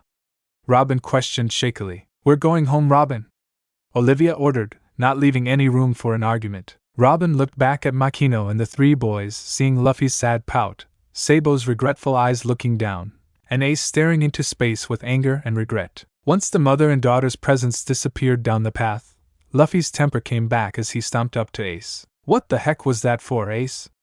The straw-hatted boy erupted. Robin didn't deserve any of that, and you know it. Ace was stunned with seeing this part of Luffy, never before seeing him so furious. He never even thought Luffy could get this angry. Robin's my friend, whether you like it or not. And if you keep treating her like that, then I don't want to be your brother anymore. That statement rocked Ace to the core. As the straw-hatted boy stomped his way back toward the forest, Sabo walked past the freckled boy, his face contorted in shame. Not cool, Ace. The top-hatted boy shook his head. Not cool. Sabo then walked ahead to catch up to Luffy, leaving Ace standing in the middle of the open area. He looked back at Makino, who only gave him a stern look, showing she was not proud of him. Dayton and the rest of the bandits weren't all that pleased with his little stunt either. Ace looked down and continued to brood on the spot, not even daring to move a muscle. How could he say such awful? Olivia gave a huff of annoyance as she went about the kitchen, making the two of them some lunch. Robin was sat in one of the dining table's chairs, depression rolling off of her in waves. Mama? The dark-haired girl spoke up quietly, gaining her mother's attention. Is it bad that I'm not as tough as Ace is? The white-haired scholar was over to Robin in a heartbeat. It's not a bad thing at all, Robin. Ace is a horrible little boy who likes to pick fights for fun, but Robin retorted. Ace is Luffy's father, so he can't be all bad. Olivia stopped in her fuming to notice the gentleness in her daughter's words. A smile broke out on her face as she placed her hand on top of the dark-haired girl's head, making her look up. What you just said, that kindness, that is what is important, more important than ever being tough. She spoke proudly to her little girl, but Robin didn't seem so persuaded. What if Ace was right? If I was a little tougher, I could have made those kids leave me alone, and maybe stood up to Aunt Roji too. Olivia placed her forehead to Robin's, making the dark-haired girl go quiet all of a sudden. Fighting back isn't the only way to be tough, Robin the ex-archaeologist explained. You may not have been able to fight back, but you still took it all on. You faced the pain day in and day out and didn't let it change you from being the sweet, kind, wonderful little girl you are. Robin's eyes widened at this realization. The mother pulled her head back to look her daughter in the eyes. You are so strong, Robin. Stronger than you even know you are. Robin let the words repeat in her mind, before breaking out into a smile and wrapping her arms around her mother. It was nighttime when Ace made his way back to the treehouse. After taking some more time by himself to brood in solitude, he made his way back and was now climbing up the rope ladder that lead to the brothers' home. As soon as he finished making his way to the top, he spotted the disgruntled looks of his two siblings, each of them giving him a glare each. Saw was standing up with his arms crossed over his chest, while Luffy was sitting and leaning on a wall under one of the house's windows, his legs curled up to his chest. Something you want to explain? Saw inquired, getting straight to the point. Not really, Ace grumbled, walking over to a rad blanket and a pillow in the corner. You shouldn't have said that stuff to Robin. Luffy muttered, not really wanting to fight but not letting the problem go at the same time. So what if I did? Ace threw his pillow and blanket to the ground in frustration, not wanting to have this heat on him any longer. She needs to stop being such a crybaby and learn how to take a hit. Robin's taken enough hits, don't you think? Sabo remained vigilant. You've heard what she went through back on her home island. She told you herself. Why would you turn around and treat her like that again? None of your business. Ace went back to closing himself off as he set his pillow on the floor and pulled his blanket over his head to block out the outside world. There's nothing wrong with Robin being nice. Luffy spoke up again. Being nice lets other people walk all over you, Ace muttered from where he lay. And being tough just chases people away from you.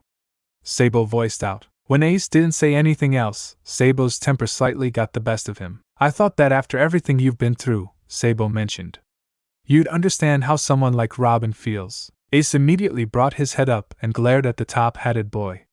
Don't you dare. Robin was closed off and mistreated by nearly everyone around her, and you were treated the same way. Sabo didn't relent. Stop it right now. Sabo. Ace stood up and clenched his fist. I bet you can imagine how she felt whenever she was picked on or hurt. Sabo showed no sign of backing down. One more word, Sabo, and I'll dash. What's so bad about Robin having her mom?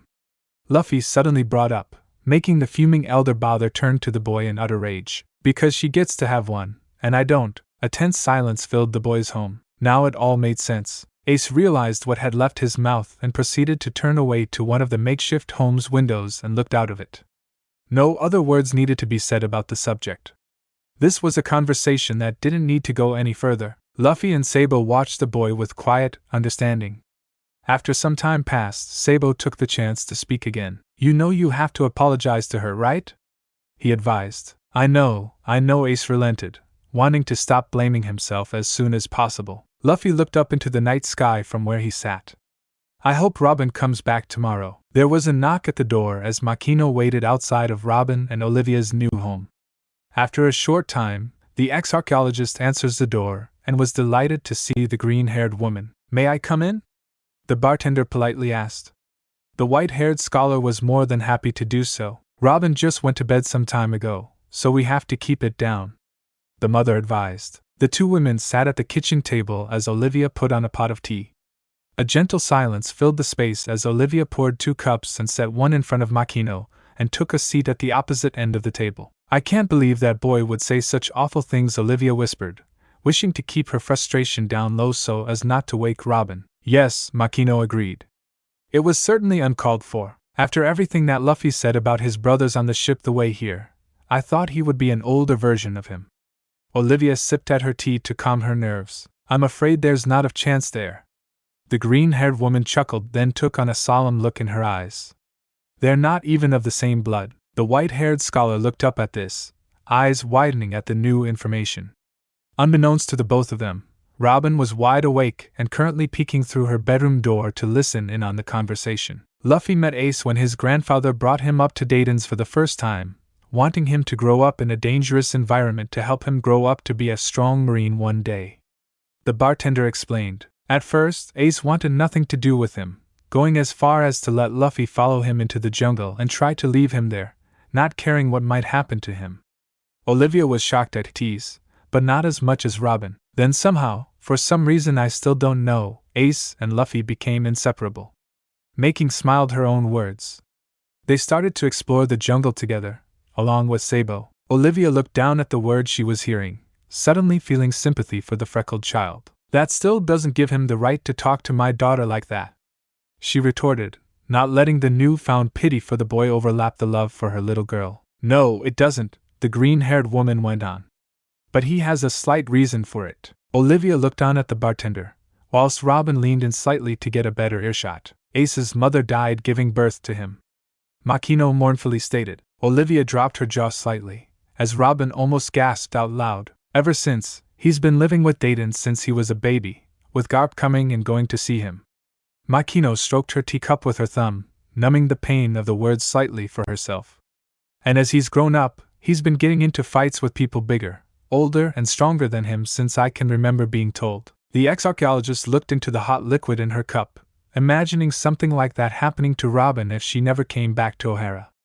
Robin herself was pouting at the sad story of Luffy's older brother, understanding all too well what being outcast was like. If I might make a suggestion, the green-haired woman broke through Olivia's sorrowful mind track. Take Robin back up to the shack to see Luffy and his brothers again. Olivia looked against this, until Makino explained further. Ace is undoubtedly rough around the edges, but whenever he makes a mistake, he has the good sense to make it right. The bartender then gave a soft smile. He's just a tough nut with a soft center, that's all. Olivia leaned back in her seat, absorbing the information she had just been entailed with.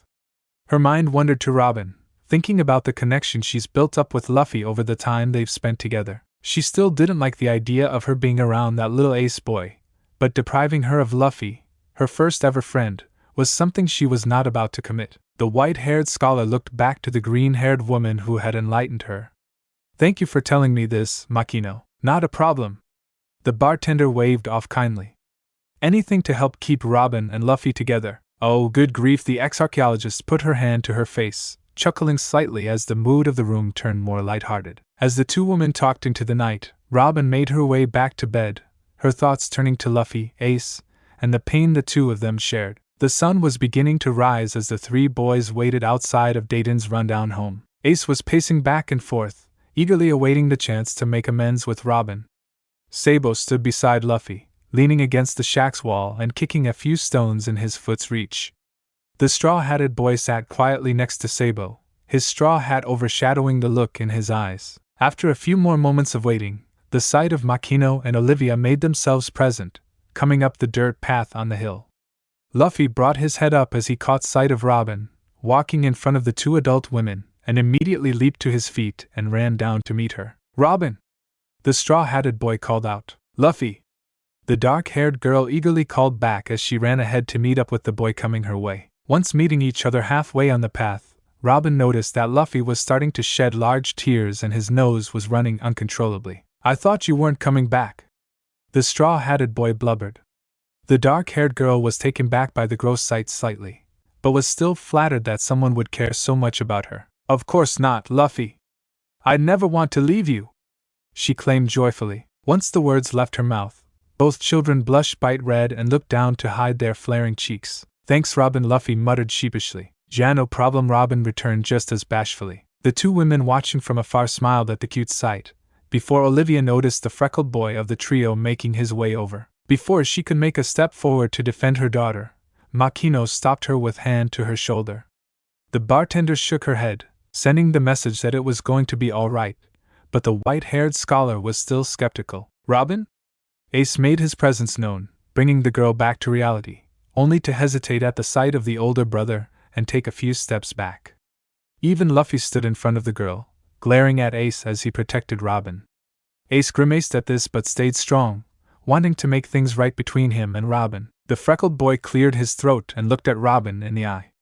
I'm sorry. Robin's eyes widened at this, and even more when the boy bowed his head low with his arms at his sides, showing a great form of humility. I'm really sorry for what I said yesterday. You didn't deserve any of it, and I wronged to say such things. He continued. As Sabo made his way over to the small gathering, he became as stunned as everyone else present. Luffy stopped being on the defensive and was staring at Ace in awe. Robin stood in place surprised, and used to being apologized to before. Makino smiled at the freckled boy's righteous behavior, glad to see him doing the right thing. Olivia was taken back by how this boy was now acting, even going as far as to bow in front of her daughter.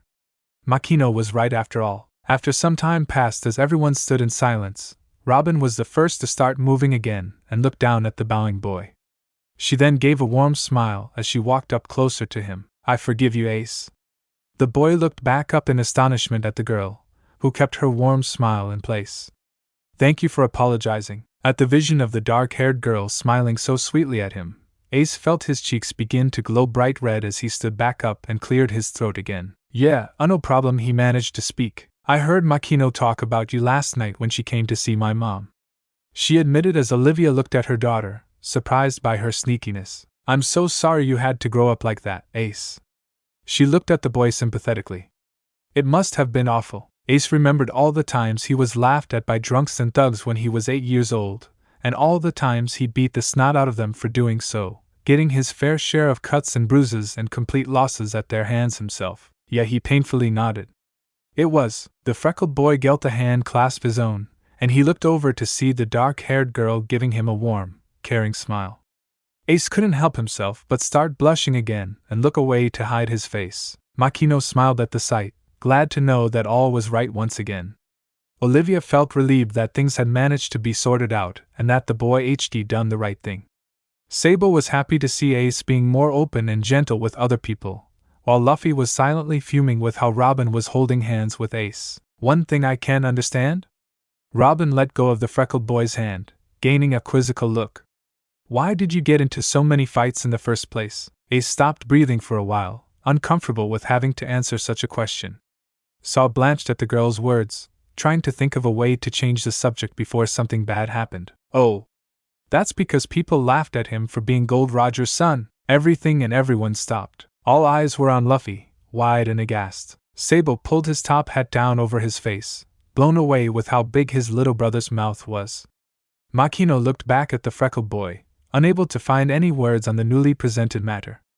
Olivia was as still as a statue, her educated mind denying such an unnatural theory. Robin only stared at the boy in front of her, her mouth hanging open at the statement she just heard. Dada and the bandits watching from the cabin were sweating bullets. If Garp ever got word of one of his grandson's biggest secrets being outed, he would have their heads. And it was all Luffy's fault. Luffy, Ace ground out through his furiously clenched teeth. The straw-hatted boy looked at each of the flabbergasted faces on everyone present, and could only utter one, simple, clueless question. What? It had been a few days since Luffy blabbed Ace's biggest secret for all to hear. At first, Ace was livid with his little bother, the two of them immediately getting into a vicious fistfight after Luffy slipped his secret. After the two of them stopped from exhaustion, the freckled boy made a beeline for the jungle, refusing to be seen by everyone for who knows how long. Sabo suggested Luffy stay with Dayton and the bandits for the night to let Ace cool off. The straw-hatted boy reluctantly agreed and stayed behind to watch Sabo go back into the wild to find their runaway sibling. I didn't mean to, Luffy whined, wishing he could take back what he said. I can't really understand how Olivia spoke up. Gold Roger died over 20 years ago, so how could Ace be his son, when he's only 10 years old? Because his mother pulled off a miracle, everyone turned to the voice of the aged old bandit woman, making her way over to them. After Gold Roger died, the Navy went on a widespread manhunt for anyone that had any connection with the Pirate King. Dayton explained. Rumors had reached them that he was associated with a woman by the name of Portages de Rouge. When the Navy reached her home island, she was already pregnant with Ace, and if he was born around the time they were investigating, they wouldn't. The bartender brought her hand up to her mouth, horrified at how far the Navy would go for the greater good. Wouldn't they? The ex-archaeologist beside her voiced bitterly, being a victim of the Navy's cruel sense of justice herself. After some silence passed, Dayton continued Ace's sad story. Garp explained that Rouge used all of her willpower to hold Ace back when he started to be born. She held on to Ace, passing the predicted birth date, and went on to hold on to him for over 15 months. The two women shot their heads up at this, only imagining how excruciating the pain would be to hold back a crowning child, especially for that long. As you could understand, once the Navy left, Rouge finally gave into her labor. She gave birth to Ace, but well, she didn't need to go any further. The two women could imagine what happened next. Rouge died from the amount of strain she put on her body as she at long last gave birth to Ace. Understandably, Makino and Olivia were flabbergasted with the realization. Robin looked back into the jungle, concerned for the freckled boy. All those people that Ace fought, though, they know about. Makino feared out loud. No, Dayton put the bartender at ease. He never wanted anyone to know. He just asked them what if Roger had a son, and they laughed at such an idea, and he would understandably grow angry and start a fight. Olivia guessed the rest. As the bandit woman nodded her head, sorrow filled the open space the group occupied. Sorrow for a boy, whose only crime was being born. Please don't hate Ace for his dad being Roger. Luffy suddenly shouted, catching everyone by surprise. The green-haired woman's eyes widened, before softening and kneeling down to Luffy's height. I could never hate Ace, Luffy, the bartender gently said. Who you are isn't because of who you were born of, but who you choose to be. Luffy calmed down when hearing those words and gave a smile. Indeed, the ex-archaeologist looked to her dark-haired daughter. No one should be blamed for who their parents are. Robin was glad that her mother wasn't holding anything against Ace. She too had no problem with who the freckled boy's father was.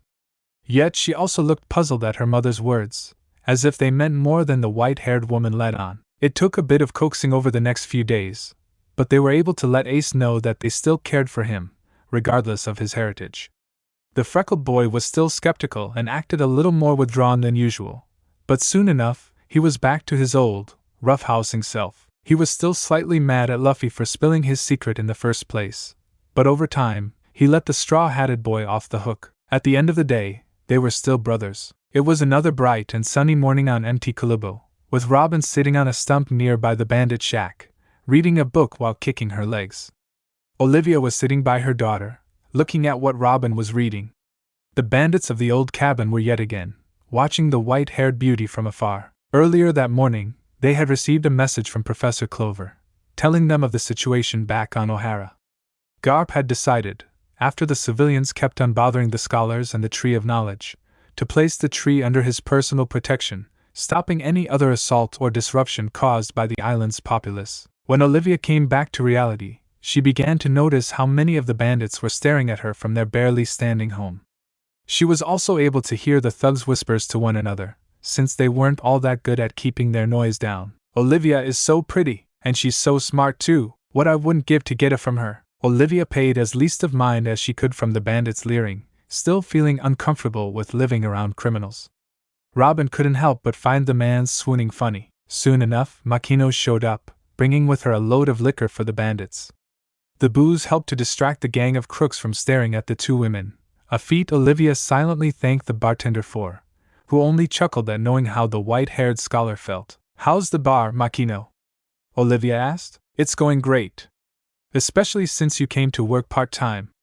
Makino gave a giggle at the white-haired woman's small blush. Olivia was happy to be earning her keep and supporting her daughter and their home, but she was hoping to do something where she could put her intellect to good use. Makino then spotted Robin on the stump and knelt down in front of her. "What you reading, Robin?" She smiled. "I'm reading about the kingdom of Alabasta," Robin brightly notified, holding the book up. "The kingdom has been going on for generations, surviving the harsh desert environment, and has been able to hold on to a treasure trove of its history." "Wow! That's amazing," the bartender announced, impressed with how smart and knowledgeable this 8-year-old girl was. The mother herself also smiled of how proud of her little girl's intelligence she was. After a while, the three brothers made their appearance out of the jungle, Luffy instantly spotting Robin and beelining over to her. "Hey, Robin!" Luffy called, which elected a bright and joyful smile from the dark-haired girl. "Luffy!" Robin waved from where she sat. When the straw-hatted boy made his way over to the girl, Makino gave a playful giggle at the two. "Luffy just seems to brighten up your day, doesn't he, Robin?" she coyly remarked, causing the two young ones to blush uncontrollably. "It's so sweet of you to want to see my Robin as soon as you can, Luffy." Olivia decided to have some fun herself, adoring the red on her little girl's cheeks. "Yeah. Luffy always goes on and on about wanting to see Robin, every time we wake up in the morning." Sable walked up behind the gathering and proceeded to join in on the teasing. "You shouldn't be so clingy, Luffy. It's a good way to scare a girl off." Ace slyly chided in, always ready to poke fun at his little brother. "Shut up, all of you!" Luffy bellowed with a red face, making everyone break out into a small fit of laughter. Robin could only cover her bright red cheeks with her hands, too embarrassed to say a word. Sabo came out of his laughter to notice the book Robin had left on the stump. "Hey, Robin?" He pointed at the large paperback. "Were you reading that before we came here?" "Yeah." Robin came out of her embarrassment to walk over to the thick print and pick it up. "I like to read before you guys show up." Out of the trio of siblings, Sabo was the only one looking at the book with an uncomfortable feeling in his chest. Ace walked over and let Robin hand the book over to him. "Don't think I've ever seen one before," he said as he examined the new object. "You've never seen a book?" Robin gasped, taking the freckled boy by surprise. "And no," Ace steadily answered. "Guess that explains why I can't read much either." "You don't know how to read?" Robin seemed overly offended by this, which was starting to give Ace a little of the creeps. "I don't think I know how either," Luffy spoke up, whilst picking his nose at the same time. "Maybe that's why I didn't like reading in that giant tree library on Ohara." "Luffy, please don't pick your nose," Makino lectured. "You too?"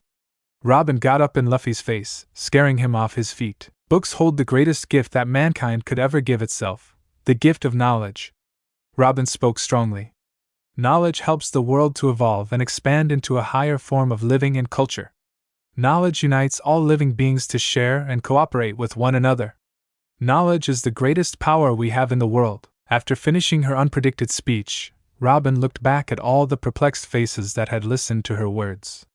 Realizing what she just did, she hid her face behind her reading material to shield her returning blush. At least that's what I think, she shyly muttered. Robin felt a hand being placed on top of her head, looking up to see her mother giving her a warm smile. Olivia was truly proud of her daughter caring so much about knowledge in a whole. Well, Ace decided to break the silence. If you like to read that much, then that's cool. Yeah. Luffy threw his fists in the air in happiness. Robin's super smart. That's part of what makes her awesome. Robin blushed more at this, then decided to show the boys what she was reading, even though they couldn't understand most of the words. Do you know how to read, Sabo? She looked up and asked. Sabo's words were jammed in his mouth, the anxiety coming back to him slightly. Yeah, he managed to answer. Olivia made her way over to Makino, putting a hand up to her mouth to hide what she was saying. Don't these boys go to school? The white-haired scholar whispered. I'm afraid not. The bartender gently shook her head. No one in town even knows about Ace or Sabo. How come? Olivia asked in a shocked state. Makino gained a sad look on her face before answering. We already know Ace's reason, but as for Sabo, I'm not sure. The ex-archaeologist looked back at the children gathered around Robin's book. Special circumstances or not, a good education is what every growing child needs. These boys may be strong enough to handle wild animals, but handling the world and society was a different thing altogether. Olivia gave it some thought, then had an idea. The next morning, Ace, Sabo, and Luffy were once again making their way to Dayton's cabin, ready to meet up with Robin again. Upon pushing past the thick brush of branches in their way, they discovered a strange setting in front of the old shack. An arrangement of 4 boxes were set up in a row, while a large board was propped up at the front of them all. What the? Ace questioned aloud. What's all this? Sabo pondered. Luffy then spotted Robin sitting at one of the boxes, a huge smile on her face. Robin, what's going on? Luffy asked. Before he got an answer, the sound of a bell ringing from behind the board caught the attention of the boys. Olivia revealed herself from behind the board, shaking a small bell in her hand. Good morning, boys. You're just in time. The ex-archaeologist exclaimed. Just in time for what? Ace had a bad feeling about this. School, the white-haired teacher declared. An ill wind passed by the 3 brothers as they absorbed what Olivia had said. School? Luffy sounded out the foreign word. Mama's going to be teaching us all kinds of lessons. The dark-haired girl beamed. Like what? Ace hesitantly spoke. Olivia then listed down some random subjects. Just a few necessary lessons that will help you later in life, Olivia explained. I'll even teach you how to read. Luffy started to scratch his head. Sounds hard. Yeah, Ace folded his arms. Besides, how much good is that stuff gonna do us in life anyway? You boys may have great strength in your bodies, the weighted-haired woman explained. But remember what Robin said the other day. Knowledge is power, power that can be as good as your own strength. Ace and Luffy were stunned at this. Suddenly, the straw-hatted boy sprinted over to the makeshift classroom. I get to sit next to Robin, he declared, earning a blush from the dark-haired girl. No way. I'm sitting next to her, Ace yelled when he realized what just happened and ran over too. As the 2 boys fought over where to sit next to Robin, Sabo was the only one that didn't move from his spot. The top-hatted boy was starting to shake and his eyes were glazing over, as if he was reliving something in his mind. Something horrible. Sabo, Olivia called, bringing the gap-toothed boy back to reality. There's 1 seat left. Would you like to join us? The ex-archaeologist waved him over. You usher, he reluctantly nodded as he made his way slowly over to the unoccupied crate, the knot in his stomach still present. As Olivia started to write on the board, Robin was waiting eagerly to start learning, close to bouncing in her seat in excitement. Luffy had already fallen asleep, Ace had his face on his palms with a bored expression, and Sabo sat still in his place, a strong, depressed look on his face. Once the white-haired teacher was done writing, she turned back to her class. All right, class. Whenever we have school in the morning, you have to call me Ms. Olivia. Yes, Ms. Olivia. A large crowd of bandits spoke in unison behind the children, holding their hands up like infants. "What are you guys doing?" Ace yelled at the thugs' stupidity. "How could we not want to sit in class with such a beautiful teacher at the front?" A bandit spoke out, making the rest of his comrades nod their heads in union. Olivia was stunned at how childish these supposed dangerous criminals could act, while the bartender could only giggle at the spectacle. The ex-archaeologist tried to push away the memory of asking them for help in bringing all of the teaching supplies up the mountain. Taking Makino's advice, the white-haired scholar took a shot at flirting with the bandits to get what she needed. The bandits lugged the boxes and board from the town at night, all the way up the mountain in the minute she batted her eyelashes. Even though Olivia felt mortified by committing such an act, Makino just laughed and patted the ex-archaeologist on the shoulder. Shaking her head back to the matter at hand, she paid no mind to the swarm of bandits and proceeded with the lesson. "Now then, class. For our first lesson, we will be reading a few pages from a book called The Rainbow Mist." Olivia showed the book to the children, making the boys groan out loud and Robin smile. "Luffy," the white-haired teacher called out, "would you like to start us off?" Luffy stood up automatically and took the book that was offered to him. "Okay." Luffy turned the book sideways and upside down, as if trying to find his place to start. "The rainbow bow," Luffy corrected, causing Ace and Sabo to chuckle under their breaths. The straw-hatted boy pouted at this, until the dark-haired girl next to him decided to stand up and walk next to him. "Do you want some help, Luffy?" Robin asked kindly. Luffy nodded in his stupor, surprised by how nice Robin was being. Instead of laughing at him, she chose to help him instead. As Luffy read the words that Robin sounded out for him, Ace and Sabo began fuming to themselves, jealousy radiating off of them in waves. "That was very good, Luffy, and it was very nice of you to help him as well, Robin." Olivia congratulated when the boy was done following Robin's lead. The lesson went on with the children taking turns in holding the book and reading a few lines, then passing it on to the next one to their side. "You've all been doing so well," Olivia praised her class. "Now, for our final lesson, you will be writing out one of the lines from the book we read." With a piece of paper and a quill in front of the children, Olivia gave the book to Luffy, who stuck his tongue out when trying to look at the book and the paper in front of him at the same time. Unnoticed by the teacher, students, and the gang of outlaws behind them, Sabo was starting to shake at the sight of the quill and paper. His eyes darting from the writing utensils to the other children that were starting to enjoy their class now. Returning his gaze to his desk, images of dark, angry figures striking him filled his mind, causing his anxiety to escalate higher and higher. "That's a good try, Ace. Your spelling needs work, but as long as you stick to it, you'll get there in the end."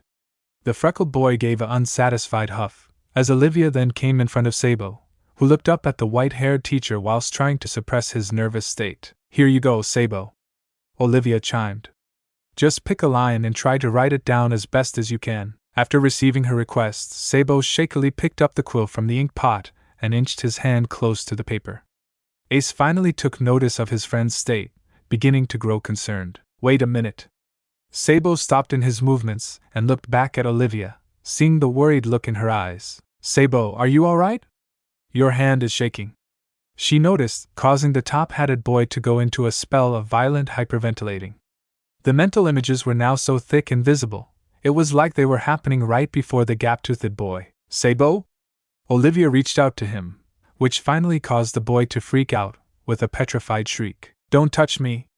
the boy wailed as he fell to the ground, spilling ink all over the paper and book on his desk box. The two other brothers were up and out of their seats, Robin following their actions, while the bandits were frozen in place by Sabo's outburst. "Sabo, what's the matter with you?" Ace yelled concerned, unable to get a reaction out of the boy, who had curled up into the fetal position and kept breathing deeply at a rapid pace. All the poor boy could see was the dark figures, showing themselves to be a man dressed in blue with a thick black mustache, a tall woman wearing a fancy dress, each with angry looks on their faces, as they raised their hands, and another strangled cry came from the boy, making everyone gathered around him back up from the sudden noise. Robin had taken up hiding behind Luffy, sacred for whatever was wrong with the top-hatted boy. Luffy kept his arm raised in a protective manner for the dark-haired girl, but was still concerned for his older brother. "Sabo, speak to us." As Sabo continued to relive his trauma, a voice began to sound out through the cruel memories. "Sabo. Sabo. Sabo, speak to me." Ace was currently shaking Sabo by his shirt collar, trying to snap him out of it. Suddenly, the gap-toothed youth came back to reality, whipping his head around to spot any faces that he saw in his vision. Upon seeing only the concerned faces of his brothers, Robin, Olivia and the bandits, Sabo began to relax, breathing slowly to regain his calm. As he got a hold of himself, questions from nearly everyone present started to be blasted at him from left and right. Sabo, what happened? Are you alright? Why'd you freak out like that? Two can't do this. Unable to face the bombarding questions, along with the shame of what just occurred, Sabo quickly picked himself up and ran into the forest. Sabo! Luffy called out, but was too late in catching his attention. Everyone stood around without a clue on what to do next. Everyone wait here was the only thing that Olivia said, as she made her way through the thick brush of the jungle to go find the boy. After a while of trekking through the wild, the white-haired teacher came across the sound of silent crying. Upon following the sound and pushing a few branches out of her way, she spotted the sight of the top-hatted boy, burying his face in his arms as he curled himself up into a ball by a large tree. Sabo? She gently inquired, alerting boy slightly of her presence. Go away, Sabo weakly moaned as he buried his face deeper in his crossed arms. I'm afraid I can't do that, Sabo. She went on. As your teacher, it's my responsibility to see that you are alright. Sabo didn't say anything back, but only responded with a few sad sniffs. The ex-archaeologist knelt down and took a seat next to the boy, waiting patiently for him to come out of his crying. Once Sabo seemed to be coming down, he looked back at her with a large frown, while she only returned a warm and caring smile. Feeling better? She asked kindly. He gave another sniff and a nod. Good. She softly beamed.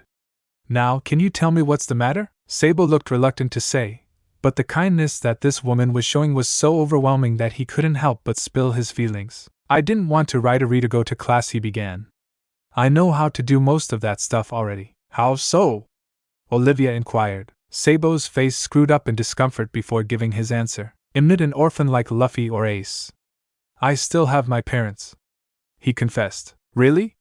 Olivia sounded out her surprise. Then why aren't you with them? Byukusathy don't treat me like a son, he painfully continued. Olivia had a bad feeling in her stomach when she heard this. My parents are nobles, making me a noble too, Sabo revealed, making the white-haired scholar all the more surprised. But all they care about is making more money, and their reputation. The top-hatted boy clenched his fists in brewing anger. They'd make me study at home, but the teacher they hired. Sabo paused, the memories coming back to him painfully. It's okay, Sabo. Olivia placed her hand on the boy's shoulder. You don't have to keep talking about it anymore. Olivia was more than aware of how cruel and uncaring the nobles of the world could be, spending their time looking down on people less privileged than them, while at the same time ing up to anyone with more wealth and power than they have as well. The worst of them all were the Celestials, the highest figures of nobility itself. They were known to be the founders of the world government, the sole reason of the seas having any sense of law and order in the first place. However, since being given diplomatic immunity by who knows who for the creation of justice on the seas, they have done and taken whatever they wanted without any fear or concern, including horrendous acts as murder and slavery. Ace was the first friend I ever had, the gap-toothed boy continued. He showed me how to live free, live my own life. I packed up what I could and ran away from home without looking back. He then brought his knees closer to his chest, the feelings of hurt and fear coming back to him. When you sat us down for shul, it all just came back. Sabo's eyes shot wide open when he felt the arms of the white-haired scholar circle around him, pulling him into a warm embrace and putting her chin on top of his head. I am so sorry, Sabo, the older woman soothed the boy. If you don't want to come to my school time, then you don't have to. I won't force you. Sabo looked up at Olivia after she spoke. He had never been allowed to be excused from classes before. He then thought about her offer, tempted to take it and be rid of the horrible memories of his previous education. But then thought about his friends, who were actually enjoying Olivia's school time. Iliolo, come to class, Sabo hesitantly agreed, making the ex-archaeologist give a look of puzzlement. If the other guys are gonna keep going, then I don't want to be stuck waiting for Themyscira way better than my other teachers back home. Olivia gave a chuckle at Sabo's words and picked herself up back onto her feet. Shall we return to class then? She asked as she reached her hand out to him. Sabo looked at the offered palm and, rather uneasily, took it in his own, the woman's gentle grasp covering his own. As the teacher and student made their way back to the others, Sabo wondered if this was what it was like to have a mother that really cared for him. Robin sure was lucky. Sabo! Ace called as he, Luffy, Robin and the bandits rushed over to the returning two. Are you okay? Robin asked with great concern. Why'd you freak out like that? Luffy bluntly questioned. Guys.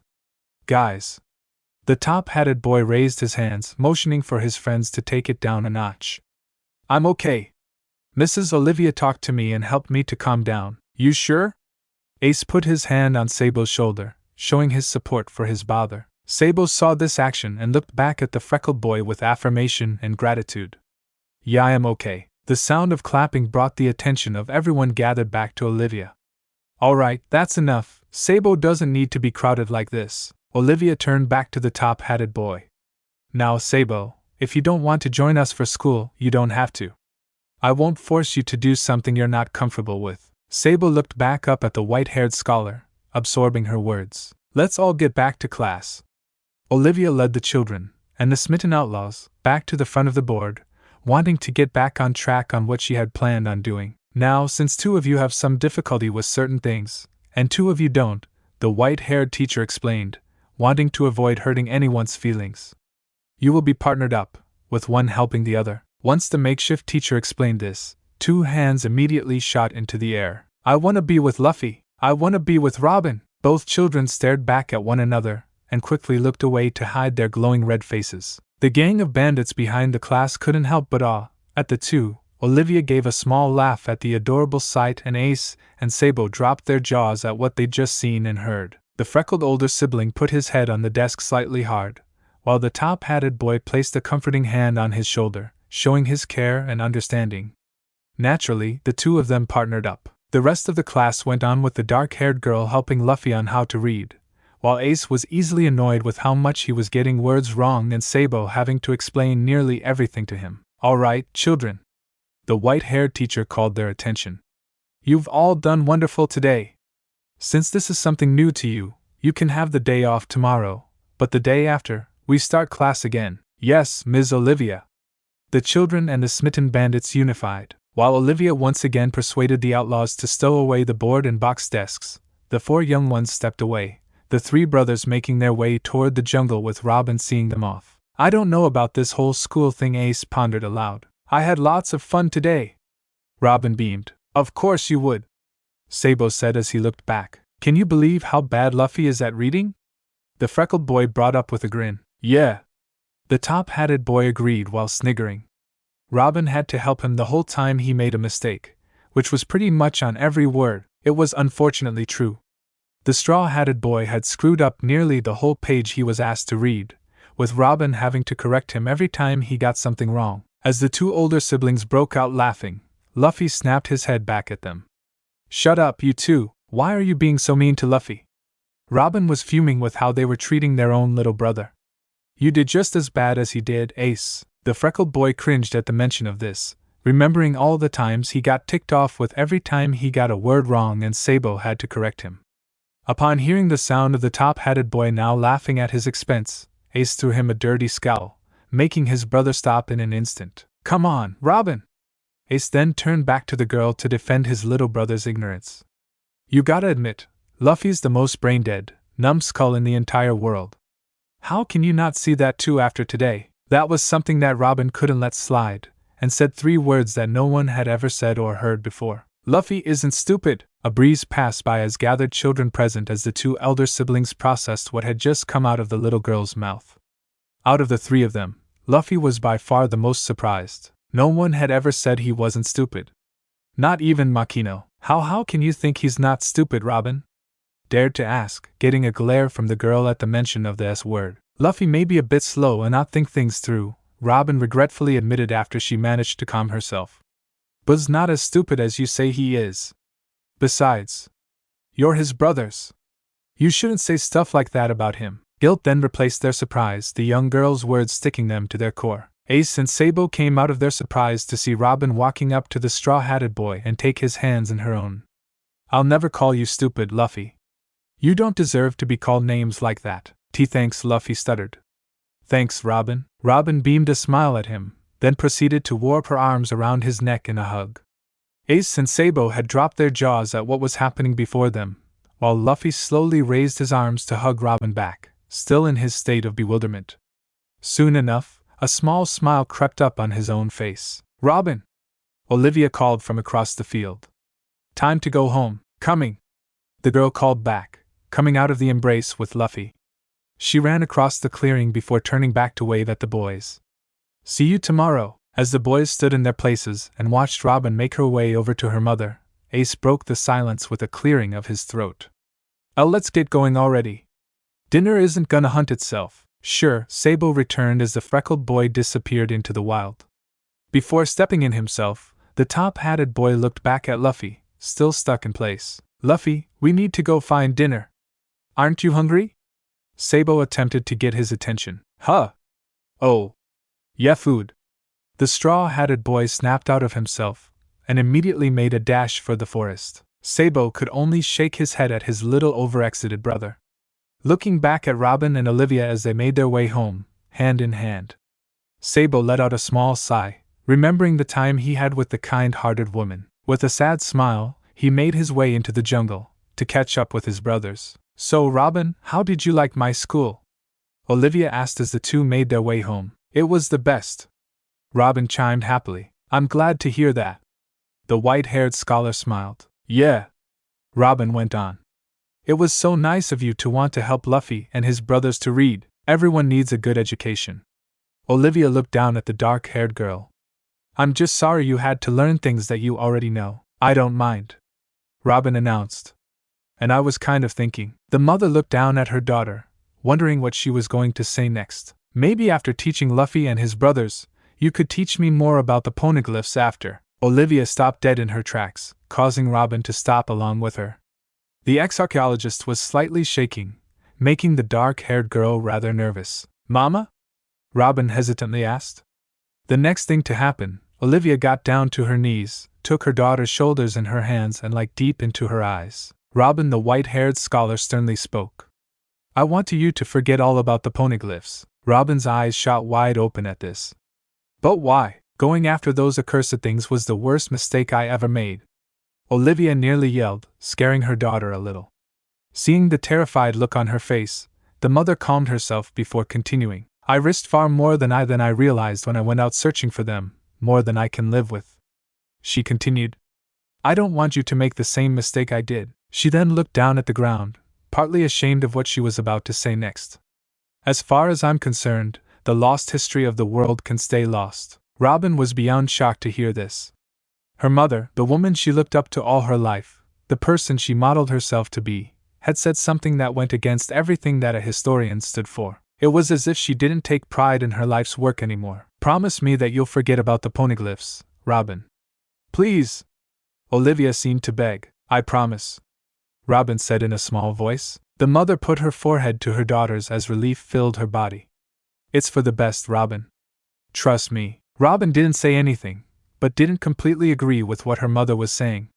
The mother and daughter took each other's hands again and began making their way back home again. Ace, Sabo and Luffy were walking through the jungle back to their treehouse home, with Luffy walking ahead of the elder two as they watched over him. They had no reason to fear of any wild animals coming out of nowhere and attacking them. After all the hunting and much larger creatures they've taken down and eaten, the three brothers had quite the effect on the still-living wildlife. As Luffy was singing some made-up song about people on South Islands having hotheads and being idiots, Ace leaned over to Sabo and nudged him with his elbow. "What?" The top-hatted boy turned his attention to him. "I'd been thinking about Luffy and Robin," the freckled boy brought up. "Yeah?" Sabo inquired. "We never had a chance with Robin, did we?" Ace admitted with a shake of his head. Sabo wondered what he meant, only for realization to dawn on him and a smile cross his face. "No, I guess not. Although, you really blew any chance you had with her in the first place." "Shut up," Ace muttered, not wanting to be reminded of when he yelled at Robin. "But you're right." Sabo turned back to the straw-hatted boy, who was now on the second verse of his song. "Luffy makes Robin really happy, and Robin even thinks that Luffy isn't stupid." "Yeah. Can you believe that?" The freckled boy was still in awe of such a thing. "What are you guys talking about?" Luffy called back. Nothing, Luffy," Ace answered, wanting to keep their discussion a secret. Come on, tell me, Luffy demanded, not wanting to let it go. It's nothing, Luffy, Sabo tried to reason. Let's go find something to eat, the straw-hatted boy pouted at being left out. You guys never tell me anything. Days turned into months as the three brothers and the dark-haired girl that had become acquainted with them enjoyed their lives of freedom and friendship. Ace and Sabo began to grow less and less forward to Robin, easing back on trying to get her attention, knowing all too well who she had her eye on. Olivia continued to teach the children at her makeshift school time, proud of the progress that Luffy and Ace in particular were making, with Robin and Sabo helping them along the way. Over time, Robin even gained enough courage to start heading into the forest herself, joining the trio on their madcap hunting trips, blown away time and again with how they were able to take down such enormous and ravenous wildlife. All the while, the bond between Robin and Luffy grew stronger as time went on, each having a significant effect on the other. Robin became more outgoing and less withdrawn, as long as Luffy was there to be around, and Luffy learned how to calm down more and even managed to sit still, while Robin was with him, of course. Life couldn't be any better for the four young ones as they relished in their happiness, unaware of the looming danger that was heading their way. St. Jalmac. A government officer saluted a middle-aged man with a thin mustache, wearing a white suit and cloak, along with what appeared to be a strange headpiece fashioned on his shoulders with a square-like see-through dome going over his head. What is it? Can't you see I'm busy? The man mentioned was indeed busy, scarfing down five-star cuisine like it was slop from a pig trough. Around him, depressed-looking maids and butlers stood along a far-stretching table, bowed and waiting for any order the imperial slob wished. "Well, sir. The ship is ready and waiting for your arrival," the officer declared, hoping that the man at the far end of the large dining hall would stop eating and come along already. He wouldn't dare say it out loud though, not if he wanted to keep his head. "Oh, very well then." The reluctant man wiped his food-lathered face and got up from his seat, the help standing by springing into action to clean up the table. Let's see if the kingdom of Goa is worthy of the Celestial's blessing. Another day was beginning as the familiar scene of Robin and Olivia walking up the mountain path to Dayton's shack played out as usual. Upon reaching the rundown home, Robin easily spotted the trio of siblings waiting for her, Luffy naturally waving his hands over his head as he made his way over to her, Ace and Sabo following behind. Soon enough, Makino made her appearance to talk to the ex-archaeologist to have a short catch-up on the day. "So, what are we doing today, guys?" Robin asked. Well, Robin Sabo scratched the back of his head, not able to find a way to gently tell Robin about the activity for the day. "We're gonna be fighting," Luffy shouted with glee. Fighting?" The dark-haired girl blanched. "We fight one another to get stronger and ready for when we become pirates," Ace explained, cracking his knuckles in anticipation. Robin felt extremely uncomfortable at the indication. She never was a fan of violence. Glancing over at Luffy, she could see that he was bouncing in place, actually looking forward to fighting his older and bigger brothers. "Hey, Robin!" Luffy interrupted her train of thought. "Why don't you come with us? You can watch as I beat Ace Black and Blue. Dream on!" Ace bragged. "If you haven't beaten me before, then you never will." As the two boarders argued about who was going to beat who worse, Robin's own appall of getting hurt was getting the best of her, causing her to step back a little, unaware that she was about to bump into the large, elder bandit woman behind her. "Watch where you're going," Dayton growled. "Sorry," Robin blurted out in her startled state. Dayton took note of how she was acting and decided to ask about it. "What's got you all shook up?" The bandit woman looked down at the girl. Robin turned her head back to the boys, still going on about how badly they were going to beat one another. "They said they're going to be fighting today." "I don't like fighting." Dayton looked between the little dark-haired girl and the three rough-housing siblings before talking to Robin again. "You ever been in a fight before?" "No," the girl shook her head. "But I've been hit a lot, it hurts." Dayton felt sympathy for Robin, unable to see how anyone would want to hurt someone so sweet and adorable, not that she'd say that out loud, of course. With a huff from her cigarette, the bandit woman got down on one knee and placed a hand on the little girl's shoulder. "Listen, kid, when you're in a fight, whether you're taking a beating or giving one out, it's gonna hurt no matter what," she explained. "Taking a punch hurts, but so does throwing one back. Sometimes, the trick to winning a fight is taking more punishment than the other guy, and making sure you're the one still standing when the fight's over." "But that just sounds so horrible," Robin spoke in her defense. Dayton was surprised that such a young girl could know a word like that. Then again, seeing she usually has her nose in a book most of the time, and on account on who her mother is, it can be kind of expected. But looking past the fancy words, she could see the childish mindscape the girl still had, on how bad violence is. No matter how smart she was, Robin was still a child. The world can be a cruel place, kid, the bandit woman went on. When it decides to be mean to you, you either gotta be mean back, or just lie down and take it. Robin was shocked to hear this, but as much as she didn't want to believe it, Dayton was right. After all, the world had already been quite cruel to her already. As the girl thought about the upsetting fact, she remembered what her mother said to her after Ace had yelled at her, about how she was stronger than even she knew she was. Could she be able to fight? What's going on over here? The green-haired woman asked as she and Olivia made their way over to the bandit woman and Robin. The siblings came out of their bickering to see who was talking. Luffy and his brothers are going to be fighting today, the dark-haired girl muttered. Fighting? The white-haired scholar gasped. Yeah. Luffy beamed. And I wanted Robin to come and watch me beat up Ace. You're not gonna beat me, Luffy, and that's a fact. The freckled boy then tackled his younger brother to the ground, the two rolling around in the dirt to try and pin the other. Boys will be boys, I suppose, Makino huffed as she watched the display. You're not going to be fighting with them, are you, Robin? The mother panicked. No. Robin defended whilst waving her hands in front of her. Booty want to be there to help if one of them gets hurt. Makino smirked to herself, as she guessed who Robin was really worried for.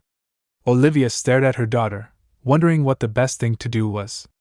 She then gave a sigh, caving into her daughter's pleading eyes. All right, she relented. You can go with them. But no fighting. Robin beamed with delight at this. Thanks, Mama. The ex-archaeologist then marched over to the brothers, as Luffy and Ace stopped their squabbling. She gathered the three together and looked them in the eye. Look after my daughter, and see she doesn't get hurt. No problem, Ms. Olivia, Sabo declared. We'll keep Robin safe, no matter what.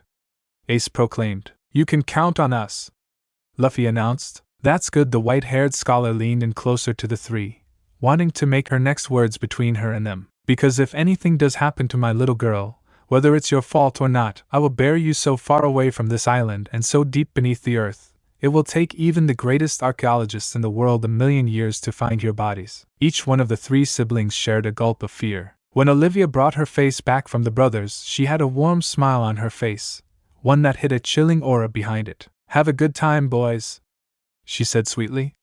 And try not to be too hard on each other. The young siblings gave a nervous nod, when Robin's voice came out of nowhere made them jump.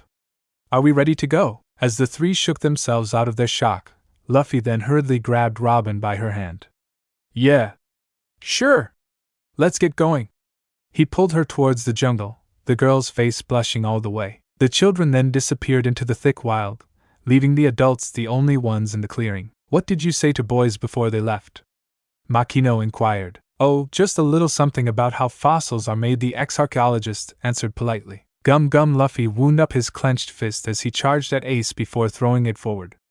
Pistol! As his rubbery arm was launched at the freckled boy, Ace easily managed to step to one side, letting the attack pass by and strike against a tree. The fist then ricocheted back at Luffy, landing square in his face. Ow! The boy cried as he fell on his rear. Sabo and Robin were watching to one side sitting on a log, the top-hatted boy laughing as he clutched his stomach, while Robin brought her hands up to her mouth to hold in a gasp. Why do you even bother with that attack, Luffy? Ace reprimanded as he stepped toward the boy. Your gum-gum powers are useless, no matter what you do with them. Don't make fun of my powers, the straw-hatted boy erupted. You'll see. My powers are gonna be the most amazing thing ever. Ha! The freckled boy antagonized. I'll believe it when I see it. Okay, guys, that's enough. Sabo leaped off of the log he and Robin were sitting on, and walked towards his brothers. Since Luffy lost that round, it's now me versus Ace. Bring it on. The freckled boy smashed his fist to his open palm. Luffy waddled back over to the spectating log, Robin coming off her seat to check up on him. Are you okay, Luffy? Yeah, I'm alright. The straw-hatted boy chuckled. Having a rubber body means I don't feel that much pain, well, as long as you're not hurt. The dark-haired girl clutched her hands, hoping that the boy was truly alright. Don't worry, Robin. Ace piped up as he caught the sight of the two. Luffy's taken way more damage than that. He has? Robin worriedly inquired. Heck yeah! Ace laughed. The first time he even met us, he SSSSHHHH. Sabo ran up to the boy and brought a finger to his lips in an instant, wanting to shush the freckled boy before he said anything more. Ace, he hastily whispered. I don't think Robin needs to know about that. Know about what? With all the sudden secrecy, Robin was starting to get worried. Looking back at the girl, an epiphany made its way into Ace's mind, realizing that what he was about to tell her would be a big mistake to make. Nothing. Nothing at all, Robin. Ha ha ha ha ha. But against the older brother's attempt to change the subject, Luffy remembered what they were talking about and decided to open his mouth. Oh. You guys are talking about the time you let a pirate and his gang kidnap me and beat me up. Silence filled the small clearing in the jungle. Robin had a face of horror, while Ace and Sabo began to sweat. I hate you so much right now, Luffy, the freckled boy mumbled. You what? The dark-haired girl screeched, charging toward the two boys to confront them. Wait a minute, Robin. Sabo threw his hands forward to try and ward off the girl's wrath. We did save him, just so you know. Once we realized he'd spent the whole day being tortured. You let him be tortured for a whole day. Robin was at her wits' end at hearing this. Not helping, Sabo. Ace motioned to his brother. Robin stayed in place, her hair covering her eyesight and her hands clenched into fists at her sides. Soon enough, she lifted her arms up and struck her Hana pose. Feeling a tap on their right, Ace and Sabo looked to their right to find a third arm sprouting out of their shoulder. Caught in a state of shock, they were unable to stop the resounding slap to both of their cheeks. Ow! The two rubbed their faces in pain. Why would you let that happen? The dark-haired girl was close to tears. What did Luffy do that was so bad that you would let him be kidnapped and tortured? The two older siblings could only rub their cheeks and look at the ground in awkward silence. I found out about their treasure, the straw-hatted boy behind her spoke. Robin looked back at the boy with a look of surprise. Treasure? Robin asked, bewildered. What treasure, Luffy? Ace suddenly shouted. That's supposed to a secret. Robin's my friend. The younger sibling erupted, making the two boys flinch. It's okay if she knows. Luffy then turned back to Robin and explained everything. Ace and Sabo had been stealing treasure from bad guys in the Great Terminal and hiding it in the jungle, saving it for when they became pirates. The Great Terminal? Robin wondered. Outside of the Goa Kingdom is a giant trash pile that they throw all their garbage and unwanted valuables into. Sabo spoke up. Over the time that Robin and the brothers had spent time with one another, Sabo had revealed his noble lineage to the girl, who accepted him regardless of where he came from. Both she and Sabo shared the same kind of horrid house life, so they had a strong understanding and great sympathy for one another. People scavenged the terminal for anything worth having. The top-hatted boy went on. Most of the gold and jewels that he nobles of the kingdom throw out are instantly picked up by the surrounding gangs of thugs. No one would dare go up against them, not even us. The nobles throw away their treasure? Robin asked, shocked. But why? Probably because they get bored of it. Ace piped up, disgusted. Those old fogies are so rich, they've got money to burn. I don't believe it. The dark-haired girl was appalled at such a notion. Throwing away wealth, just because you're rich enough to do so. It was as if the nobles were rubbing in the fact that they were more privileged than regular people by doing this. Robin shook herself from thinking about the nobles and refocused on the matter at hand. That still doesn't change the fact that what you did to Luffy was wrong. We know! Sabo called out, feeling bad enough. And we're sorry! He put his hand to his head, the shame becoming too much to bear. None of this would have happened if we didn't tie him to a tree and try to kill him. The moment Sabo let those words slip, it was too late to take them back. You tried to. Robin felt like she was about to faint. I think you've been spending too much time with Luffy, Sabo Ace muttered to the top-hatted boy, who was stuck dumbfounded. Once again, Robin struck her Hanahan pose and proceeded to slap the two repeatedly. Never had she been so angry in her whole life. These two boys, who were supposed to be Luffy's brothers, had done the most horrible things to him, worse than anything she had been accustomed to on O'Hara. No one on that island ever tired to kill her, at least not until the world government showed up. All the people on the island did was hate and shun her, and even though Aunt Roji beat her, she would never have the guts to try and kill her. But these two Luffy's so-called brothers. Robin, stop! the straw-hatted boy cried. Robin snapped out of her rage, breaking her pose and letting the hands disappear, leaving Ace and Sable laid out on the ground, their faces covered in searing red hand marks. Are you guys okay? Luffy panicked as he ran over to the two. Yo, we're okay. Sable winced as he picked himself up. You were right, Luffy, your girlfriend really is tougher than she looks, Ace managed to say through the pain. She's not my girlfriend, Luffy defended comically. Why? The dark-haired girl silently seethed. Why are you helping them? After everything they've done to you, why would you want to have them as brothers? The older siblings felt a sting of pain go through their chests at these words. Those words hurt worse than the slaps. Luffy stepped forward to Robin, standing in front of his brothers with a cold glare in his eyes. Robin took a step back at this, never before seeing this side of the boy before. Luffy, they're all I have, Luffy shouted, louder than ever before since Robin had met him. The girl leaped back, fear filling her heart as she couldn't tear her eyes away from the fiery glare the straw-hatted boy was giving her. Grandpa would beat me if I tried to run back to the village. Dayton and her friends are mountain bandits, and I hate them. And Makino isn't here to help me. If I didn't have Ace and Sabo, I'd be all alone. At this point, Luffy was sniffing back tears, while Robin could only gape at what he was saying. Being alone is worse than being dead, the straw-hatted boy finished. An empty silence came over the children, nobody making a move or a sound. After absorbing everything that Luffy had said, she just couldn't take it. Robin broke down crying, turned around and ran away, her wails fading with her as she ran deep into the jungle. Robin! Luffy reached his hand out to her, a vain attempt to bring her back. As soon as her figure was out of sight, the boy hung his head, sadness overwhelming him. Luffy? Ace was still nursing his sore spots as he made his way over to him, Sabo following behind. I made Robin cry, Luffy muttered, droplets of moisture falling from under his straw hat. He looked back at his brothers, showing the misery plain on his features. I didn't mean to. Sabo placed his hand on the weeping boy's shoulder. We know, Luffy. We know. Luffy couldn't hold it in anymore and began to wail loudly into the sky. He was looking forward to fighting today, but not like this. Robin kept on running, retracing her footsteps after she followed the brothers into the jungle. That was the first time Luffy, her first ever friend, had ever gotten mad at her. The feeling was dreadful. Worse than whenever she was picked on or glared at back on O'Hara. Having someone who cared about you and you them turn around and scream at you was the worst feeling ever. What she still couldn't understand was why. After everything that Ace and Sabo let happen to Luffy, along with what they tried to do, why would Luffy want to be with them, let alone have them as brothers? She stopped dead in her tracks when her mind gave her an answer. The answer was the same reason she clung to Luffy when she first met him.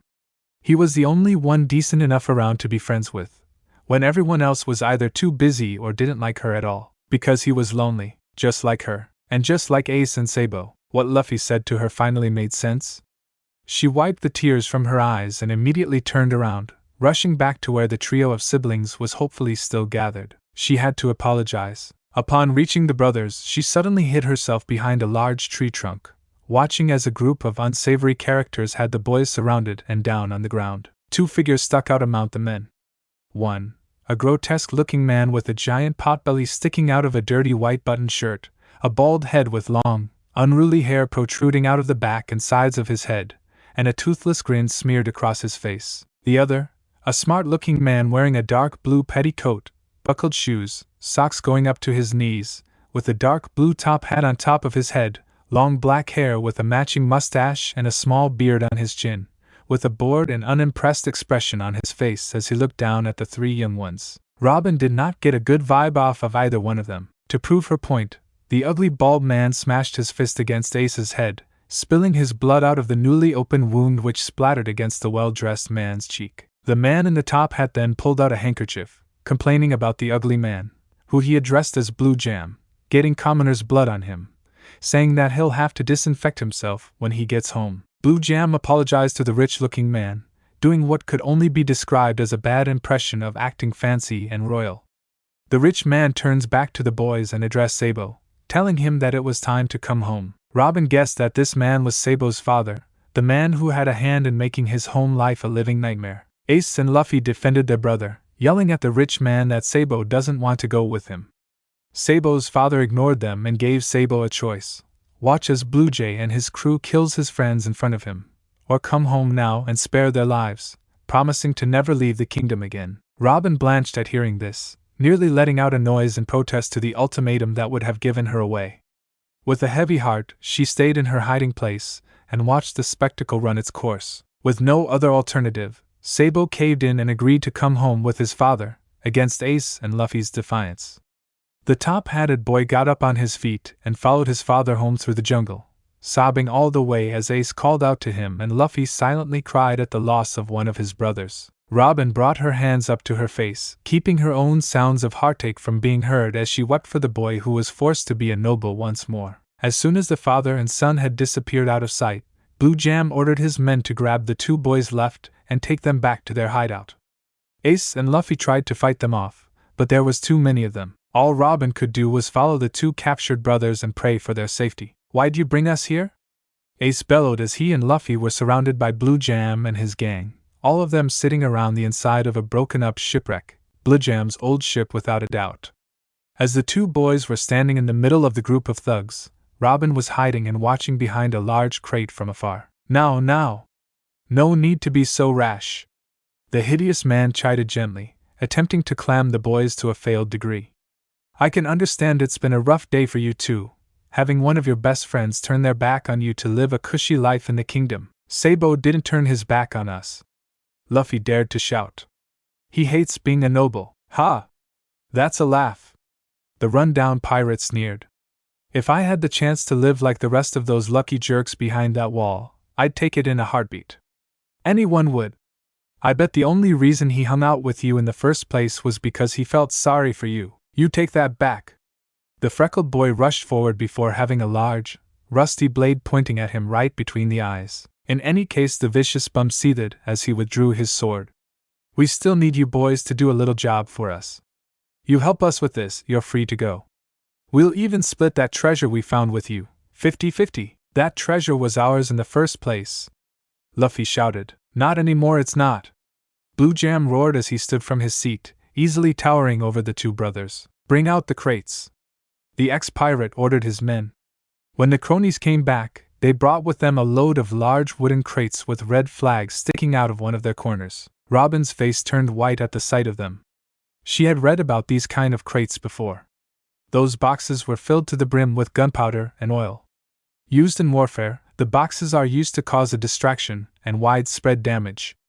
The red flags acted as markers, signifying their placement on a designated location to be placed. But what would these pirates want to do with a weapon like this? "All you have to do is help us place these boxes around the jungle at these locations." Blue Jam pulled out a map of the jungle and pointed at a few tiny red flags littered across the paper. "After you do that, you're free to go." Blue Jam smiled a toothless grin. Robin had guessed right. The map was proof that those boxes were exactly what she thought they were. But that still didn't answer her question. Why did these pirates want to burn the jungle down? If only she could stop Ace and Luffy and tell them what they were doing. "And what if we say no?" Ace growled, giving the much larger man a death-filled glare. Blue Jam pulled his sword back out and pointed it at both him and the straw-hatted boy next to him. "You boys may be good at fighting off street thugs and wild animals, but we're pirates. We kill whoever we want, whenever we want. Sometimes, for the sheer fun of it." The bum had a point. Ace, Luffy and Sabo could take a bunch of cowards hiding down dark allies and the wildlife in the jungle, but these guys were defiantly out of their league, even if they were a bunch of losers. The down-and-out outlaw put his sword back in its sheath, replacing his sneer with a fake friendly grin. "Now that we've gotten all the ugly stuff out of the way, what say we get to work?" Ace and Luffy were forced to carry all the boxes over the top of their heads. Even though they were both monstrously strong and it was a breeze to carry them, it was still quite cruel of the adults to make the children do all the labor. Robin was in a slight panic of what to do next. Running back to her mother and the others would take too long enough for the pirates to set a flame to whatever they planned to burn. Plus she couldn't leave Luffy and Ace to Blue Jam's hands. The dark-haired girl watched as the two brothers were led away by the gang, fear and helplessness running through her.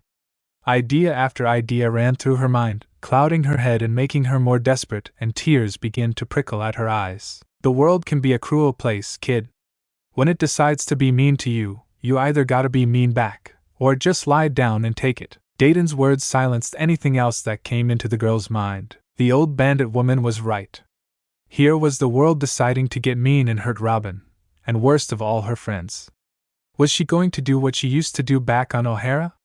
Run away to somewhere she can be alone and cry the problem away? No, now it was her turn to get mean.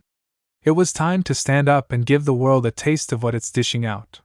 She was going to save Luffy and Ace, no matter what. Robin followed the gang of pirates and the captured brothers, with newfound courage lighting her path. I miss Sabo, Luffy whined, agitating not only Ace, but the pirates guiding them along their path. I miss him too, Luffy, but what's done is done.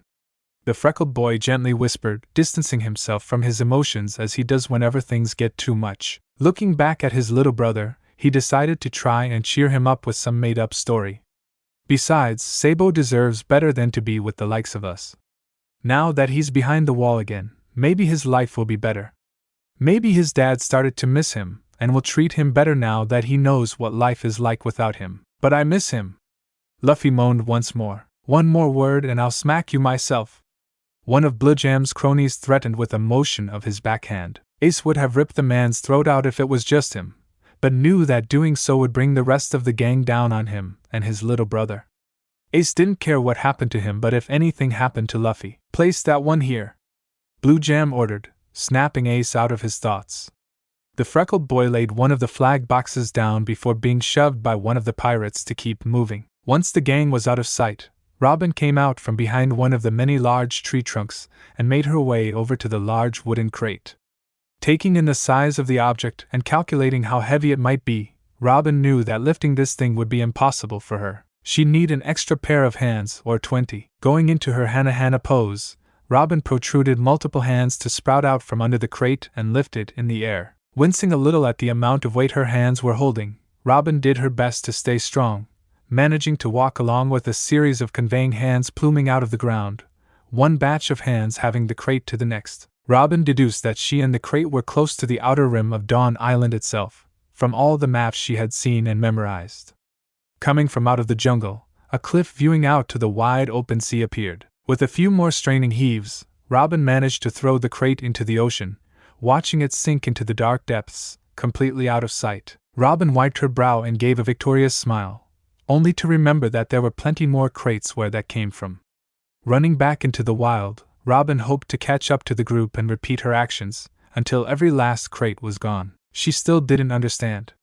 Why would Blujam and his crew want to burn down the forest anyway? It just didn't make any sense. The nobles were out of their minds. Sabo ran through the whole city, gasping for breath and desperation at the same time. Things hadn't changed a bit since the last time Sabo had been home. Once being brought back to the kingdom, the top-hatted boy was forced to make a statement to the local police department, where his father, known as Outlook 3, ordered him to say that he was being held captive by Luffy and Ace against his own will. Sabo, being the loyal and honorable friend he was, denied the statement, earning him a hard strike from his own father, who then proceeded to pay the officer off to let him back into the kingdom. Upon returning home, Sabo found out that in his absence, his parents had adopted another boy, a snot-nosed brat by the name of Shelly, who they seemed to cherish more than him. Sabo had been neglected by his parents before, but this just felt like the lowest blow they had ever felt him. Over the time spent with the female-looking boy, Sabo disliked him more and more. Everything that came out of his mouth was snide, rude, spiteful and arrogant, just like his parents. Just like what they wanted him to be, but that wasn't the worst part. The absolute worst was yet to come. Alone in his room, Sabo was visited by his brother, who had the guts to start poking fun at his riff-raff friends. Naturally, Sabo leaped onto Shelly and proceeded to pound his face till it was covered in black bruises. The adopted boy was singing a much more pathetic tune after that, but what he said next made Sabo turn pale. The boy sneered as he relented the kingdom's plan to burn down the great terminal, along with any unfortunate souls still routing around in the giant junkyard, just to make the kingdom look presentable for a visit from the Celestials. Hundreds of lives and entire forests burned down along with. Sabo had no time to finish that horrific thought as he bolted out of the house, Shelly's laughter echoing behind him. Sabo ran into anyone and everyone he could find, telling them of the kingdom's devious plan. The reaction he got from every noble citizen he came across destroyed his hope, piece by piece, as they said they already knew and were looking forward to it. It was now late at night as Sabo continued to run through the city, close to losing his mind at how cruel and evil this whole kingdom was. Coming across a squad of police officers, he told them about the kingdom's plan as well, desperate for anyone to help. Unfortunately, all he got was the same response that he had been getting from everyone all day, the officers laughing him off and telling him to go back inside. Finally losing all rational thought, Sabo ran for the kingdom's main gate, pounding at the large frames with all his might, until he was pulled away and thrown to the ground by the officers themselves. Before blacking out from the sudden beating at the hands of the police, the last thing Sabo thought of was his two brothers, his real brothers, the dark-haired girl that came into their lives and all the adventures they had together. And then everything went black. Olivia was pacing back and forth, growing more anxious with every minute that her daughter wasn't back by. "Where are they?" the mother fretted. "They should have been back by now," Makino worried as she looked out into the forest, hoping to catch a glimpse of any of the children. Off to the side, Dayton was taking a large swig of her liquor, watching the two women worry for the young ones. Alongside her were her gang of cronies, who were making as much of a fuss as the bartender and mother. "I hope they're all right," one of the bandit lady's cronies voiced out. Dayton tried to ignore him. "What if something happened to them?" Another spoke up. The orange-haired woman shut her eyes and did her best to block out the conversation mentally. "If something did and Garp found out," another bandit exclaimed in fright. That was the last straw for the bandit leader. She slammed her liquor on the ground, startling her men and catching the attention of the two women away from the shack. "Is that all you're bellyaching about?" the red-headed woman bellowed. "What if Garp finds out?" She then proceeded to spit on the ground, as if the notion had put a bad taste in her mouth. Dayton then raised herself from her seating position and glared daggers at her men. "If you're so worried about saving your own skin, then we might as well go in there and start looking for those brats." Even though Dayton was saying all of this, her henchmen could see through her words and began to tear up. She cared about the kids just as much as they did, even though she didn't want to show it. "Oh, boss!" the men chorused with tears in their eyes. "Quit looking at me like that. You'll give me nightmares," the bandit leader roared. "I'm coming with you." Olivia spoke as she marched over to the redhead. "You sure?" Dayton queried. "The jungle is dangerous enough sure in the day, but downright deadly at night. The last time my daughter was in danger, I did nothing." The ashamed mother lowered her head before shooting it back up again. "I won't fail her again." "I'm coming too," Makino piped up. Dayton grimaced about bringing the two, but seeing the pleading determination in their eyes let her know that they were not backing down without a fight. "All right, fine," the bandit leader huffed weakly. "Just stay close to me and keep your eyes peeled for the kids and any wild animals." The two women nodded their heads and the search party made their way into the dense dark wilderness. Luffy and Ace finally had a chance to take a break as they sat on the ground after placing the last box in another strange location in the jungle. Currently, the two boys and Bluejam's gang were on the outskirts of the Great Terminal, the giant junkyard that the nobles made thanks to their wasteful ways. "Well done, boys!" Bluejam praised the two brothers as they caught their breath. "You did as you were told, and were very well behaved." "Gee, thanks," Ace snidely remarked. "Now will you let us go?" Of course. The ex-pirate waved them off, before a sickening smile spread across his face. "But before you go, I want to show you boys the results of your hard work." "What are you talking about?" Luffy asked, a knot beginning to form in his stomach. "You'll see the down-and-out pirate chuckled as he pulled out a fancy gold pocket watch, something far too valuable to be in the hands of the likes of him. 321. I think that's the last of them." Robin gasped as she wiped her brow with the back of her hand. All through the day, she had been tailing behind Luffy, Ace, and the vicious gang of ex-pirates. Wherever the two boys were told to place one of the large wooden boxes, Robin waited for the coast to be clear, before sneaking up to the crate and using her powers to convey it over a cliff into the ocean, throwing it into a pit of quicksand and letting it sink to the bottom of a thick pool of swamp water. Robin had no idea what those men had in mind with those crates, but she knew it wouldn't be good for anyone caught in their detonation. Now to go find Luffy and Ace. As Robin began to run toward the group's last location, a massive explosion erupted from the deep lake she had plopped the last box into, with a geyser of water shooting up high above the trees. Numerous more explosions sounded off across the jungle, muffled by the layers of dirt and moisture they were buried under. The explosions were so great They shook the ground beneath Robin's own feet, causing her to stumble and fall to the ground. Once the explosion stopped along with the shaking ground, Robin pulled herself up and looked back at the small lake, which was now steaming from the recently released heat from the crate. That was too close. Robin! Olivia called out into the jungle, keeping an ear out for any sound for her daughter. Quit shouting like that! Dayton bellowed herself. Who knows what you might attract out here? She, Olivia, Makino and the Dayton bandits were scuffling through the brush, searching for the lost boys and young girl, when all of a sudden a loud boom sounded off from a sandpit a fair distance away, spraying its mud across the surrounding area. The search party took cover behind trees and shielded their faces from the raining dirt, before the onslaught finally stopped. My goodness! The bartender gasped as she came from her hiding place. What could have caused that? One of the bandits asked out loud. Olivia came out of her shock and focused on what mattered most to her. We have to find the children, Robin. Sabo was awakened by what could have been the sound of thunder. As he pushed himself up from where he lay, he realized that he was down a dark alley of the city. After the police had beat him to unconsciousness, they must have tossed him into the pile of garbage where he had been laying in. As his brain began to catch up with him, he then froze as the once-forgotten fear spread through his system. The explosions? The Noble's plan? Great Terminal? He was too late. He couldn't do anything. Ace, Luffy, Robin, he'd failed them. He'd lost them. They were gone. Along with who knows how many innocent lives were in the junk pile outside the kingdom. Tears began to well up in the boy's eyes, the anguish and sorrow overflowing his senses. As he lifted his up to the sky to cry out his pain, he noticed something. The sky was clear, the stars shining bright in a blanket of blue. Sabo got to his feet as he began to think.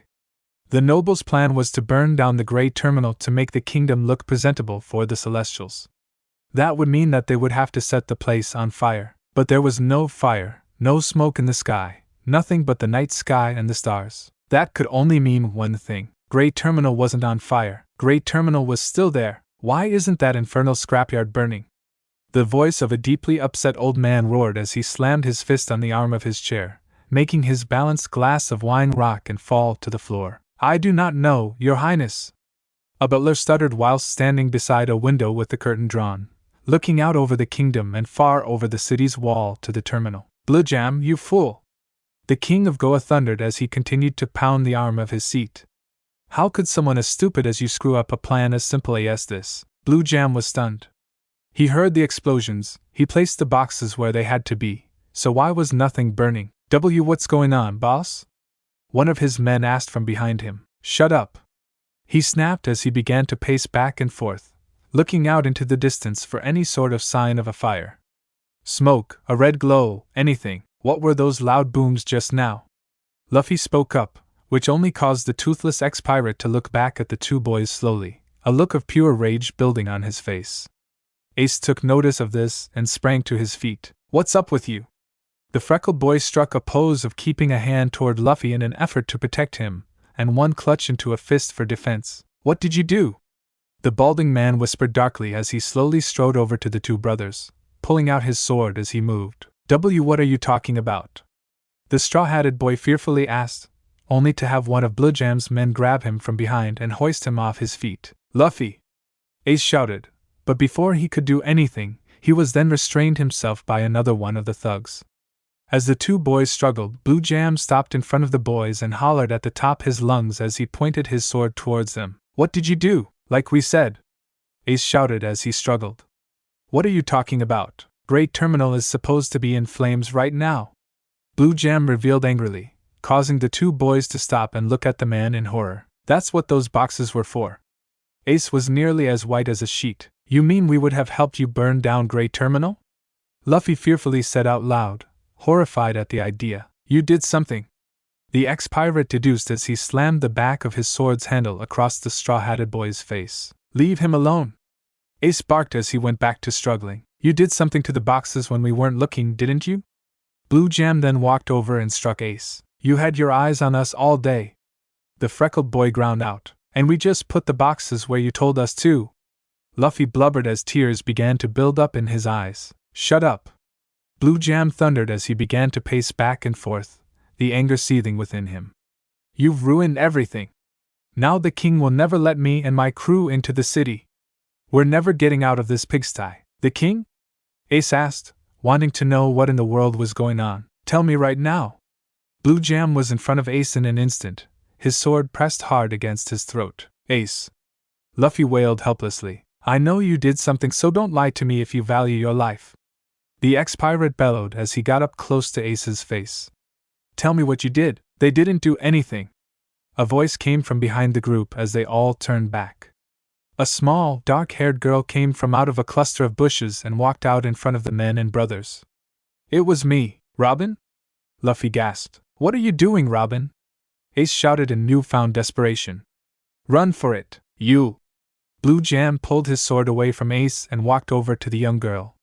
You messed up the plan? That's right, Robin stated defiantly. I got rid of the blast crates you made Luffy and Ace carry and place around the jungle, and stopped you from hurting innocent people and burning down my home. Sabo continued to look up at the starry night sky, without a cloud to be seen. He couldn't understand it. He felt the shake of explosions only a minute ago, so how come there was no smoke in the sky, or even screaming in the distance? Young man? A gravely voice spoke behind the gap-toothed boy, making him switch his head back in an instant. Standing at the end of the alleyway was a shadowed figure, wearing a dark green cloak obstructing his identity, and keeping his face hidden. What are you doing in a place like this? The stranger asked. Sabo looked at the newcomer, then felt anger boil up in his body. What's it to you? He spat as he managed to walk out of the dirty dead end, noticing he now had a limp in his step thanks to the police roughing him up. I was merely wondering why a noble child such as yourself would be wallowing in trash at this time of night, the cloaked figure explained himself, appearing unfazed by the boy's tone. Well, not that it's any of your business, or that you'd even care. Sabo's speech turned to full-blown yelling. But I was trying to pry the front gates open so I could stop the nobles from burning down the gray terminal outside. The nobles were going to? The stranger whispered, seeming to be surprised by this information. But Sabo was not in the mood of caring how he felt as he continued his rant. The police stopped me and beat me till I passed out and threw me down that dark alley. The gap-toothed boy clenched his fists as the rage overtook his senses. But why would you want to stop what was happening? Surely a boy of nobility such as yourself wouldn't think about the sake of common folk? The figure pointed out. That was the last straw for Sabo's anger. I wish I was never born a noble. The man was beside himself with shock. Never had a noble, a child noble at that, had ever said something so unheard of. He was brought out of his shock when he noticed the blond boy walking away from him, his hat shadowing his eyes. Wait! Young man! Where are you going? Sabo stopped and without looking back, answered his question. It's great that gray terminal wasn't burned down, but I won't be able to go back. Even if it was saved, my family is awful and won't let me run away again. And even if I did, my brothers may never want to talk to me again after I betrayed them. Not to mention, if my father caught up to us again, he might actually have them. He didn't dare finish. He looked up from under his hat and looked out towards himself, with a steely gaze of determination. There's only one place left where I can be free. Sabo then began walking forwards once more, leaving the cloaked man behind to watch him march toward his fate. Robin remained standing straight, staring the seething down-and-out pirate before her. Ace and Luffy were still trying to break away from their holders with all their might, but to no avail. Blue Jam was so furious, he almost didn't think before opening his mouth again. That's impossible. How could a little girl like you get rid of a haul of boxes in such little time, like this? The dark-haired girl announced as she swept her hand out, and two small arms sprouted out of the man's head, and grabbed hold of his eyelids and pulled them as high as she could. As the captain cried out in pain, two simultaneous hands bloomed on top of Luffy and Ace's captors' heads and proceeded to reach down and hook their fingers in their nostrils, pulling as hard as she did with Blue Jam, making them drop the two brothers. Run! The girl shouted as she and the boys broke out into a sprint, but not before getting scooped up by the still remaining crooks surrounding them. Once Robin was caught, she panicked and lost her focus, making the hands she created disappear and releasing the distracted men. If Blue Jam was furious before, he was livid now. He pulled his rusty blade from its sheath and held it out to the captured young ones, eyeing Robin especially. You little brat! The wild-eyed bum hissed out. You've ruined everything. Luffy caught on to who the man was looking at and began to thrash around like never before. Robin! No! Run! Use your powers to get away! Something! Anything! Robin was too stunned in fear at the approaching man coming her way, her boost of bravery leaving her to what could possibly be her demise. "Don't you dare hurt her, you toothless coward!"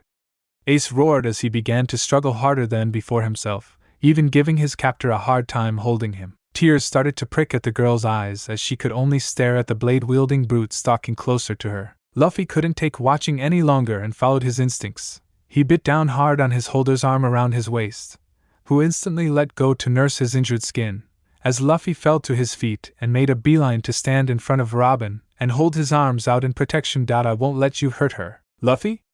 Robin snapped out of her fear as she saw the boy defend her from Blue Jay's advances. "Like you can stop me," the man growled as he brought his sword back into a stabbing motion. "I'll run you and your little girlfriend through." At those words, something in Ace snapped. "Leave my brother alone!" One moment, all of Blue Jam's crew was on their feet and wide awake. The next, they were out on the ground, passed out and with foam coming from a few of their mouths. After Ace had given his cry, the man holding him had lost all power in his arms and let go of him as he fell to the ground, along with the thug that had grabbed Robin. The three children stood in their places in bewilderment, looking around at the unconscious crooks splayed out in front of them, until the last one standing of the gang, Blue Jam, slammed Ace in the back of his head with the scabbard of his sword. "Now what did you do?"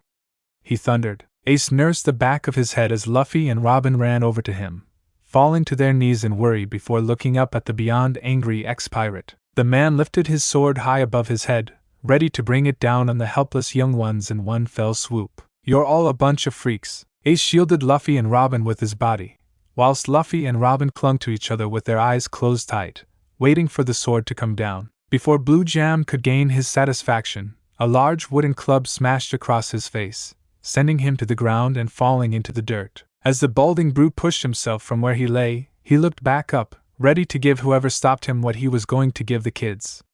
Only to stop in his movements when he caught sight of who it was that had attacked him. Dayton, the large, orange-haired bandit leader herself, stood before the downed bum, patting her club in one hand, while all her men stood behind her, brandishing their own weapons and looking ready for a fight. "Hello, Blue Jam," was the last thing the ex-pirate heard as she and her men came upon the down-and-out pirate and began to beat him into submission. The young trio could only watch as the bandits bludgeoned Blue Jam to a pulp, before immediately getting wrapped in a multitude of arms out of nowhere. "Robin!"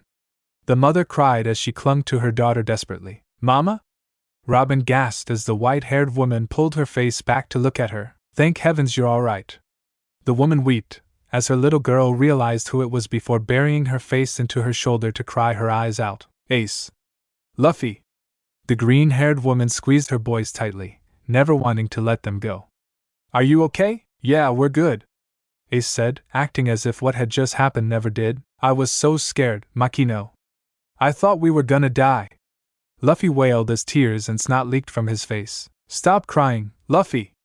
It's not manly," Ace ordered, only making the boy cry harder.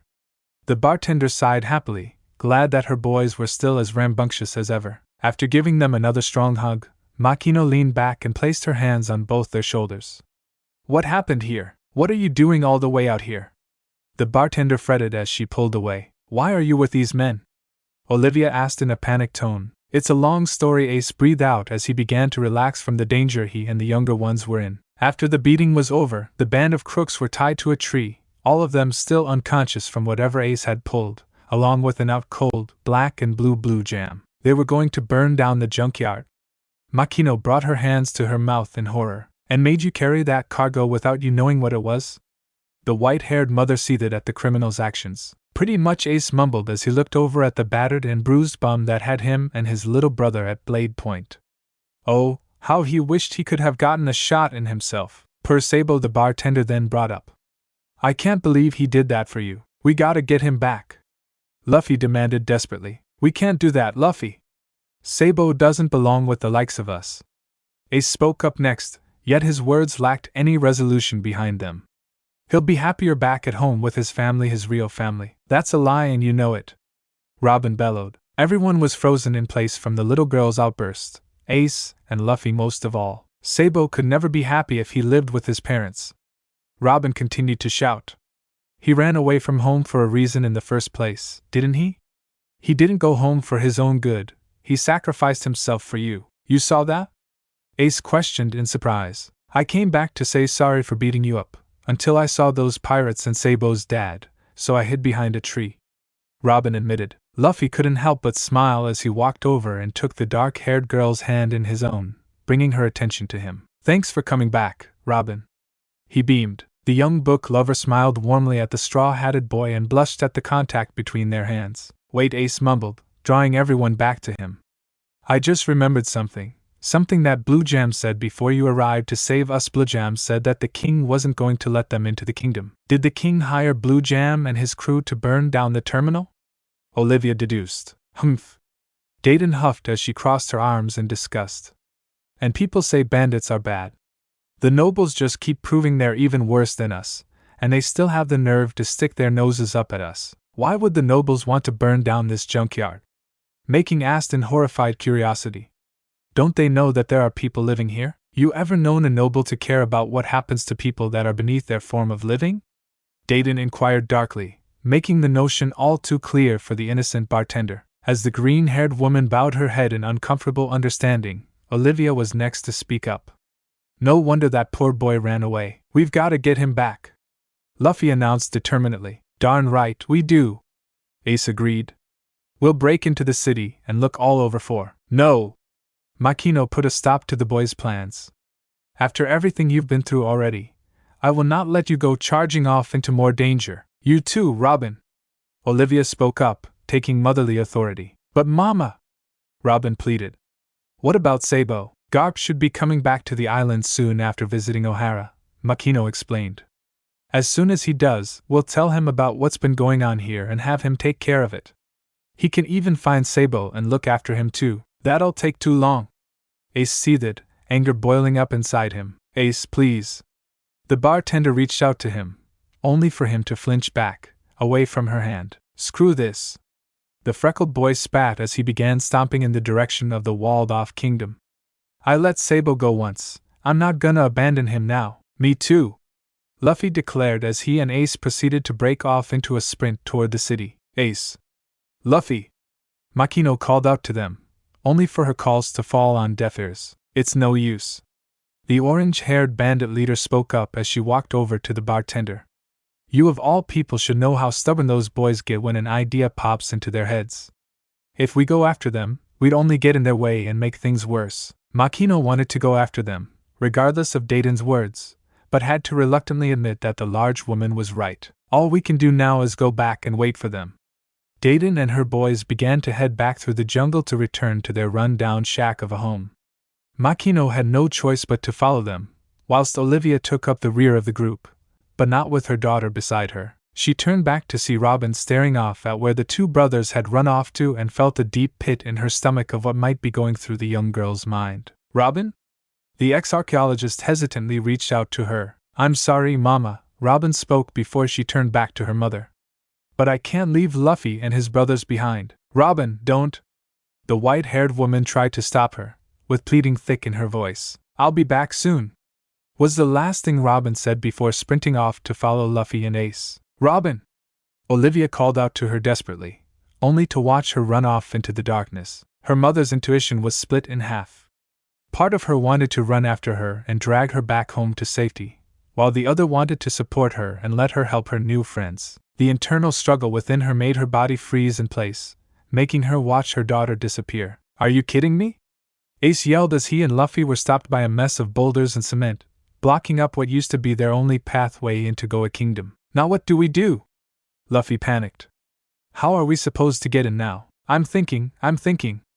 The freckled boy growled, rubbing a hand through his hair frustratedly. Suddenly, a series of hands began to bloom out of the wall in front of them, trailing all the way up the vertical surface to the very top of the wall. Need a hand? The young female voice drew the boys to turn their heads back to see the dark-haired girl. Robin! Luffy chirped happily. We thought you went back with your mom. Ace was just as surprised as his little brother. I ran after you before Mama could stop me, Robin sadly said, not looking forward to when she'd see her again. She shook her head out of what was to come and focused on the now. I'm not gonna leave you on your own to find Sabo. You're my friends. Surprised by the girl's words, smiles broke out on the boys' faces. Thanks, Robin. Luffy showed his large toothy grin. We could use all the help we can get. Ace gave her a thumbs up, showing his gratitude. Robin beamed at the praise, feeling happier than ever before that she now had true friends to call her own. After the pleasantries were dealt with, each of the three young ones took turns climbing up the ladder of limbs to the top of the wall, where they saw the beautiful sight of the Goa kingdom at night, lit up with sparkling lights as if they were having a festival. It's so pretty. Robin stood in awe of the sight. Too bad about the people who live in it, Ace pointed out with disgust. Once all three of them were at the top of the wall, Robin made another ladder for them to climb back down to. They landed down a dark alley, hiding them from the sight of any noble or police officer. So, where does Sabo live? Robin asked, looking around at the unfamiliar surroundings, only to be answered by both Ace and Luffy going, You don't even know where his house is? The book lover chastised them. Sabo never wanted to talk about his life back here, so he kept it to himself. Ace shrugged his shoulders. We didn't want to upset him. Luffy defended. Robin gave a sigh, understanding how Sabo felt. Okay, but if you guys don't know where he lives, then where should we start looking? Don't know, don't care. Ace announced as he marched forward from Luffy and Robin. I don't care if I have to search all night and look all over this place. We're finding Sabo and we're bringing him back. Darn right we are. Luffy shot his fists in the air. Robin was uneasy about the short-sighted plan, but knew it was the only one they had to go on before giving a determined nod. All right, let's go, Ace declared as he led the charge down the alley, with the two young ones following behind him. We're coming, Sabo! The straw-hatted boy shouted at the top of his lungs. It would only be few hours before the sun began to peek up over the horizon of the sea, as the sound of hammer meeting nail echoed out across a lone harbor at the far edge of the kingdom. After a few more strikes, the hammering stopped, and a young boy wearing a top hat and petticoat stood up from his spot and wiped his brow after a job well done. It might not be the best-looking ship, but at least it will stay afloat. Sabo looked out to the Goa Kingdom's open bay, leading out to the vast ocean. As soon as the sun rises, I head out to sea. He wiped his eyes as he felt fresh tears begin to form. Sorry, Ace Luffy, but I'm gonna become a pirate first. Luffy gave a long, drawn-out yawn as he walked with his friends. I'm tired. We've been up all night, Robin groaned as she slumped against a wall. We can't give up now, Ace growled as he heaved himself off from the ground with his pipe. Sabo's gotta be around here somewhere. Suddenly, an uproar from far off caught their ears, drawing their attention to where the noise was coming from. What's going on? Robin asked quizzically. Let's go check it out, Ace declared as he and the others made their way toward the ruckus. The kids ran to the noise, which led them to the edge of town overlooking the bay harbor of the kingdom. Far off from their location, they could see the gathered multitudes of nobles crowding around the harbor, looking out to the open ocean. What's going on? Luffy asked as he looked over the sight of the crowd. Some kind of party? I think they're all waiting for something, Robin deduced as she peered over the guard wall from the high pavement to the deep waters below. Maybe Sabo's somewhere in that crowd, Ace deduced, suddenly clenching his fist round his lead pipe. With his family, unbeknownst to the searching three, the nobles at the other end of the harbor were discussing something else altogether. What happened last night? That dirt hole should have been burned to nothing. The Celestials will not be pleased. What do we do? What do we do? All the nobles were in a panic, wondering why Grey Terminal hadn't been purged as their king promised he'd do. Now with a humongous junk pile right outside of their kingdom, how will the Celestials ever find them worthy of their anointment now? Their fears were about to come to fruition when the sight of a Navy battleship came into view to the gathered masses. The nobles didn't know if they should clap and cheer as they planned to. The excitement they felt the day before had been torn away from them, leaving behind a feeling they had a rarity of experiencing failure. This time, the nobles were not going to get what they want. Among the crowd, Sabo's father, Outlook, was just as nervous as the people surrounding him. Father? His adopted son, Shelley, attempted to gain his attention by pulling on his pant leg. What's going to happen? I thought the filth over the wall was supposed to be gone. Shut up, boy. Outlook vented his frustration by pulling his pant fabric away from Shelley's hand. Husband, please, his wife pleaded. Don't make this any worse. It's already as worse as it can be. The top-hatted man growled as he went back to brooding. I can't believe this is happening. Goa will be appalled by the Celestials without a doubt once they look over the wall. And where's that stupid boy of mine? The answer to that question came to him in the form of spotting his son, his true-blood son Sabo, coming into view while sailing a makeshift, barely holding boat, with a flag with a bright blue S with two crossbones behind it.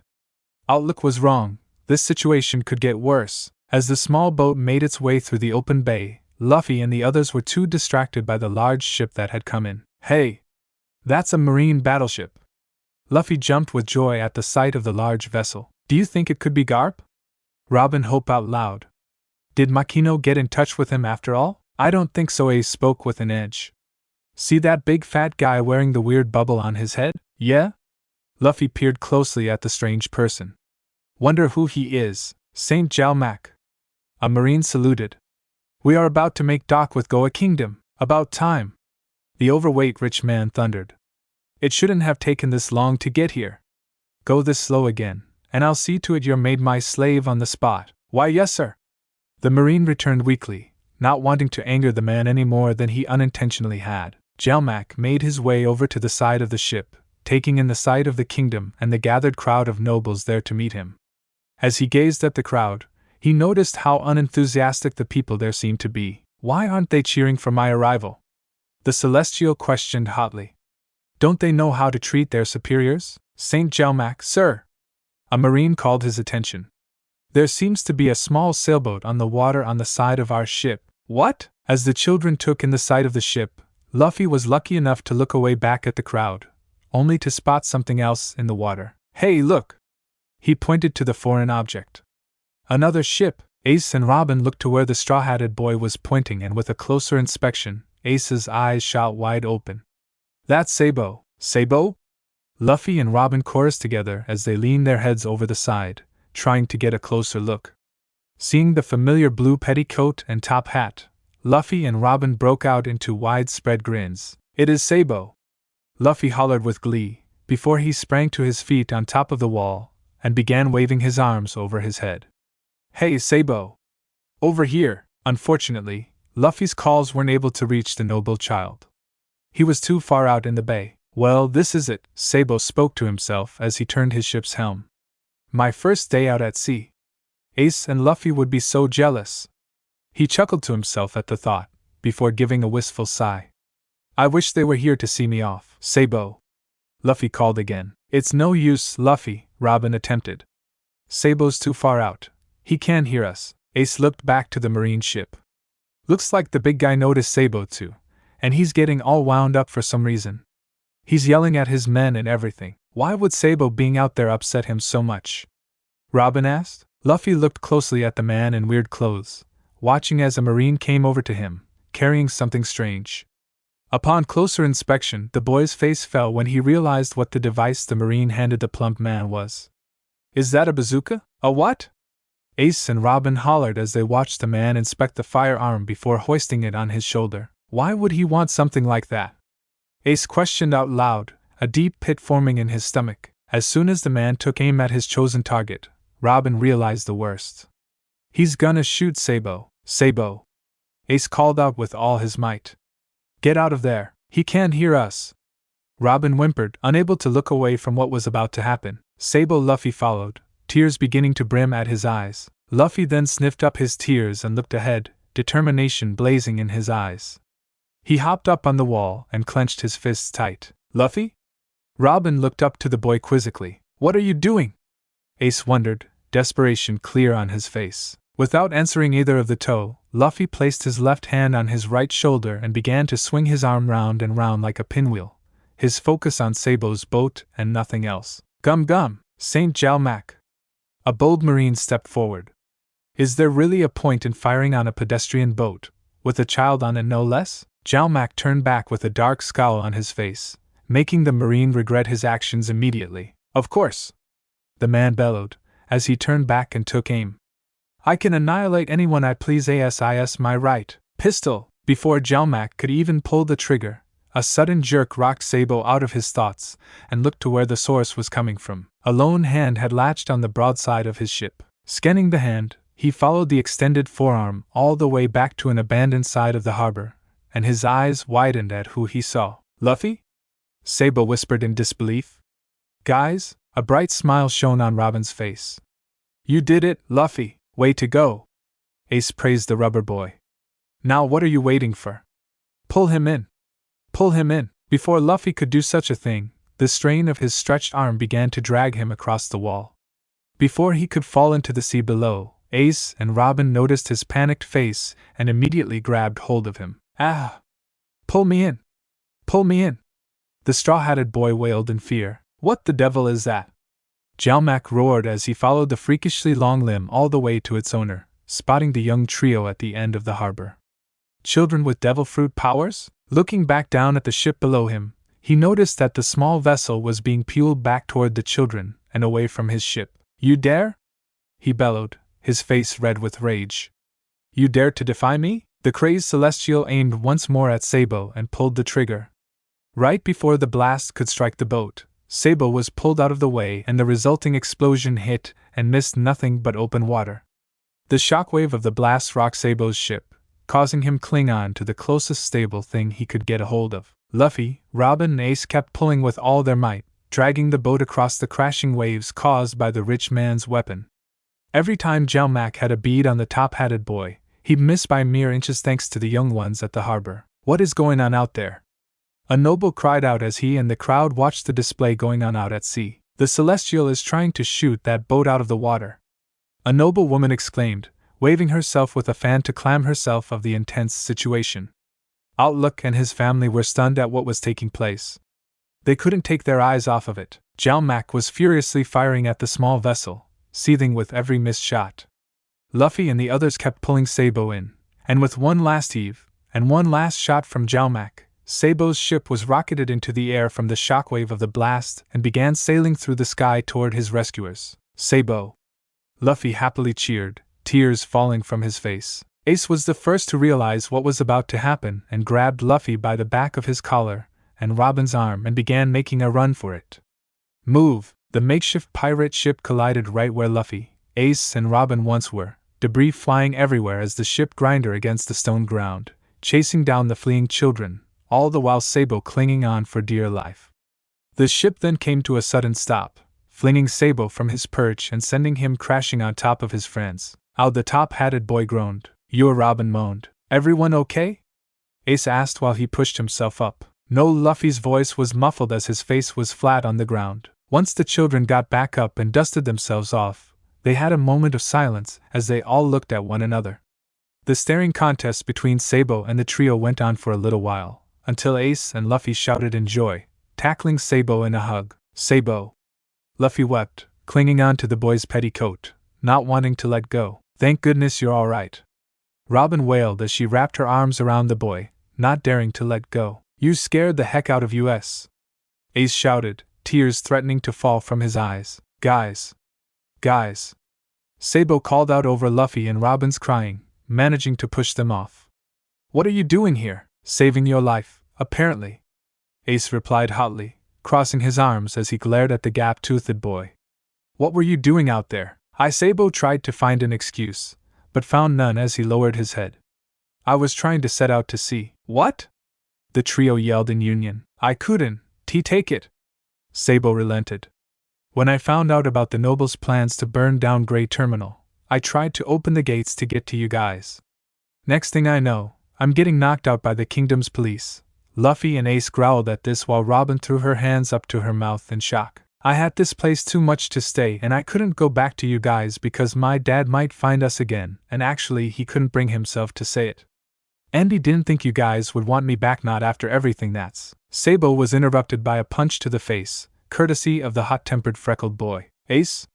Luffy and Robin exclaimed in outrage. Sabo rubbed his face before looking up at the one that hit him.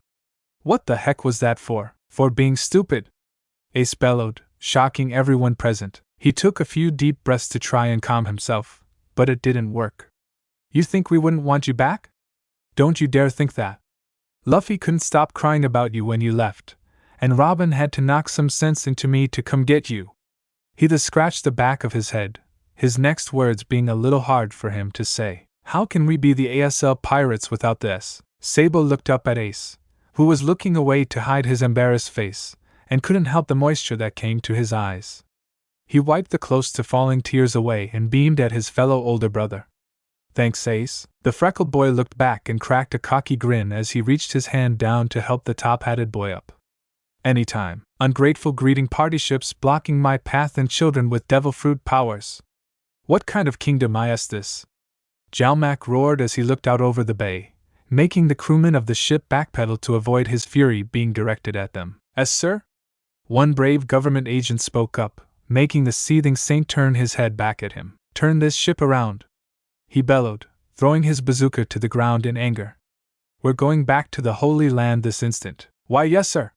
The agent saluted and began ordering the crewmen to turn the ship around immediately. "If this kingdom thinks they're getting any sort of blessing from the Celestials after this," Jalmac spat in disgust, "they're sorely mistaken." As the Navy ship began to turn itself around, heading back to the entranceway to the Goa Kingdom harbor, the nobles' already fragile hope were completely dashed. "They're leaving. The Celestials are leaving. No, everything's ruined. We'll never be blessed now. Not after this." As the crowd fell into despair, one by one, they looked to the wreckage of the small boat that was out at sea before. Their grief turned to anger, spiteful vengeance clouding their judgment. The 4 children were brought out of their reunion by the sound of furious shouting. Looking back, they saw an angry mob of nobles, heading straight for them. "This is all their fault. Those kids. Those devil fruit freaks. They cheated the Celestials off with that little boat stunt. Get them. Make them pay. I think it's time to go." Sabo's words earned a nod from the others.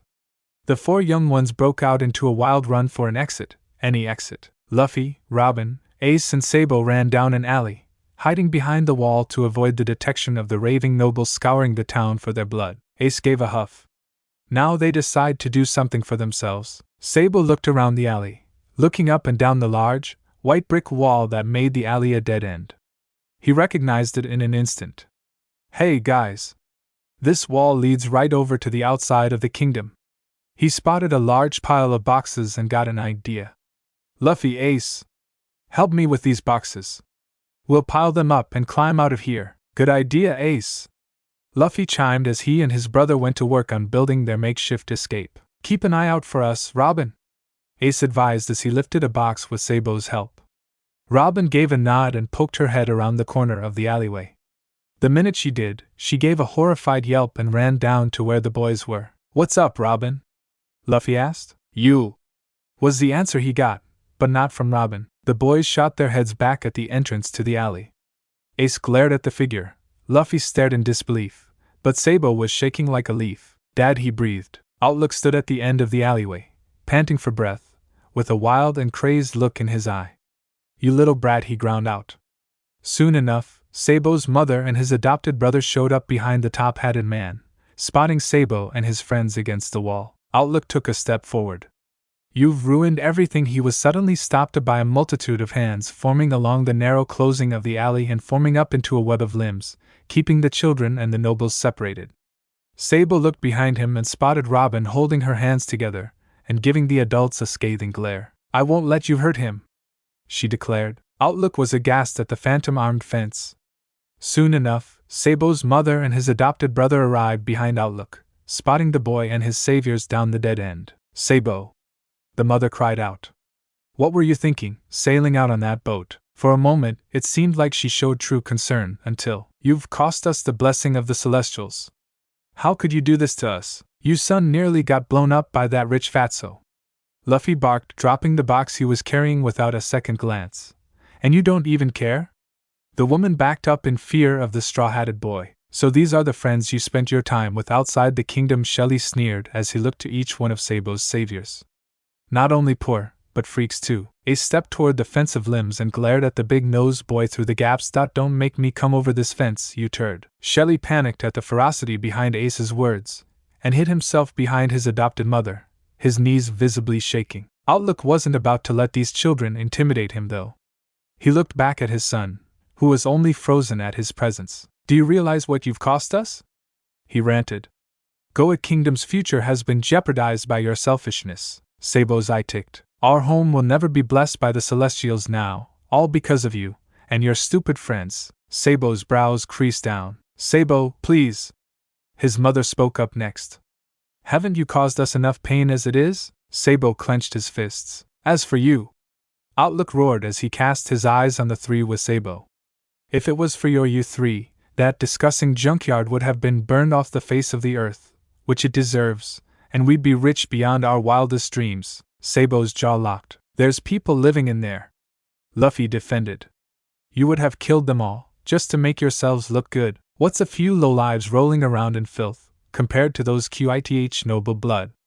Outlook bellowed, earning him a horrified face from Robin, a furious stare from Ace, gritted teeth from Luffy, and Sabo just stayed where he stood, slightly shaking. I have had enough of your rebellious behavior, Sabo. Outlook looked back down at his son. You are going to tell that little freak girl to take down this down.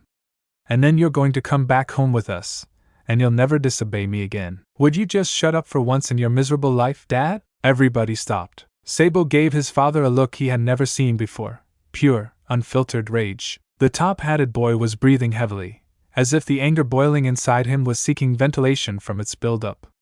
Ace, Luffy and Robin watched their friend stare down his father, who along with the rest of his family, had been taken aback by his sudden outburst. Ace shook the shock off and turned to Luffy. Luffy, give me a hand over here. The straw-hatted boy watched him walk over to the boxes and continue to build their escape, suddenly getting the idea. Okay. Robin kept the web of arms up, putting all of her concentration in keeping Sabo's noble family away from them. Sabo's mother had her hand to her mouth, unable to even fathom that her son had spoke to his own father in such a frightful manner. Shelley started to sweat at the sight of the fuming boy, and Outlook just stood silent, looking back at his flesh and blood look him in the eye, without batting an eye. Let me ask you something, the top-hatted boy asked as calmly as he could, spreading his arms out to emphasize himself. What do you see when you look at me? At first, his father had trouble understanding the question until Outlook's face creased in anger once more. I see an ill-mannered, irresponsible and ungrateful child, who refuses to do what he's told and listen to what I say. You're my son, and you belong to me. Sabo looked down, the brim of his hat covering the pained look in his eyes. That's just it, isn't it? Outlook leaned in closer to the fence of arms, careful not to touch the grotesque abnormality. What was that? That's how you really see me, isn't it? Saw trembled, his anger resurfacing as he looked his father in the eye, making the man step back in fear. I'm not your son, I'm your property. Robin swallowed at the sound of those words.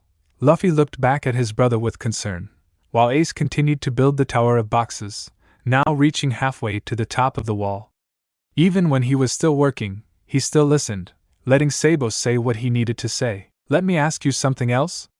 Sabo yelled, causing the man and the woman behind him to flinch, the big-nosed child clinging behind her in silent fear. When was the last time you gave me a hug? He spat at the top-hatted man, who gave a puzzled look at the odd-sounding question, but no answer. Sabo looked at his mother next, who flinched at his hard gaze. When was the last time you tucked me in at night? Again, he received no answer. Sabo looked down at the ground, hiding the tears forming in his eyes. When was the last time you said you loved me? This seemed to get a reaction out of both his parents, somehow striking a chord inside them. Sabo shot his head back up, glaring at them both, unashamed of the tears flowing down his face. Those things wouldn't have cost you a berry. But you still didn't do them, because you never loved me in the first place. Robin still held the fence in place, not allowing her grief for her friend to take her over and let her tears fall just yet. Luffy looked back at his brother, sniffing his tears back with a sad Sabo, while Ace carried on building the box tower in silence, but his heart going out to the top-hatted boy nonetheless. As the dark-haired, freckled boy placed another box on top of the other, he realized that they were now at the top of the wall. Guys, the boxes are finished, let's get out of here. Luffy looked back up to Ace, seeing the tower was indeed finished. Okay. Come on, Robin. Right. She nodded, holding her arms together as she made her way over to the pile. Sabo turned and started walking toward the tower, when his father called out to him. Sabo, don't you dare walk away from me. Sabo ignored his order as he continued to make his way toward his grew so furious. He pushed his pride to one side and grabbed the fence of limbs before him, and shook at it violently. Robin gave a cry of pain, but still held the fence together. Luffy heard and saw this as he turned back at the man who was hurting Robin. Leave Robin alone, you stupid dash. Keep going. The dark-haired girl stopped his threat. I'll hold the fence up for as long as I can. The top-hatted boy nodded, then lifted Robin up to be handed to Luffy next, helping her to climb the box steps while she kept her hands locked together, not wanting to let the fence down just yet. The higher the boys and girl went, the more angry Outlook grew as he thrashed against the wall of limbs. Don't you dare walk away from me. He roared like an animal in a cage, so much so that his wife and adopted son stepped back at his rabid behavior. Outlook's grip on the arms grew tighter and tighter as he continued to shake at them. Robin couldn't concentrate any longer and let her arms down, the fence disappearing in a plum of pink petals. Outlook was stunned at first, before looking at the retreating children once again and charged for the pile of boxes. "Come on, guys! Hurry!"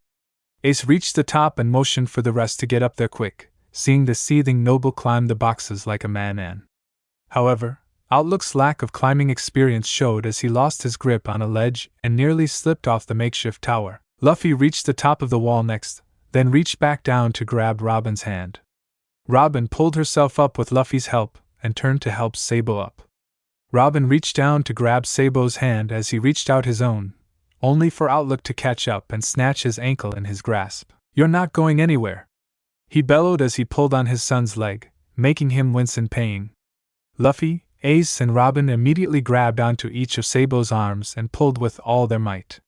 Luffy and Ace pulled as hard as they could, but the mix between Outlook's grip and his newfound pull of gravity was making their hands slip on Sabo's. Robin saw the pain on the top-hatted boy's face, the strain of the threes tugging on his body getting to him.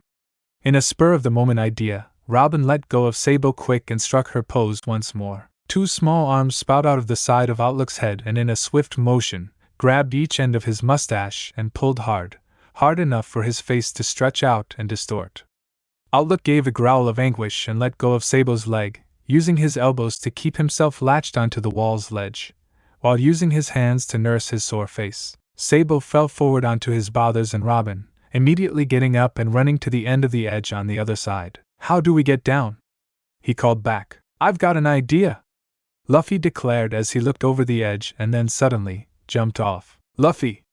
Robin cried out in terror, running to the edge with Ace to look down at him as he fell. "Gum Gum Balloon!"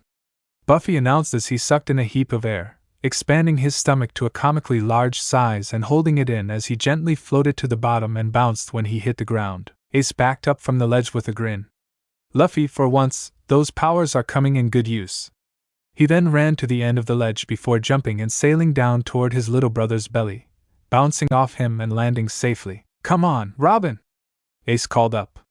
The straw-hatted boy made an attempt to say "you can do it," but since he had to hold his breath, Ti came out as a series of hums. Robin glanced down nervously, looking over to Sabo, who gave her a thumbs up, telling her that she'd be okay.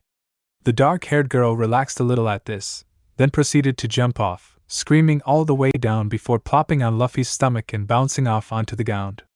"Thanks, Luffy." Luffy tried to sound out a no problem, which only caused the girl to smile. Now it was Sabo's turn to jump. One more leap, and he'd be free of Goa Kingdom once more. "Sabo," his father called from behind, stopping the boy in his tracks. "You leave this kingdom, you'll never be allowed back in. You hear me? I'll see to it you're never seen as noble again, personally." Sabo stood frozen for a second, the harsh words of his father striking him in his heart with a pain he had grown familiar with. "Sabo!" A call from down below brought him out of it, as he looked down and spotted his friends, his brothers and only girl in his life he'd known, his family. "What are you waiting for?" Ace called up, wondering why he was taking so long. "You can come down. Don't worry.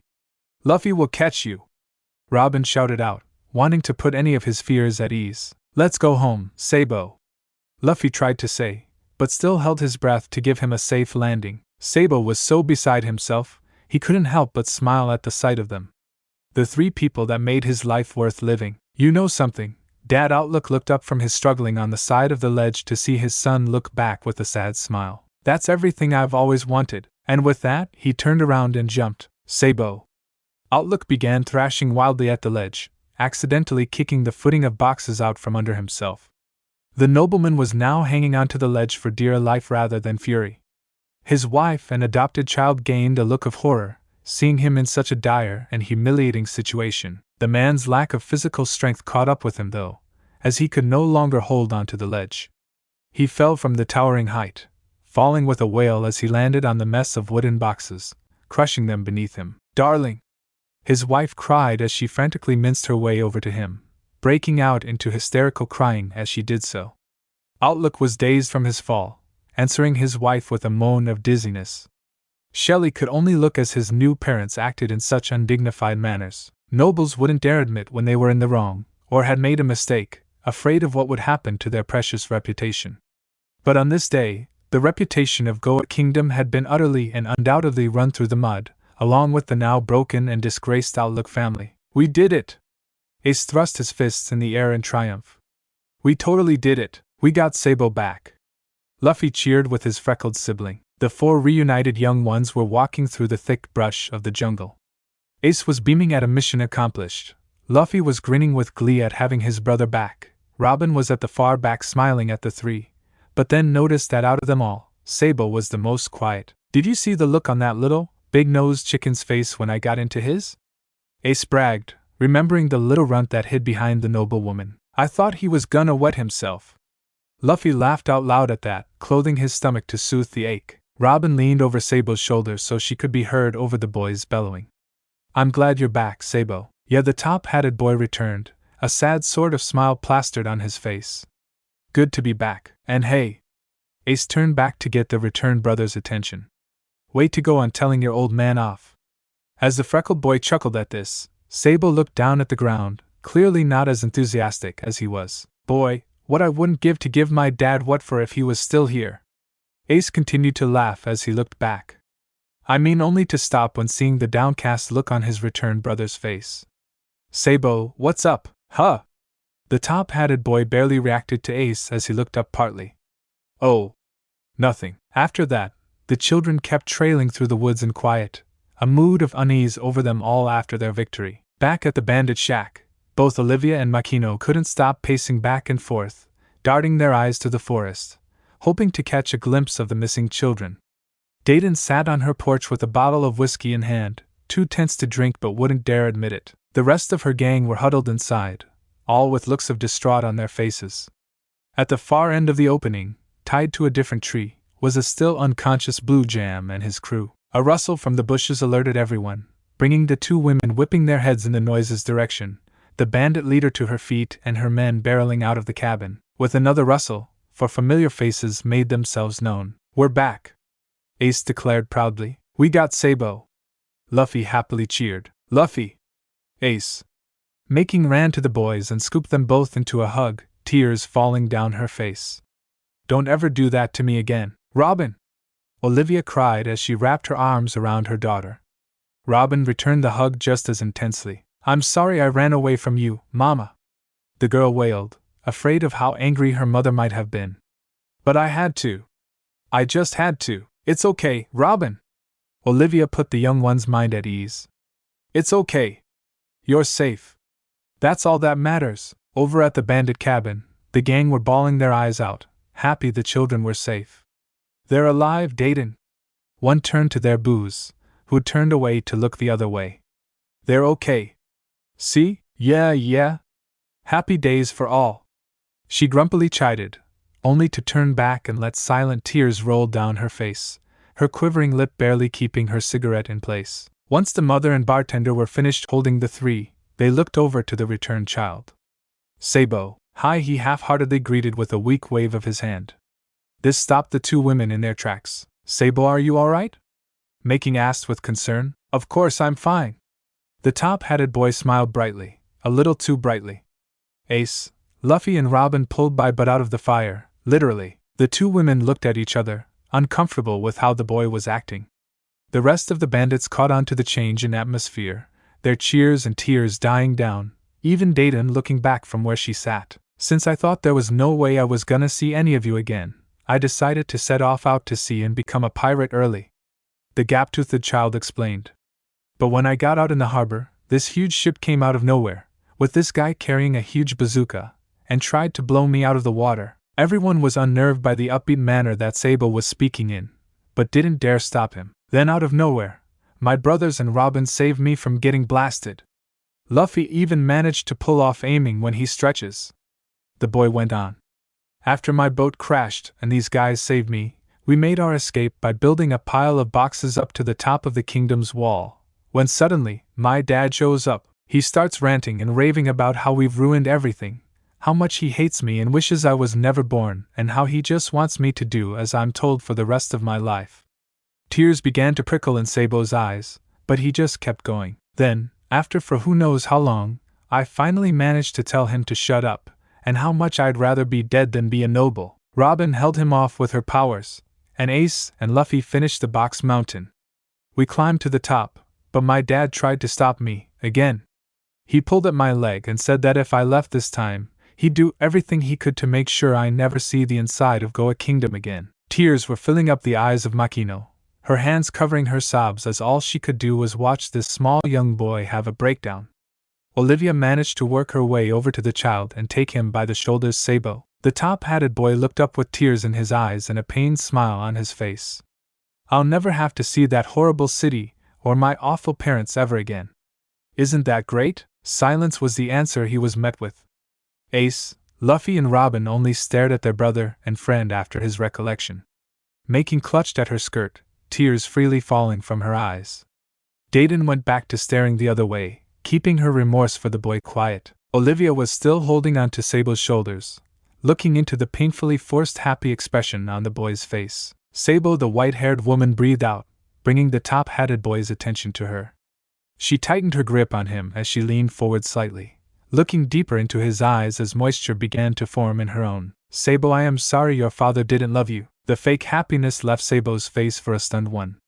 Then soon enough, he couldn't hold back his turmoil any longer, and broke down crying. Olivia immediately brought the boy into a tight embrace, letting him wail into her shoulder.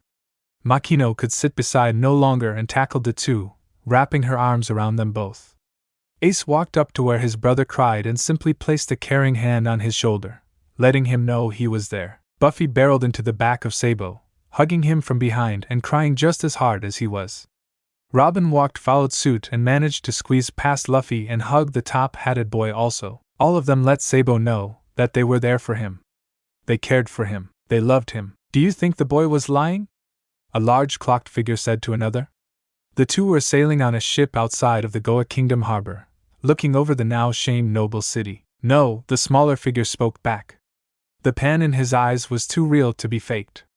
He was telling the truth. If that really was the case, then how come nothing has been burned? The larger figure pointed out. I think I might have an inkling of an idea, the smaller figure mused. But it seems we are not needed here. Set course for home. At once, Dragon Sir. After the emotional recollection between Sabo and his surrogate family, the gathering was now in a state of quiet confusion. After surviving the last hours of life-threatening danger, it took some time for everyone to come down from the heightened emotions. So what do we do now?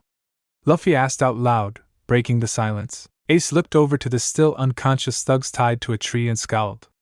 I want to get some answers, he said as he got up and made his way to the shack's outdoor steel drum bath. Grabbing a bucket, he filled it with water before making his way over to the out-cold crooks. In one swift motion, Ace doused the gang in water, snapping them awake from their mysterious stupor. Blue Jam and his crew shook themselves awake, swatting water from their faces and spitting out what got in their mouths. What's going on? The toothless man groaned out, shaking off the darkness and cold water to take in his new surroundings. What the dash? Blue Jam took in the sight of a large gang of mountain bandits, their orange-haired leader, 2 women and 4 familiar children, all glaring daggers at the down-and-out pirate. At the sight of the young ones, Blue Jam's memory caught up with him. You! The toothless thug roared as he began pulling at his ropes, wanting nothing more than to throttle the child in front of him. Olivia instinctively pulled Robin back and away from the rabid man as he thrashed against his restraints. Do you realize what you've done? You ruined everything. Blue Jam barked as he continued to try and get free. Great Terminal should have been burned to a crisp.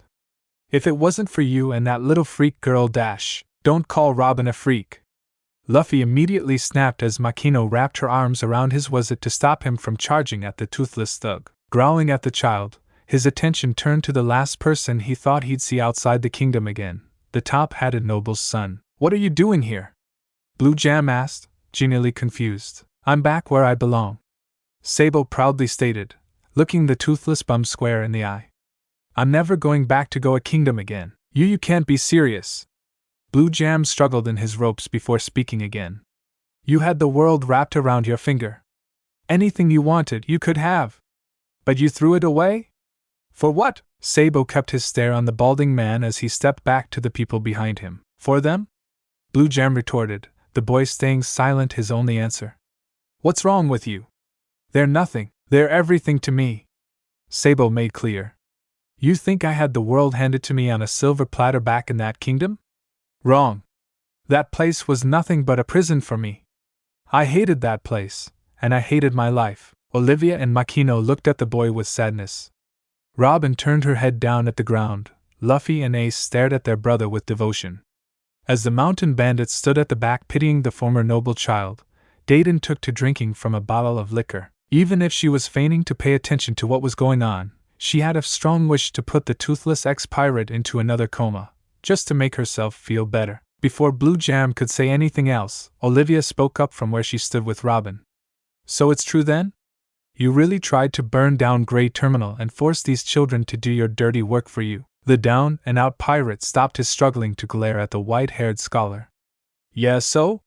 What's it to you? The white-haired scholar scowled at the repulsive man, disgust thick in her eyes. All this did was get a look of obscene pride from the ex-pirate. So I tired to burn down a trash dump full of people, big deal. Blue Jam sneered proudly. But you didn't come up with that plan all by yourself, did you? Ace spoke up. Say what?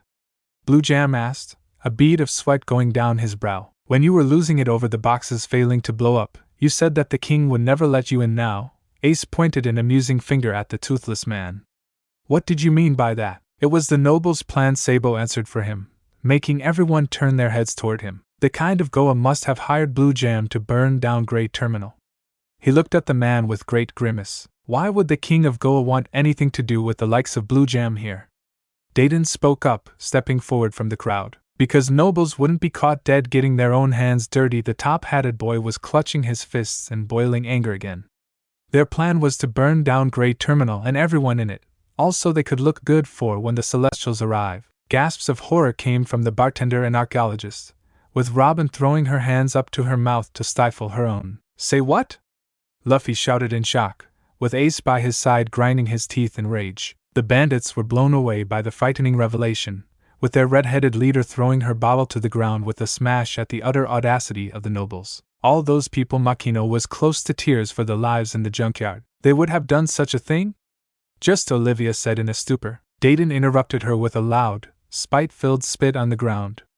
I knew those filthy high society creeps were full of it, but this is just too sick. Ace directed his rage at the ex-pirate and his trussed-up gang. You were gonna be let into the kingdom once Grey Terminal was on fire, weren't you? That was the plan. Blue Jam growled as he began thrashing at his ropes once more, causing everyone to back up in defense. Until you little freaks messed everything up. Now the king will never make us nobles now, like he would have in the first place. Sabo ground out, catching the balding thug's attention once more. What was that? Blue Jam growled. The king would never have made you nobles, the top-hatted boy explained. The nobles are too proud to let the likes of you into their kingdom. If you really did manage to burn down the terminal, the nobles would have just left you outside to burn, along with everyone else. You don't know that. Sabo had apparently hit a nerve in the ex-pirate, making him lose all composure and wrestle at his bindings like a rabid animal, drool even flying from his mouth. Makino grabbed Sabo by his shoulders and pulled him back for safety, Olivia doing the same with Robin. Everyone took a large step backwards as Blue Jam lost what self-restraint he had left. Boss, one of his underlings tied to the tree, also spoke up. You're crushing us. Blue Jam either didn't hear him or ignored him completely, as he continued to pull at the ropes and crush his men behind him. Then suddenly he stopped. He became as still as a statue. The gathering looked on at the man's sudden change in behavior, wondering what happened to make him stop. A dark chuckle came from the balding thug. Then another. And another. Soon enough, Blue Jam had erupted into a fit of unhinged laughter, throwing his head back as he cackled into the sky. His own men were beginning to grow afraid of their leader, more so than usual. The gathering before him could only think back all the more, fearful of his new manic demeanor. Blue Jam began to calm down from his hysterics, lowering his head and breathing deeply to catch his breath. If what you say is true, kid, then I'm not the only one that got nothing out of this. What are you, Dash? Sabo made an attempt to step forward, but Makino held on tight to the boy, unrelenting to let him go. As we speak, the nobles are probably sweeping this whole cleaning up the terminal plan of theirs under the rug, pretending like it never happened. The toothless pirate grinned smugly. They're gonna get off scot-free for everything they tried to do, and all your struggling was for nothing. It was all for naught. Everything you did will be as if it never happened in the first place. Blue Jam laughed once again, enjoying the crestfallen and angered faces of the children that had foiled his plans. The two women overlooking them were just as downtrodden and frustrated as they were. Dayton and her men were looking ready to beat him into unconsciousness again. But he didn't care. He knew that he was right. Now, he calmed himself from his maniacal cackling to speak like a normal person. If you'd be so kind as to let me and my men go. No way are we doing that, Luffy barked. You don't have a choice. Blue Jam grinned for the uptenth time that day. Since everything that happened didn't really happen, you're just holding us against our will, making you the criminals. You're the criminals, Robin countered feebly. For what? Blue Jam smugly defended. Where's there's no smoke, there's no fire, right? You've still hurt too many people in the terminal to count, Ace pointed out quickly. We let you go, you'll just go back to make their lives miserable. Then what are you gonna do, kid? Kill me?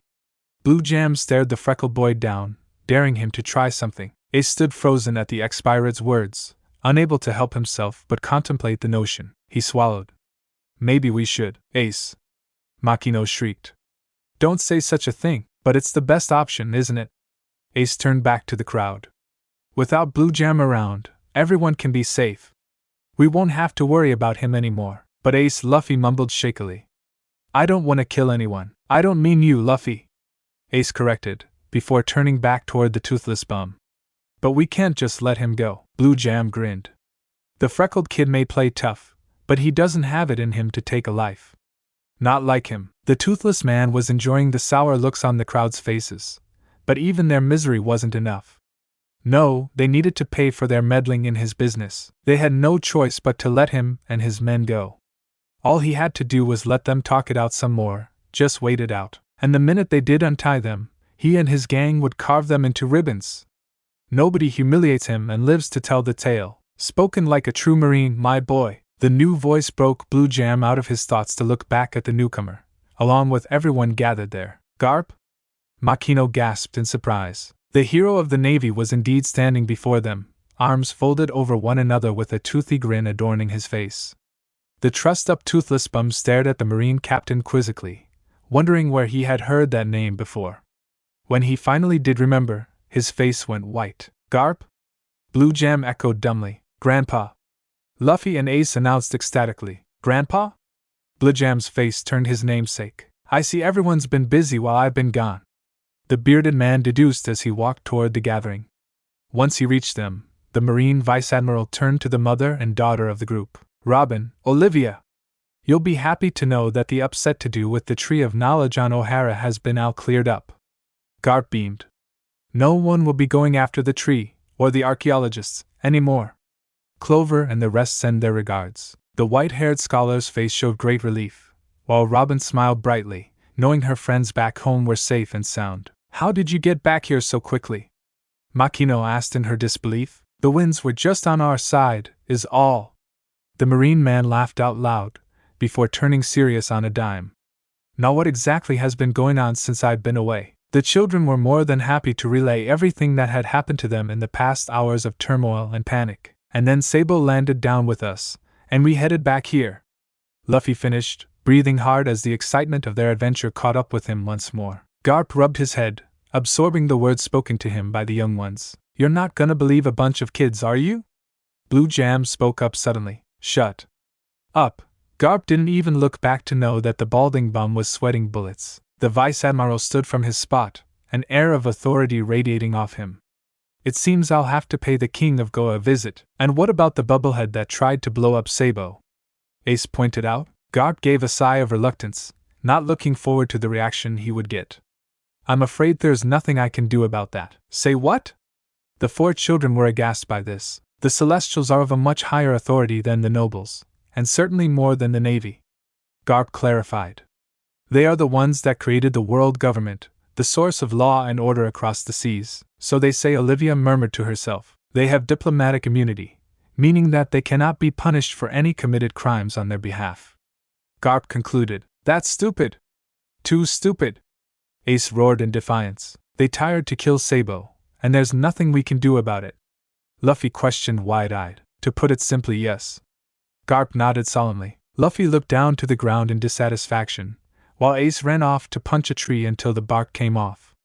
Makino ran after him, not wanting the boy to hurt himself. Robin's eyes were to the ground as well, with her mother placing her hand on top of her head in sadness. Sabo, on the other hand, was as still as a statue. Wind blew in his face, and it didn't even faze him. The top-hatted boy was too trapped in his own thoughts to feel anything at that moment. The least I can do is deal with what I can, Garp announced as he made his way over to the trussed-up gang, making them cower in fear once more. Garp stood in front of the cowering Blue Jam, staring him down with steel in his eyes. I'm gonna enjoy bringing you in, but first. He cracked his knuckles, making the doomed ex-pirate begin to sweat and shiver at what was in store for him. Nobody forces my grandkids to do hard labor, except me. Blue Jam and his crew screamed in terror as the hero of the Navy proceeded to beat them all back into unconsciousness. After Garp had finished interrogating Blue Jam and his crew, many more things were handled by the hero of the Navy, specifically to do with the Kingdom of Goa. During the interrogation of Blue Jam, the man spilled the beans on how the king of the noble city hired him to lay waste to the giant junkyard. He figured that if he was going down, he was going to at least take someone with him, and since Goa wasn't recently blessed by the Celestials and not welcomed into the world government, there was no immunity for the king to hide behind. In a matter of days, the royal family of Goa was stripped of their title, the king arrested, and the Kingdom of Goa became a navy-governed state. The nobles of the ex-kingdom were heavily taxed, their proceeds going to the homeless that lived outside of their walls against their selfish wishes. Anyone that disagreed with having their wealth confiscated didn't dare speak up about it, not wanting to be in the crosshairs of their new overseers. The nobles wanted to be a part of the world government, now they were. Just not in the way they wanted. Later that night, a celebration was in full swing in the bandit shack to welcome home Sabo, and forget the unfortunate news of the Celestial. Olivia and Makino had cleaned up the young boy and brought him a fresh set of clothes. They tended to his injuries and prepared a large meal for him, which turned into the full-scale celebration it was now. At the center of it all was Sabo, munching on the best pieces of meat and huddled between Makino and Olivia, treating him like mothers spoiling their own child. Ace and Robin laughed as they clinked bugs of juice, while Luffy scarfed down one hunk of meat after another. The party went on until late at night, laughs and songs echoing out into the clearing of the run-down house. Time seemed to return to normal for the young four, as if what had happened with Goa, Sabo's father and Blue Jam hadn't happened at all. But after the treacherous and life-threatening experience, their bond had grown all the more stronger, and the young four became all the more inseparable, especially after one fateful day. Nico, Robin! The trio of boys announced loudly, taking Robin by surprise. The four were currently standing in the middle of the brothers' makeshift battleground, close to their treehouse where they were safe from any wandering wildlife. For helping to save Sabo's life, Luffy bellowed. For showing that you're tougher than you look, Ace shouted. For staying with us through thick and thin, Sabo declared. The two older brothers turned behind them to pull something out from behind a log, and pulled it open to reveal a large black flag with two bones crossed over one another, with a red in the top left corner, a blue S on the right, a yellow L in the bottom left corner, and a purple R on the left. You are now a founding member of the ASLR Pirates, Ace and Sabo declared. Yay, Robin! Luffy leaped high behind the flag. He was so excited. The girl could only stand there in a stupor. She just stared at the makeshift Jolly Roger, and the boys that made it. See, your name is Robin, Sabo explained as he pointed to the R on the flag. So we put the beginning letter of your name here. That way, you can be next to your boyfriend, Ace pointed out mockingly, causing Luffy to rush out from behind fuming. I'm not her. Luffy would have finished that sentence, had it not been for the surprised sniffling coming from the dark-haired girl in front of them. They all turned to see Robin's fists shaking, her body trembling, and her eyes leaking with tears like twin waterfalls. Robin! The three resounded together in worry, sprinting up to her in a hurry. What's wrong? Sabo inquired desperately. Do you not like it? Luffy asked in a panic. We can do it over if you want. Ace tried to put her at ease. Robin lifted her face, showing the tears that freely ran down her cheeks, but she made no attempt to cover them up. Along with her tears was a bright, happy smile gracing her face. I love it, she sniffed.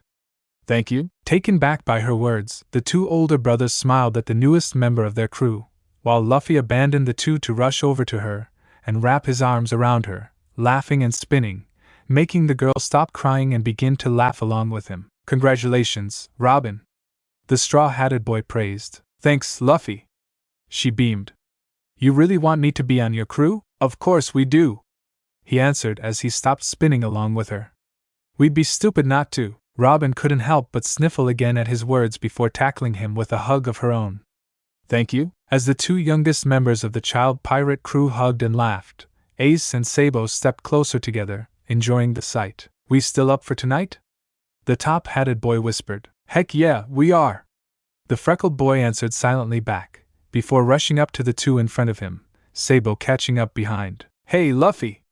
If you're done hugging your girlfriend, let's all go for a hunt," Ace snidely chimed in. "She's not my girlfriend," was the Straw Hat Boy's angry remark. It was the dead of night in Fusha village on that same day.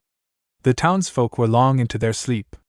At the Nico household, Olivia peacefully slept in her bedroom, whilst Robin was deep asleep in hers. Suddenly, a pebble was thrown at her window, tapping against the glass, then another, and another. Robin was drawn out of her slumber, rubbing her eyes tiredly as she went and opened her curtain. Looking out, she saw that Ace and Sabo were standing there, Ace bouncing a small rock in his hand and Sabo waving to her. Robin opened her window and poked her head out. "What are you guys doing here? We need to show you something," Ace whispered, wanting to keep the conversation between the three of them and not wake anyone else up. "Can't it wait until tomorrow?" Robin yawned, wanting nothing more than to go back to bed. "Sorry, Robin, but we need to show you this right now," Sabo desperately pleaded with her. Seeing the dire need in his eyes, Robin became a little more awake. "Is it about Luffy?" she worried. "No, this isn't about your boyfriend," Ace drowned out, ignoring the scathing look the woman shot him. "Look, would you just come with us, please?" Sabo harshly whispered under his breath. "After that, you can go straight back to bed, we promise." Robin gave a huff of annoyance. "Fine." She made a move to back inside and get some clothes on before she stopped. "But if you two are just wasting my time, trust us," Robin Ace smiled.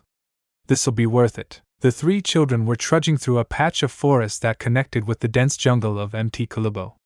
Ace and Sabo were way ahead of Robin, who was still trying to wake up for whatever the two needed her for. The dark-haired girl stumbled over a stray rock, irking her along with her lack of sleep. "Where are we going?" "Hold on, Robin," Sabo turned back to reassure her. "Not long now. You've been saying that for ages now," Robin groaned. "I want to go back to bed." "Don't worry," Robin Ace spoke up as he placed a hand on a branch in front of him. "We're here." Robin caught up with the boys in time for the freckled child to pull the branch back like a curtain. Unveiled in front of her was the stump of a tree, with 3 small, red saucers and a pale gray bottle sitting on top of it. "What's all this?" She stepped toward the display, looking at it from different angles. "This is a ritual that me, Ace, and Luffy did before we met you," Sabo answered for her as he walked around to the other side of the stump. "A ritual?" Robin rubbed the sleep out of her eyes. "When 2 or more people share a cup of sake together, they become brothers," Ace explained as he poured a cup of the drink into each of the saucers. "That's how me, Sabo, and Luffy became brothers." "You drank sake?" Robin's eyes shot open, drowsiness now completely forgotten. "Luffy drank this?" "Sure did," Sabo spoke as he took the saucer in front of him. "And if you want, you can too." "Huh?" Robin responded confused. "Robin," Ace took his own cup and smiled at the girl. "Drink this, and we won't just be friends anymore. We'll be your brothers, and you'll be our sister." Robin was frozen. Her? Having brothers? She stared back down at the filled sake cup in front of her, then back at the 2 older siblings. She looked around for the familiar face of her first friend, a small frown appearing. "Where's Luffy?" she asked in a downtrodden tone. "Did he not want to be here? Did Hennet want to be my brother?" Sabo and Ace looked at each other with a knowing smirk before turning back to her. Robin Sabo gently spoke. "We know how you feel about Luffy." Robin's head shot up when she heard that. Her face lit up like a tomato. What are you talking about?" "Come on, Robin!" Ace laughed. "It's written all over your face." The little dark-haired girl looked down again to hide her blushing cheeks as Ace continued to chuckle. "You can't like Luffy the way you do if he was your brother," Sabo pointed out. "That'd be weird." "Yeah," Robin agreed as her face scrunched up in grossness. "We'll drink these sake cups, Ace got back to the point. That way, you can keep liking Luffy the way you do, and we'll be your brothers at ice if you want. Robin saw the worry on the freckled boy's face. He was looking away, once again pretending not to care and hide his emotions. That only made him easier to read. Robin then looked over to the top-hatted boy, who was looking at her with a small smile, but she could see the fear of rejection in him easily. Looking back down at the red saucer, she gave a smile and picked it up in both hands, lifting it to her mouth. Seeing the smile on her lips, both brothers gave a beam of their own before hurriedly picking their own up, and in one motion from all three, they drank the bitter taste down together. Ugh! Robin grimaced after she swallowed her share. That tastes awful. Heh! Sabo chuckled as he was hunched over. Just like last time, why would anyone drink this stuff? Ace tried to spit the taste out of his mouth, but the dark-haired girl spoke up. We're siblings now, right? Ace and Sabo looked back at her, and slowly began to smile. They walked over to her, and put an arm around her each. Yeah, Robin, Sabo answered. We're your brothers now, and you're our little sister. Ace grinned. Robin looked at the two, moisture coming to her eyes once more. Nothing and no one could wipe the smile that appeared on the girl's face that night. It was a bright, shining morning over Dawn Island. The windows turned with the gentle breeze as the town awoke to another day. And in one certain cottage in the town, a familiar young girl was getting herself ready. Nico Robin, now a blossoming 15-year-old girl, was finishing the final touches on her appearance before setting out for the day. She had done her hair up in a ponytail style, with 2 black bangs framing her face. She was wearing a dress much like the one Makino gave her when she was 8, but now a little more refined for her growth and age. Smiling to her reflection in the mirror, she left her room with a satchel of books slung over her shoulder. Before pulling the front door open, she looked over her shoulder to see her mother sitting at the dinner table with a cup of coffee in her hands. I'm off now, Mother, she called with little effort, her eyes darting from the white-haired scholar to anything else in her eyesight. The ex-archaeologist looked up from her coffee, hesitant on looking her daughter in the eye, brushing the cup gently with a nervous thumb as she answered her daughter back. All right, Robin. Robin gave a strained effort of a smile, then turned back and head out the door, taking the awkward silence with her. Olivia sighed as she was left alone in the house, closing her eyes in the process. As she opened them, she then stared into the steaming mug of liquid before her, her senses glazing over as the heat wafted from the dark blend and onto her face. Robin solemnly walked away from her home, but as the sun began to shine upon her, the dark-haired girl's mood began to lift. She held up her head and showed a bright smile, picking up her pace as she broke out into a sprint, reminding herself that she was off to see her best friend. As she ran through the awaking town, she passed Makino, who was sweeping up the front porch of her restaurant. Morning, Robin! Good morning, Makino! Robin politely returned. As she had grown, she had picked up some of her mother's attributes, such as acting in a more refined and elegant stature. On your way to see Luffy, I presume? Makino asked with a knowing smile on her face. Robin blushed and made an attempt to hide it. Why, yes, I am. Well, I hope you have fun together. The green-haired girl wished well. And bring him by sometime. I'd be more than happy to fix you two up with a meal. Thank you, Makino. The dark-haired girl bowed slightly before taking off again. Makino chuckled at the girl's behavior, and with a sigh, went back to sweeping up. It really should have happened by now. As Robin kept on her way, she passed Mayor Whoopslap, who was once again sitting on his rocking chair on his forte porch. Good morning, Mr. Mayor. Good morning to you too, Robin, my dear. The man called back. Have you gotten that pirate nonsense out of your boyfriend's head yet? He's not my boyfriend, Robin retorted, a slight pang in her chest as she did. And I'm not going to make him give up on his dream, you kids. Whoopslap grumbled, sinking in his chair with folded arms and a huff.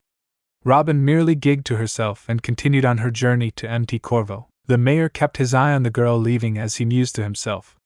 When are those two going to stop beating around the bush already? Robin had finally arrived at the old bandit shack of Dayton and her gang. Spotting her favorite stump to sit on whilst waiting for her brothers to arrive, she made her way over and plopped herself down, pulling out one of her many tomes and diving in for a session of reading. Not even going to say hello? A gruff voice pulled her out of her book as Robin looked up to see Dayton herself standing at the front door to her rundown cabin, the large woman having her arms folded in a disgruntled form. You never really seem to be in the mood for a getting, Dayton. Robin smiled, knowing that the older woman's spitefulness wasn't as harsh as the bandit leader made out to be. Dayton scoffed. And here I thought you picked up on your mother's well-behaved attitude after all this time. Robin physically tensed at the mention of her mother. Dayton noticed this and decided to drop the subject. She got quite the surprise when she found her men gathered behind her at the door and poking their heads out the windows, grinning like idiots as they greeted the young girl. "Good morning, Robin." Robin forced a smile and waved to the gang of outlaws. Dayton gave a grunt of annoyance to put up her usual tough woman act, and turned back to re-enter her home, yelling at her men to knock it off as Robin went back to resume her reading. She didn't have much time to get far, as a rustle in the distance made her head shoot up and look to the thick brush in the distance, a gleeful smile on her face instantly replacing her expression of discomfort. A few more moments, and a 14-year-old monkey D. Luffy came out of the cover of branches. The boy had replaced his anchor shirt long ago with a light red button-up shirt, with the top few buttons left undone, along with a pair of rolled-up jean shorts and a pair of sandals. The one thing that remained with the boy was his ever-present straw hat. "Hey, Robin!"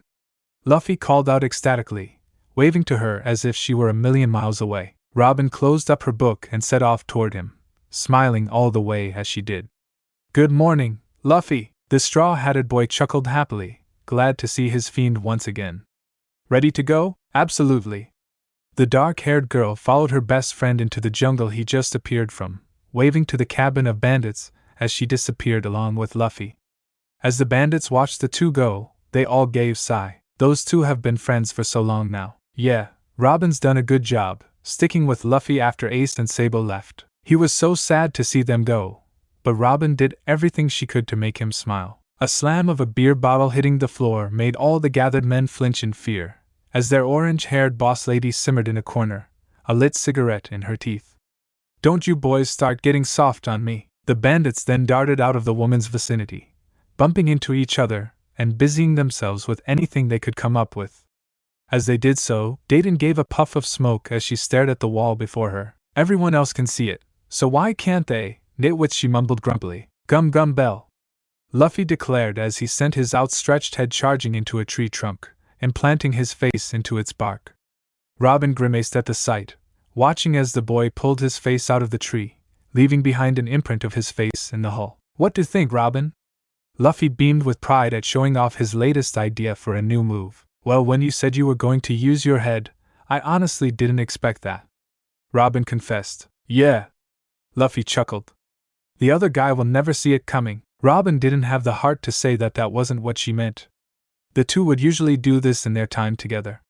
Ever since Ace and Sabo had left to follow their dreams of freedom, Luffy was happy for them, but also felt quite alone for seeing his brothers. Robin had been there to cheer him up and take his mind off of them. She would ask him if there were any games he wanted to play, any new moves he had come up with, or even read to him the current book she was flipping through at the moment. Since Olivia's class had dwindled in students, the tasks of teaching Luffy went from the white-haired scholar to the dark-haired daughter, and Robin was more than fine with that. "Have you come up with any new attacks, Robin?"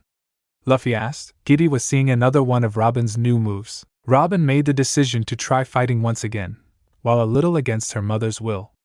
There had been many a time Robin had come back home, black and blue with tears in her eyes, but the more she stuck to it, the more she began to hone her devil fruit abilities and soon enough became a combatant within a league of her own. "I haven't really, no."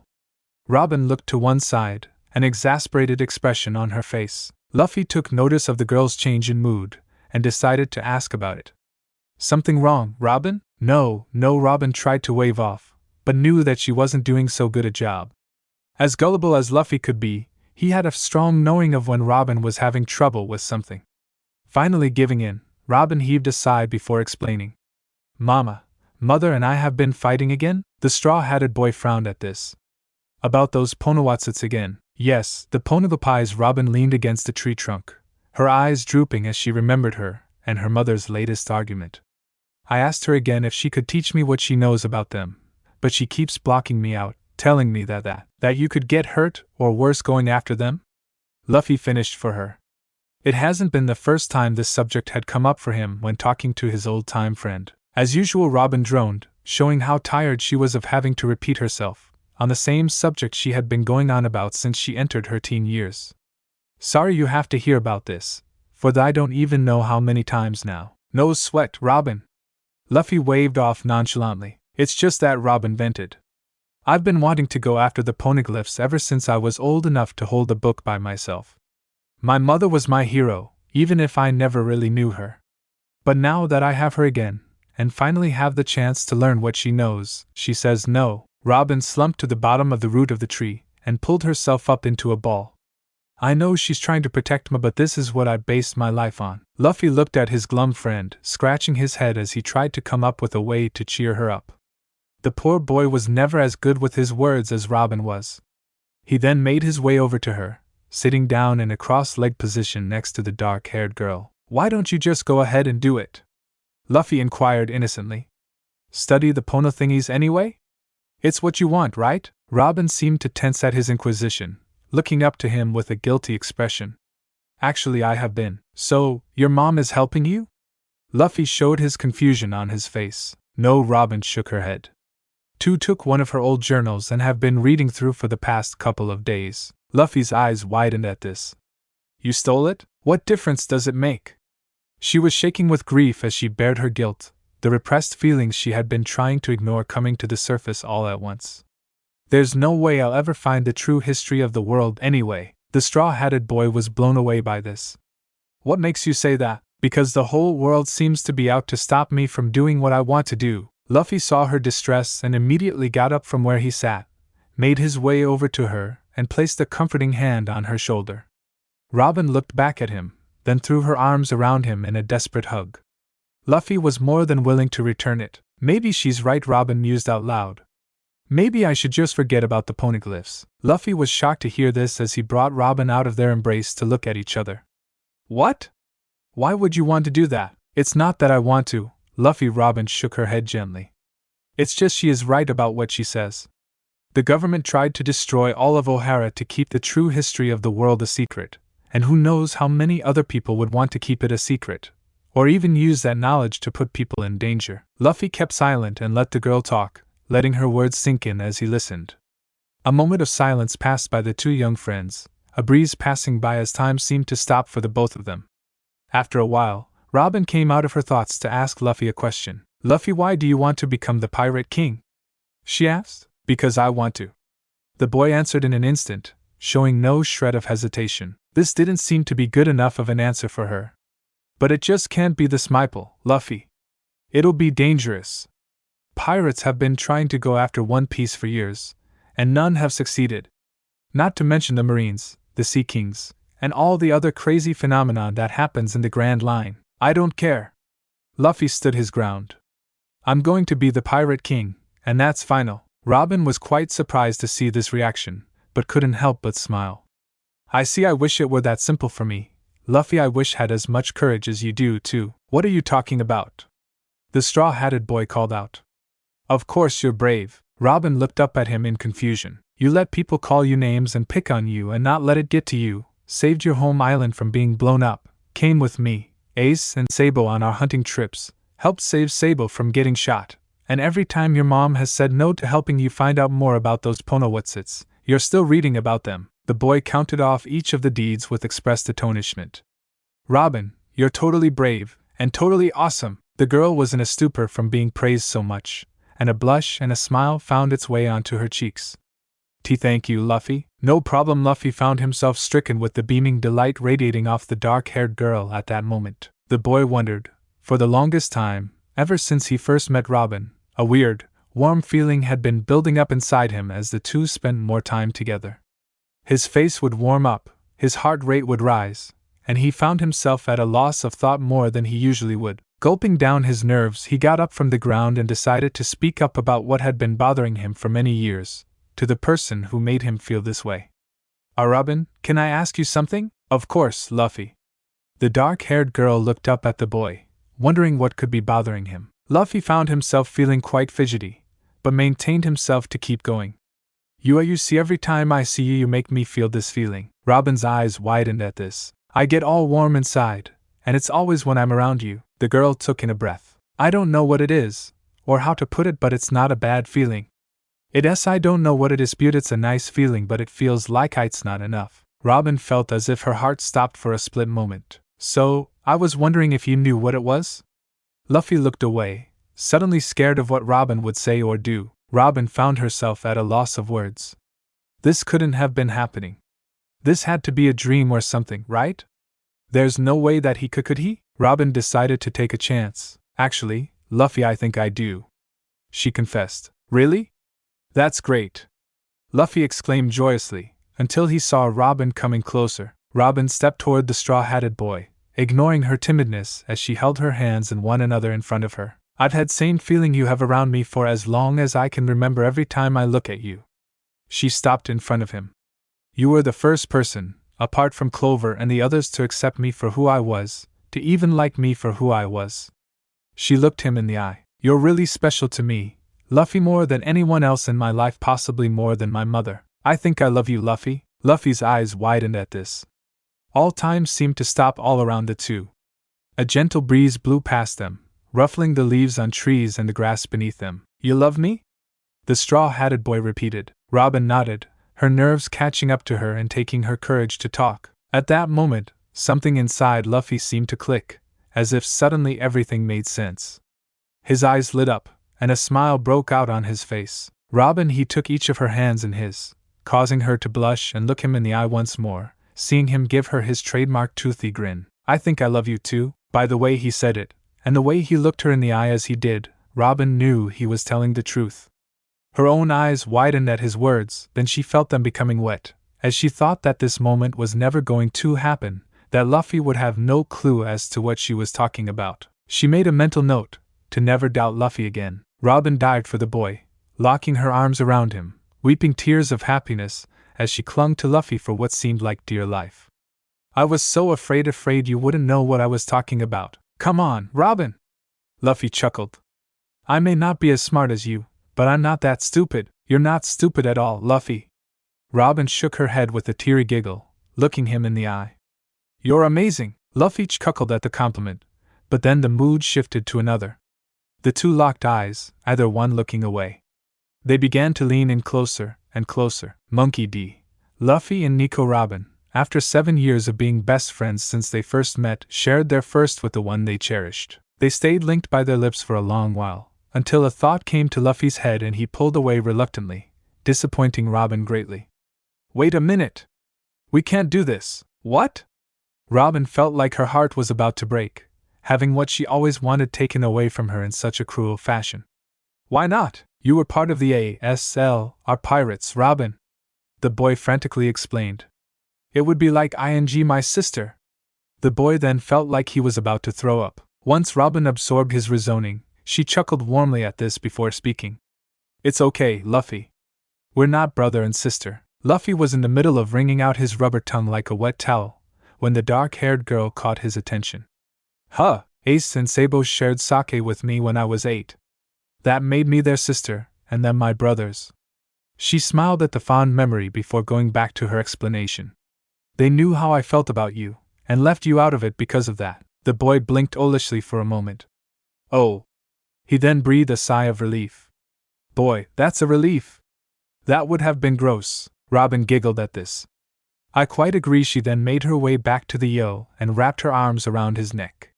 Luffy immediately knew what she was doing, and smiled as they shared another warm. There was nothing to hold them back from what they wanted, and what they wanted was each other. They were Luffy and Robin, together at last. They spent some time looking up at the sky, watching the enormous, fluffy clouds go by in the wide open blue sky, smiling in bliss at having one and the other holding them close. Luffy leaned his head down and gave Robin a atop her head, making the girl smile in delight. Robin, he spoke up, lifting himself so he could look at Robin. The girl followed suit, still having a bright smile on her face. When I go out to sea, I want you to come with me. Huh! Robin was shocked at the proposal, feeling her mind had just hit a wall. If you come with me, I can help you find the Ponowatsuts, and that true history, just like you wanted. He explained as if it was the simplest idea in the world. Also, I don't want you to be alone once I leave. Robin's blindsided by the obvious fact that she had neglected to see. Once Luffy left to become the Pirate King, she'd be alone, again. She refused to ever go back to those miserable days of having no one, and agreed to join Luffy on his journey in a heartbeat. Yes, Luffy. I'd love to go with you. I never want to be separated from you. Ever. The straw-hatted boy smiled with glee, as he and his new love celebrated their union with another passionate. Danna and her gang were just lounging about the outside of the cabin, enjoying the fresh air and drinking the odd bottle here and there to pass the time. A rustle of bushes caught their attention, and Luffy and Robin came out of the forest, and to their utter surprise, holding hands. Jaws dropped, and eyes popped at seeing this open display. They're completely ignored as the two young ones laughed at whatever was so funny to them. I'll see you later? Luffy asked with a hint of hope in his voice. Count on it. She nodded in kind, the two sharing one last sweep before Robin made her way back home, waving to the boy as she kept on her way. Luffy waved back with a warm smile, but once turned to make his own way back into the jungle, he saw the overly astonished faces of the bandit woman and her cronies. What's up with you guys? WWWW what was? WWWWYD? WWWWW what are? The orange-haired woman and her followers had trouble finding the right questions, but Luffy knew what they were trying to ask, chuckling at their reactions. Me and Robin are in love, that's all, he stated simply. The straw-hatted boy then made his way back into the brush of the forest, smiling happily all the way. Once he disappeared, the gang went into a wild frenzy. It's the end of the world. Batten down the hatches. Lock the windows. Save the booze. As the men panicked and ran about the cabin, Dayton was the only one who remained standing still, her cigarette hanging from her lips loosely. Soon she got a hold of herself, blew a puff of smoke, and gave a hidden smile. It's about time, you snot-nosed kids. It was coming to the end of the day, the sun beginning to set as Robin made her way back home. All the way to when she arrived at her fortune door, the dark-haired girl had a bright smile on her face. She could always count on Luffy to lift her spirits, especially now that they were together at last. Not even the thought of being around her mother could happen her mood. Robin made her way inside, taking a moment to lean against the door and think wistfully of the time she had spent with her best friend and secret crush. Robin, a voice broke her out of her thoughts. Looking up, she saw her mother, standing there with a look of disappointment and growing anger. The dark-haired girl's thoughts about the rubber boy were put on hold, as Olivia pulled out a tattered old book from her folded arms. Why was my diary doing under your pillow this morning? The white-haired mother questioned sternly. Robin felt her body run cold. It was closing time at Party's bar, and Makino was doing her final rounds of cleaning up before heading to bed. As she swept the floor, she heard the doors creak open. Sorry, but we're closed. You'll have to come back, Tomo. Olivia? There stood the white-haired scholar, with disheveled hair and tear stains down her cheeks. Makino put her broom to one side. What's the matter? Robin and I had a fight, was the mother's miserable answer. Luffy was now back in the ASL Pirates treehouse, his home for the past 7 years since Ace and Sabo left. He was laying back on a flat mattress, smiling up at the stars as he remembered the day he had, the memories of he and Robin making his grin bigger and bigger the more he thought of them. Luffy hadn't felt this good in a long time, not since he, Ace and Sabo shared she cups and become brothers. The feeling of him and Robin being together felt like that boot a million times better. He couldn't get rid of his smile even if he wanted to. Luffy! A familiar sweet voice called out to him through the silence, making him look up in surprise. He looked down the hole where the treehouse's basket dumbwaiter dangled, spotting his new girl at the bottom. He couldn't see her properly through the dark of the night, but he smiled down at where she stood, happy to see her again. Hey, Robin! He waved down to her blissfully. Could you bring me up? There was a trembler in her voice, but unfortunately he didn't quite catch it. Sure! He shot his hand down to her, feeling her take it and pulling it back up with her rising off the ground. He pulled her through the hole and retracted his hand back. Guess you wanted to again, huh? The sound of sobbing caught him off guard, and once he got a closer look, he saw that Robin was incredibly distraught, crying her eyes out as she bit her bottom lip. Robin? Oh, Luffy, she continued to cry as she lunged toward him and wrapped her arms around his neck, the stunned boy wrapping his own arms slowly around him in the process. I just had the worst fight with my mother. Makino placed 2 hot cups of coffee down on the counter, and slid one over to Olivia, who was now sitting at the bar, still with a defeated look on her face. Makino folded her arms on the bar and leaned over, concerned for her friend and employee. What happened? Olivia took a sip from her mug before going into her explanation. I found one of my old journals under Robin's pillow. She'd been studying the poneglyphs behind my back against my wishes. I asked her what she was doing with it. I said I wasn't doing anything with it, but she didn't believe me. The girl was now sitting on the floor of the treehouse, leaning her back against the sill of one of the rickety windows of the structure. Luffy was sitting next to her, rubbing her back gently to comfort her. She told me not to lie, so I told her the truth. After all these years, she still wants to go after those blasted poneglyphs. The white-haired mother slightly seethed. After everything I went through, those cursed things still managed to find a way to haunt me, and through my own daughter no less. Making simply listened to the distraught woman, frowning sadly at the turn of events the mother and daughter had come to. I've told her time and time again that those poneglyphs bring nothing but trouble. The white-haired scholar continued. I know that they're dangerous, but it's my dream, she declared loudly, anger rolling off her words. Luffy didn't even flinch when she raised her voice, as if expecting her to. Ever since I was little, the poneglyphs have been my obsession since I could first hold a book. The daughter carried on. But it's an obsession that leads to destruction, Olivia clarified, straining herself as she relived the argument a few moments ago. And if there's anyone who knows that for a fact, it's me. I lost so many of my friends on our expedition. When the Marines attacked us from out of nowhere, I still have nightmares of watching them die. Olivia clutched at her mug as if for her life. Makino reached over to take her hands in hers, wanting to offer as much comfort as she could. I know how dangerous it is, Luffy, but it's my life, Robin states with passion. I told her I was going to uncover the lost century no matter what, but then I banned her from studying the poneglyphs, along with any other foreign nation's history ever again. The mother spoke with as much authority as she did to her daughter. As far as I'm concerned, the part of my life where I was an archaeologist is over. Well, it's not for me, Robin shouted. I don't care what she says, I'm going to find the poneglyphs, with or without her help. I told her that even if I was to let her go, there's no one else out there that would dare risk their life for a bunch of rocks with words on them. The ex-archaeologist started to speak a little louder, which gave Makino that the fight was coming to a not-so-good end. I told her that you would. Robin looked to the boy next to her, her eyes still shedding tears as she kept up her story. I told her that you were going to take me out to sea with you once you reached 17, and that's when she said. Robin began to tear up once again.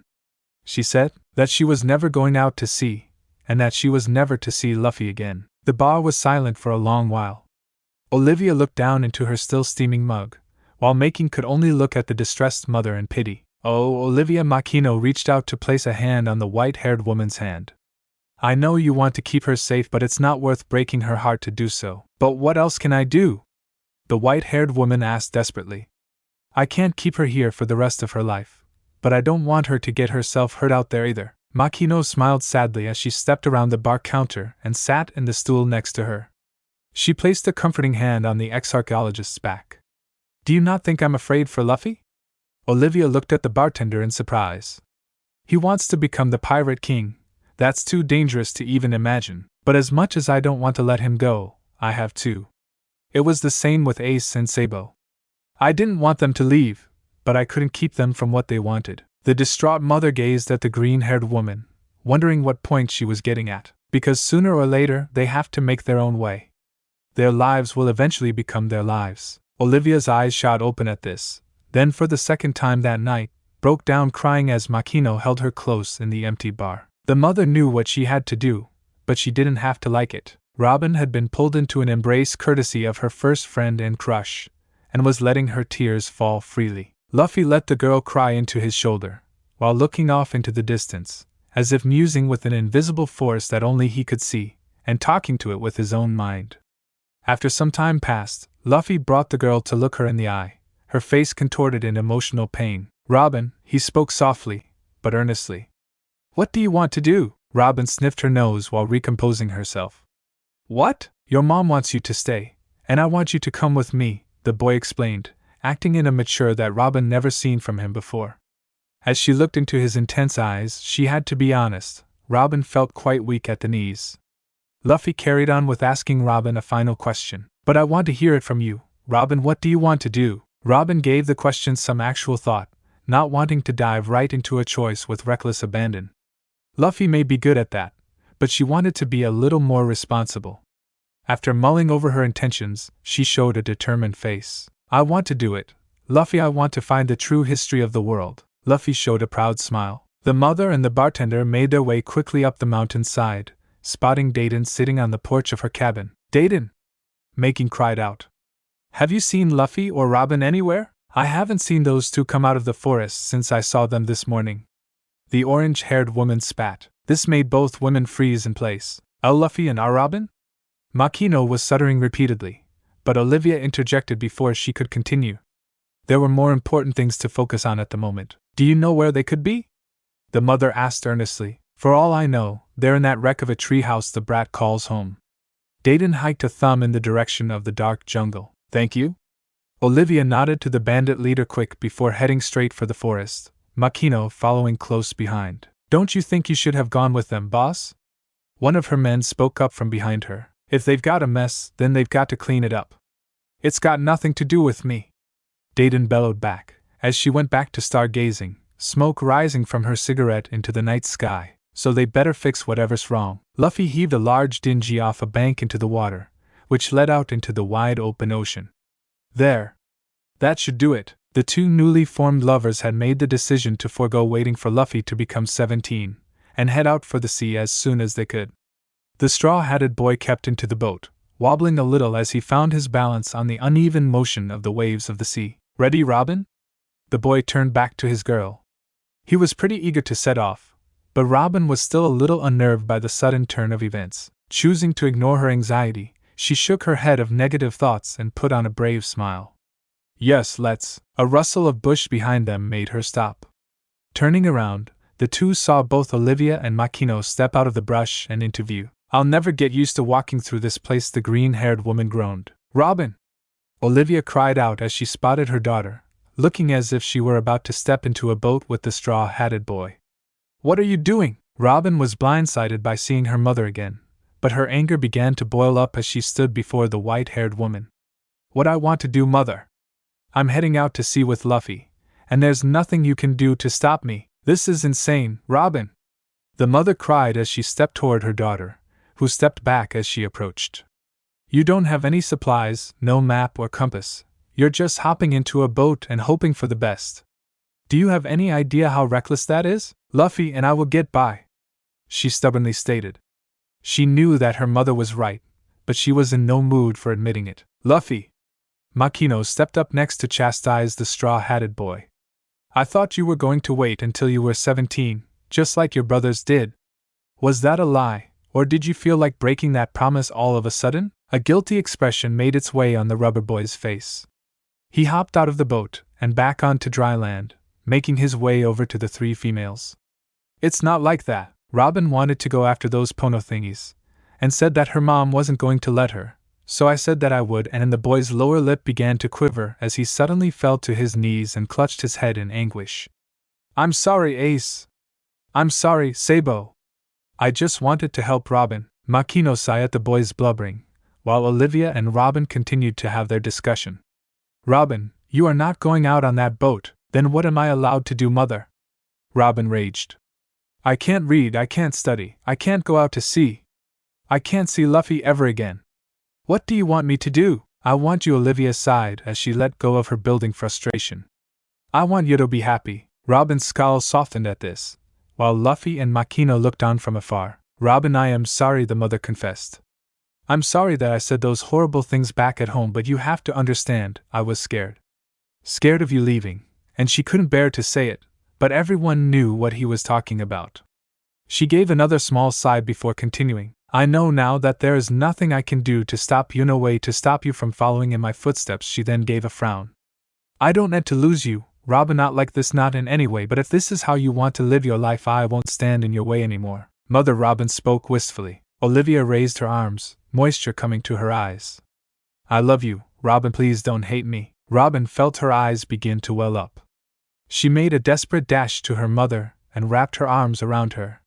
Mother, Mama, I could never hate you. The mother and daughter shared their embrace for a good long while. Makino wiped a stray tear from her face, while Luffy was bawling massive globs of moisture from his eyes. The Nico family had faced a decisive disagreement, and thankfully came out the other end still in one piece. Well, now that that's all taken care of, Makino spoke up, gaining the others' attention. Once all eyes were on her, she let out a massive squeal of delight, making Luffy and the Nikos throw their hands up to their ears to block out the pain. She squealed so loud, in fact, she managed to scare off a number of wild animals that had been gathering around the fort. "You and Luffy are together!" She pulled Robin and Luffy by both of their hands and grabbed them up in a huge group hug. "I knew you two were going to be a cute couple. I just knew it." Luffy and Robin bashfully laughed along with the bartender, as Olivia chuckled herself at the fact. "What was that noise?" a random bandit asked in a panicked state. "Sounded like a giant bat." Another chewed on his fingernails in fear. "I hope Makino and Olivia are okay." Another worried out loud. Dayton simply kept looking up at the stars, blowing a puff of smoke from her massive lips. "It's about time, you knuckleheads." For the rest of the time Luffy and Robin spent of Dawn Island, they threw themselves into preparing for their future. Luffy devoted most of his time to training in the Mt. Corvo forest, fighting with any and every wild animal that was bigger than him. He would train his devil fruit powers in the ASL, our pirate's old fighting ring, coming up with more and more crazy attacks that were so bizarre yet devastating. The animals of the jungle grew a sense of staying as far away from the rubber boy as much as they could. He was more of an animal than they were. Robin finally got to study the poneglyphs, along with the help of her dear mother. The two would spend many days and nights looking through Olivia's old journals and notes on what she had found about the ancient slabs of stone. The dark-haired girl also made sure to put in time on practicing her devil fruit powers, finding the right combination of arms she could sprout for certain situations, and finding the right balance to turn the tide of a fight in her favor. Finally, the last few months had passed. Luffy was now 17. The young couple's journey was about to begin. Nico Robin was waiting for Luffy on her usual stump, as she realized, for the very last time. She had a small satchel flung over her shoulder, showing that she was ready to leave as he was. Dayton's gang of bandits watched from the inside of their shack, all crying silent tears of having to watch the dark-haired girl and the straw-hatted boy go. The bandit leader herself seemed to not care either way, looking off at a random corner of the cabin. Soon enough, Luffy came out of the brush, a heavily packed backpack hanging from his shoulders. He spotted Robin in a heartbeat, and a huge smile broke out across his face. "Robin!" He waved to her. The girl's face lit up with her own smile as she waved back to him. "Hello, Luffy!" The two met in front of the cabin, beaming with eagerness to start their journey. The two shared a quick, which made the gang behind them weep all the more, before looking back at each other. "Ready to go?" Luffy asked. "Ready." Robin nodded. The two smiled at each other before looking back toward the bandit shack. "Bye, guys," Luffy called out, waving his arms over his head. "We'll miss you." Robin followed with much gentler wave. All the bandits' waterworks were now on full blast. "Wah! We'll miss you too." The only one who didn't say anything was Dayton, who looked back for a second before grunting and looking back at her corner. "Hey, Dayton!" Luffy cried out as he ran over to the cabin's front doorway, managing to get the grumpy woman's attention. "Huh!" she cohered back. "I still hate mountain bandits," was his declaration. "Who the heck cares?" she roared back. "But you're pretty cool," Luffy finished with a snicker. Dayton pulled out a handkerchief and began to bawl her eyes out, avoiding eye contact as she did so.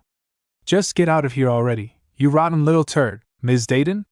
Robin was the one to speak up next, who came up from behind Luffy in a much more polite fashion. Dayton came out of her crying fit as she put back on her tough woman act.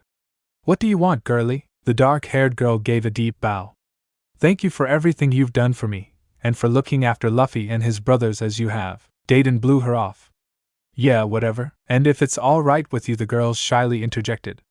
"May I call you my Aunt Dayton?" The tears were back as soon as Robin finished her question. "You can call me whatever you like, it makes no difference to me."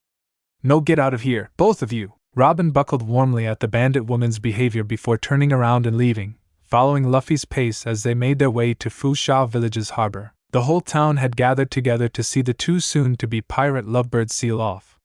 The young couple had been given a small dinghy, courtesy of one of the townsfolk. The straw-hatted boy and dark-haired girl were sat in the center of the boat, saying their final farewells to everyone. "Be safe out there, Luffy," Makino called from up above the two. "You too, Robin. If you two really do this, you'll never be allowed back on this island." The mayor grumpily spoke up. "Oh, hush you!"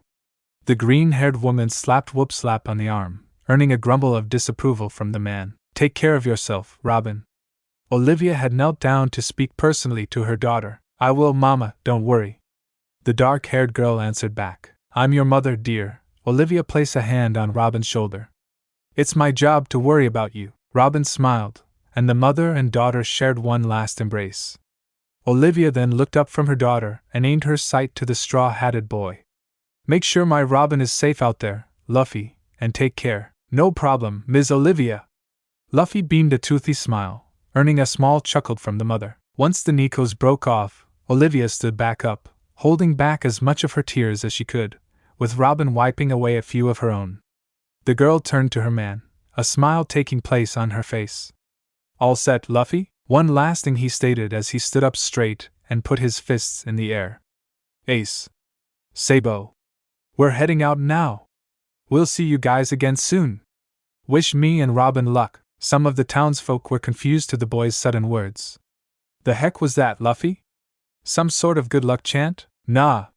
The boy shook his head. Just a promise me and Robin made. The dark-haired girl chuckled warmly at his answer. You ever heard of an ace or sabo before? One citizen asked another. Nope, can't say I have. The other shook his head. All right, Robin, Luffy announced ecstatically. Let's shove off. Once the rope was untied from the harbor, the small vessel was off, and Luffy and Robin were heading out to the Fascia Bay's opening. The townsfolk waved them off and sang out farewells. Olivia was teary-eyed, but managed to wave her daughter off, holding her with one arm and doing the same. When the two's small boat was nearing the clearing out to sea, a massive explosion of water erupted before them, taking Robin by surprise, but Luffy was as calm as could be. Once the vapor of the blast evaporated, what was left before them was a humongous eel monster, with razor-sharp teeth and blood-red eyes. Well, look who it is, Luffy said to himself. It's the Serpent of the Bay. A random citizen cried out. Robin! Olivia panicked, nearly jumping into the water to save her daughter. She was held back by the town's bartender, and when Olivia looked back to force her way out of her grasp, she saw a worried expression on Makino's face, but also that the green-haired wanted to see what would happen next. Perplexed by the woman holding her's behavior, Olivia looked back out to where Robin and Luffy were still facing the massive creature. Luffy? Robin was shaken by the sudden appearance by the giant serpent, but she was more worried about how Luffy was doing. If she remembered Luffy's story from when he first met Shanks clearly, then this had to be the beast that took off the pirate captain's arm when he saved Luffy's life. Stay back. Robin the straw-hatted boy guided his hand back to the girl behind him, electing her to stay in place. I got this. The serpent looked down on the small vessel, growling in anticipation for a morning snack. I was hoping to run into you again. Luffy looked the monster in the eye, and took hold of his right wrist with his left. This one's for Shanks. Luffy shot his fist back behind him, the rubber limbs stretching all the way back to the Fusha harbor, where it came close to touching the still-gathered crowd. Gum-gum. The master dived for the little boat, roaring in glee, until Luffy pulled his fist back, and blasted the beast right in its jaw, shattering its teeth and sending its slithery form up out of the water and floating high in the air, knocked out on impact. Pistol! The crowd at the harbor went ballistic, cheering for the boy as they watched the beast fall back into the ocean. Making laughed in pride and thankfulness of Luffy's safety and strength, while Olivia was holding her hand up to her face in relief and amazement at her daughter's safety and the boy's power. If she needed any proof that Robin was in good hands, this was it. Robin watched as the Safan fell down around her and Luffy, the crashing of the beast back into the water acting like a makeshift fireworks display for his first conquest and the start of their journey. Luffy was laughing his head off, glad to have finally paid the sea monster back for what he did years ago. The two looked to each other and broke out into laughter. After a while, as their boat finally made its way out of the bay, Robin spoke up. I'm going to do it, Luffy. The straw-hatted boy looked back at the dark-haired woman in curiosity. I'm going to find the true history. Luffy nicked in pride at his girl's declaration, and stood up from his spot as he cried out to the sky. And I'm going to bait a pirate king. Thanks for watching this video. You really enjoy this video. Like, subscribe, and comment down below, and turn on that bell notification. Don't forget to support and follow LCSkinner for writing that awesome fanfic, and also make sure to comment on this story link in the description. See you in the next video. Goodbye.